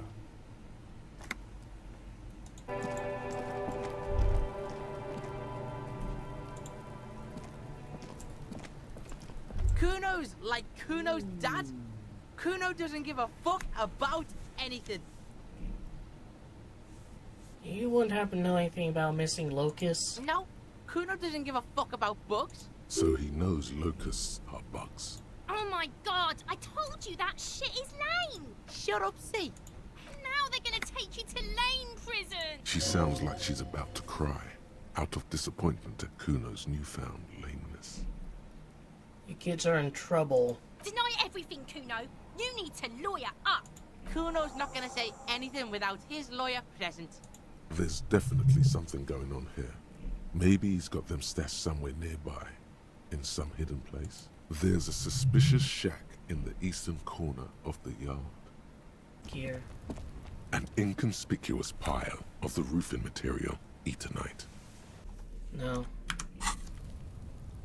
An inconspicuous pile of the roofing because there's a secret door hidden behind the panels of Eternite. That's why they're too orderly. There it is. You see a shabby little door.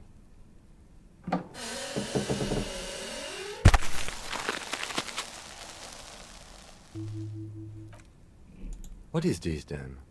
A tool shed? Let's investigate. Alright, but what's on? Do I have my bag? I don't have my bag or my flashlight. I mean, come on. Harry, come on. Could be precious terror I guess, in there, but can't grab it.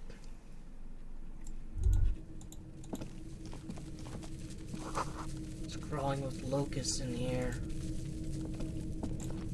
All around you, the hisses and chirps of locusts fill the musky air. The earthen floor of the shack has been shaped into mounds of mud, dotted with little holes for windows. Like skyscrapers, spires of dirt and sand rising. Accommodations for their insectoid inhabitants. Well, detective, it appears you've solved the case of the locusts. For the missing locust case, which is a sub-case of the imaginary insect case. So at least that's going well. Yes, precisely what I was thinking. Yes. I feel we are nearing a real breakthrough. We should talk to Kuno about this, Gumstop. I'll let you handle the Kuno side of things. Trace of yellow powder. Be still, my beating heart. It's amphetamine. Sweet amphetamine. The lieutenant isn't studying the powder in the mirror. He's studying you. There's a good vague way to ask where he stands on drug use. Professionally, I mean. Someone's taking narcotics here. Perhaps the police should interfere? Perhaps not. This is below our pay grade, detective. However, see that ladder there? It's probably another way into the industrial harbor, no? A secret path the local kids use. Galloway, get fucked up. What's this? Stealing your funds, Kuno. Fuck you. Cursed pighead looks mummified.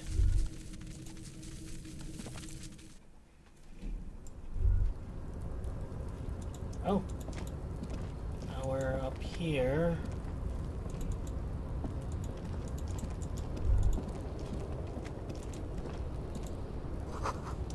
Restoration pillars keeps the ruins together. Another postcard. This doorway's gonna collapse soon.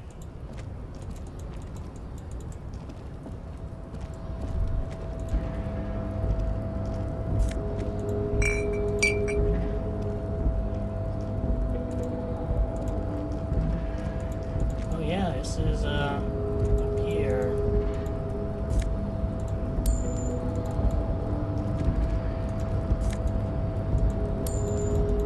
Alright. Kuno's like Kuno's dad. Kuno doesn't give a fuck about anything. Yeah, Kuno took the books, so what? So it wasn't a phasmid. A wave of disappointment washes over you. You say you don't give a fuck about bugs and then build a whole bug town? It's not Bugtown. It's the city of locusts. Locusts aren't just bug shit. They come out of the sky like a fucking shadow. Shit descends. Stop! You stop. It's like their fucking night. Locust City, Night City, City of Rage.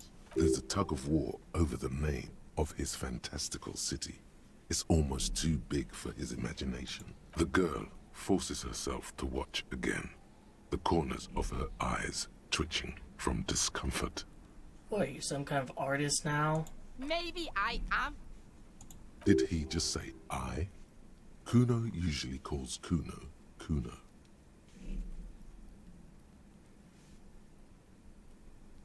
You should listen to your friend, Kuno. Art's lame as hell. Oh, Kuno! It's so lame, even the pig knows it's lame. Please stop! Yo, fuck you, see? Kuno can be what Kuno wants to be. Kuno's his own man. Kuno's free. Kuno made himself into Kuno.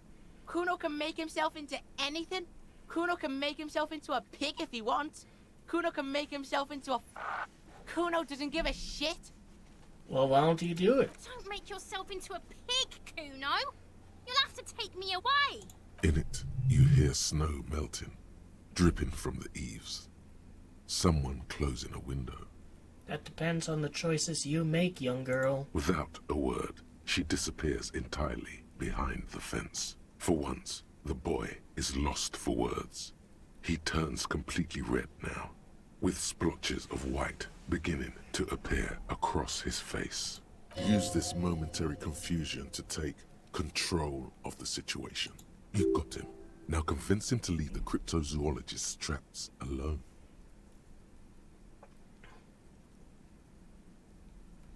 I need to stop taking locusts from traps. The cryptozoologists are trying to find something very important. Those locusts are bait. I don't give a shit. I don't need the locusts anyway. Shit is all lame now. She was right. The girl's face appears again, above the fence, just long enough to make eye contact with Kuno. And what's going to happen to the locusts? Kuno's gonna let the fucking locusts die. What does the city of locusts mean? It don't mean anything. It's shit. Kuno just likes to focus. Kuno likes to concentrate on shit. Build shit when he's zipping hard. Fuck. Pig, you really shouldn't have fucked with Kuno City. Now it's all fucking lame. Yeah, blow me, Kuno. The fuck are they trying to catch anyway? With the traps? None of your business. Yeah, whatever. Fuck you, Kuno. I'm glad I called you retarded earlier. Though I don't know if that was from the session where the mic was actually turned on. Skeptical, but I have a good feeling about this. Yeah, chat with the kid, Kuno. He's promised to stop stealing your locusts. So it was just a child. Thank you for telling us, sweetie. This is good news, right? It means we can try again. She acts chipper, but something's changed in her tone. A hidden worry. Yeah, you're right. We just need to restock the empty trap. Then we'll need to inspect the traps one more time. And then maybe we can. Darling, I told you to take it easy. You're getting sick. Maybe it's time to go home. You're right, you're right.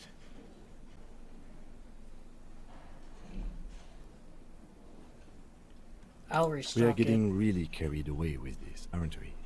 He wants to see this tale through as much as you. Otherwise, he'd have stopped this already. But he cannot let it drag out after this. Really? It's too much, officer. What Morel means is we're grateful for your help. Here's a fresh batch of locusts. They should slide right down the funnel. And thank you again. We will definitely mention you, should this lead to a discovery. I'm not talking co-discovery, of course, but... Wow. Co-discovery. You'd be famous. This would show them all. We need to get you on that list of discoverers.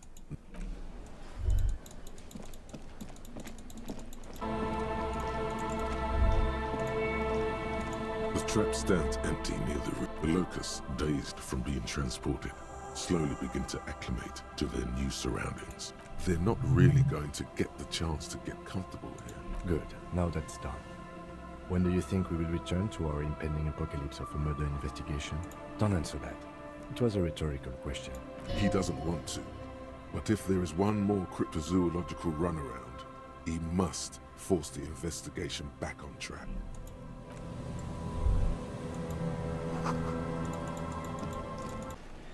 Again? I can't believe... You know what it is. It's like the two of you know each other. Just ask him. Just tell me the truth. Do you know me from somewhere? Oh, I definitely know you from somewhere. Another life. From where? Another life? Yes, from another life. A different life. Maybe the life of a police officer belonging to the ranks of the... To what station do you think you would belong in this alternate and totally fictional reality? 41st? Okay. That's plausible. That's entirely plausible. Now we're really getting somewhere. Somewhere good. Let's talk more about that hypothetical Station 41 you mentioned. Okay. What would our relationship be in that alternative universe? Let's be crazy. Let's say you and I are partners. How's that for a thought experiment?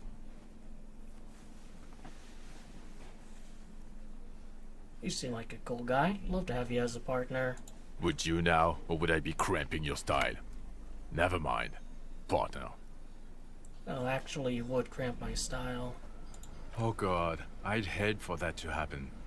You know what might help prevent that, though? Yeah? You doing your fucking job. So what would our relationship be like? Or do you have a crime to solve? Oh no. You see, I enjoy watching other better cops solve crimes. And let me tell you, it's been quite a privilege seeing you work. This isn't helping. Who else is in our imaginary police station? You're not going to believe this, but police officers.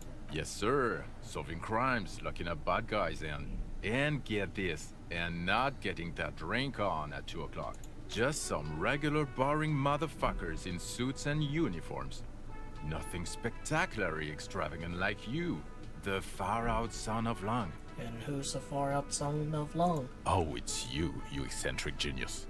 I mean, with your unorthodox approach to police work, it has to be you. Want to tell me more about him? Not even a little bit. It's an urban myth about an officer who is so far undercover he can't remember who he is. As I said, just an urban myth. You are not the son of Lang. He's trying to protect you from further rough handling, dished out by the sunglassed man. Okay, yes, you get the joke. Leave it at that. Let's be crazy. Let's say you and I are partners. How's that for a thought experiment? Kim's cooler than you. I'm sure he's fucking flattered.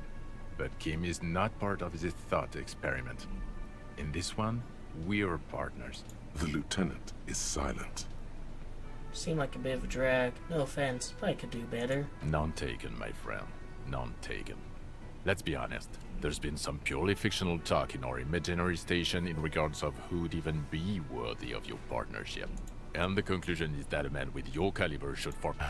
Neither can I, partner. Neither can I. It's a mere second, but it feels like you saw something. A gram of compassion in that sadness.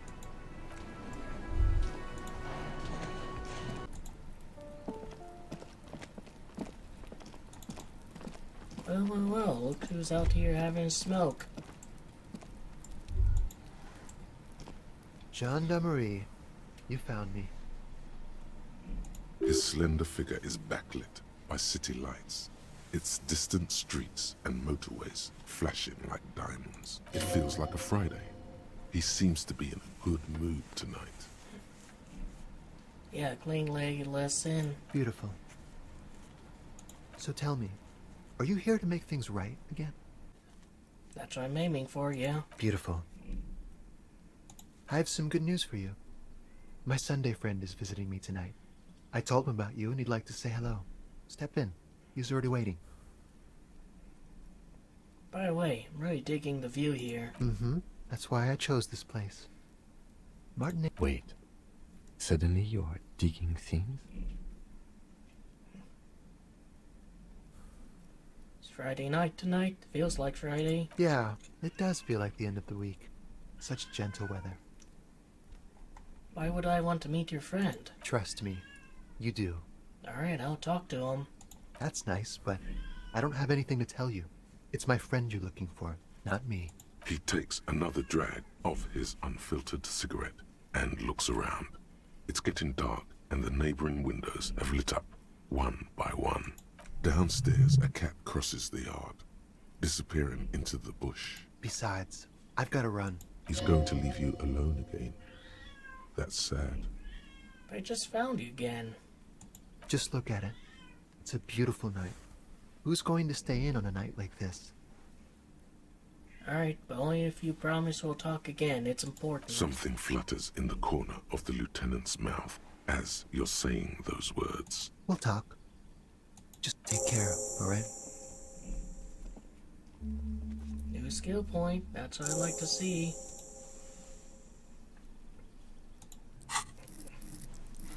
It for a skill I need. And he's gone again.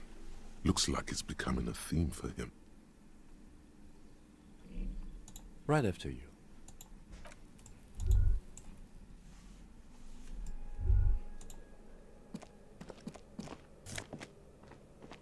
Yep, you're Those are mine. Quarterly business magazine.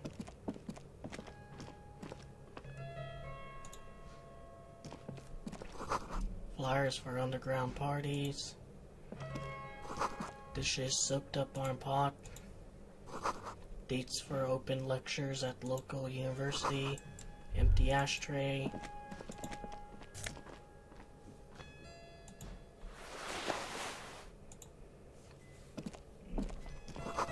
Old photo of same apartment, dated year 01. Expensive men's perfume lingers in the air. Buckets of paint on layer of old newspaper. Exquisite canopy bed made of metal. But we're going to do this in the next video because I've been playing for too long as it is. Editing is gonna suck.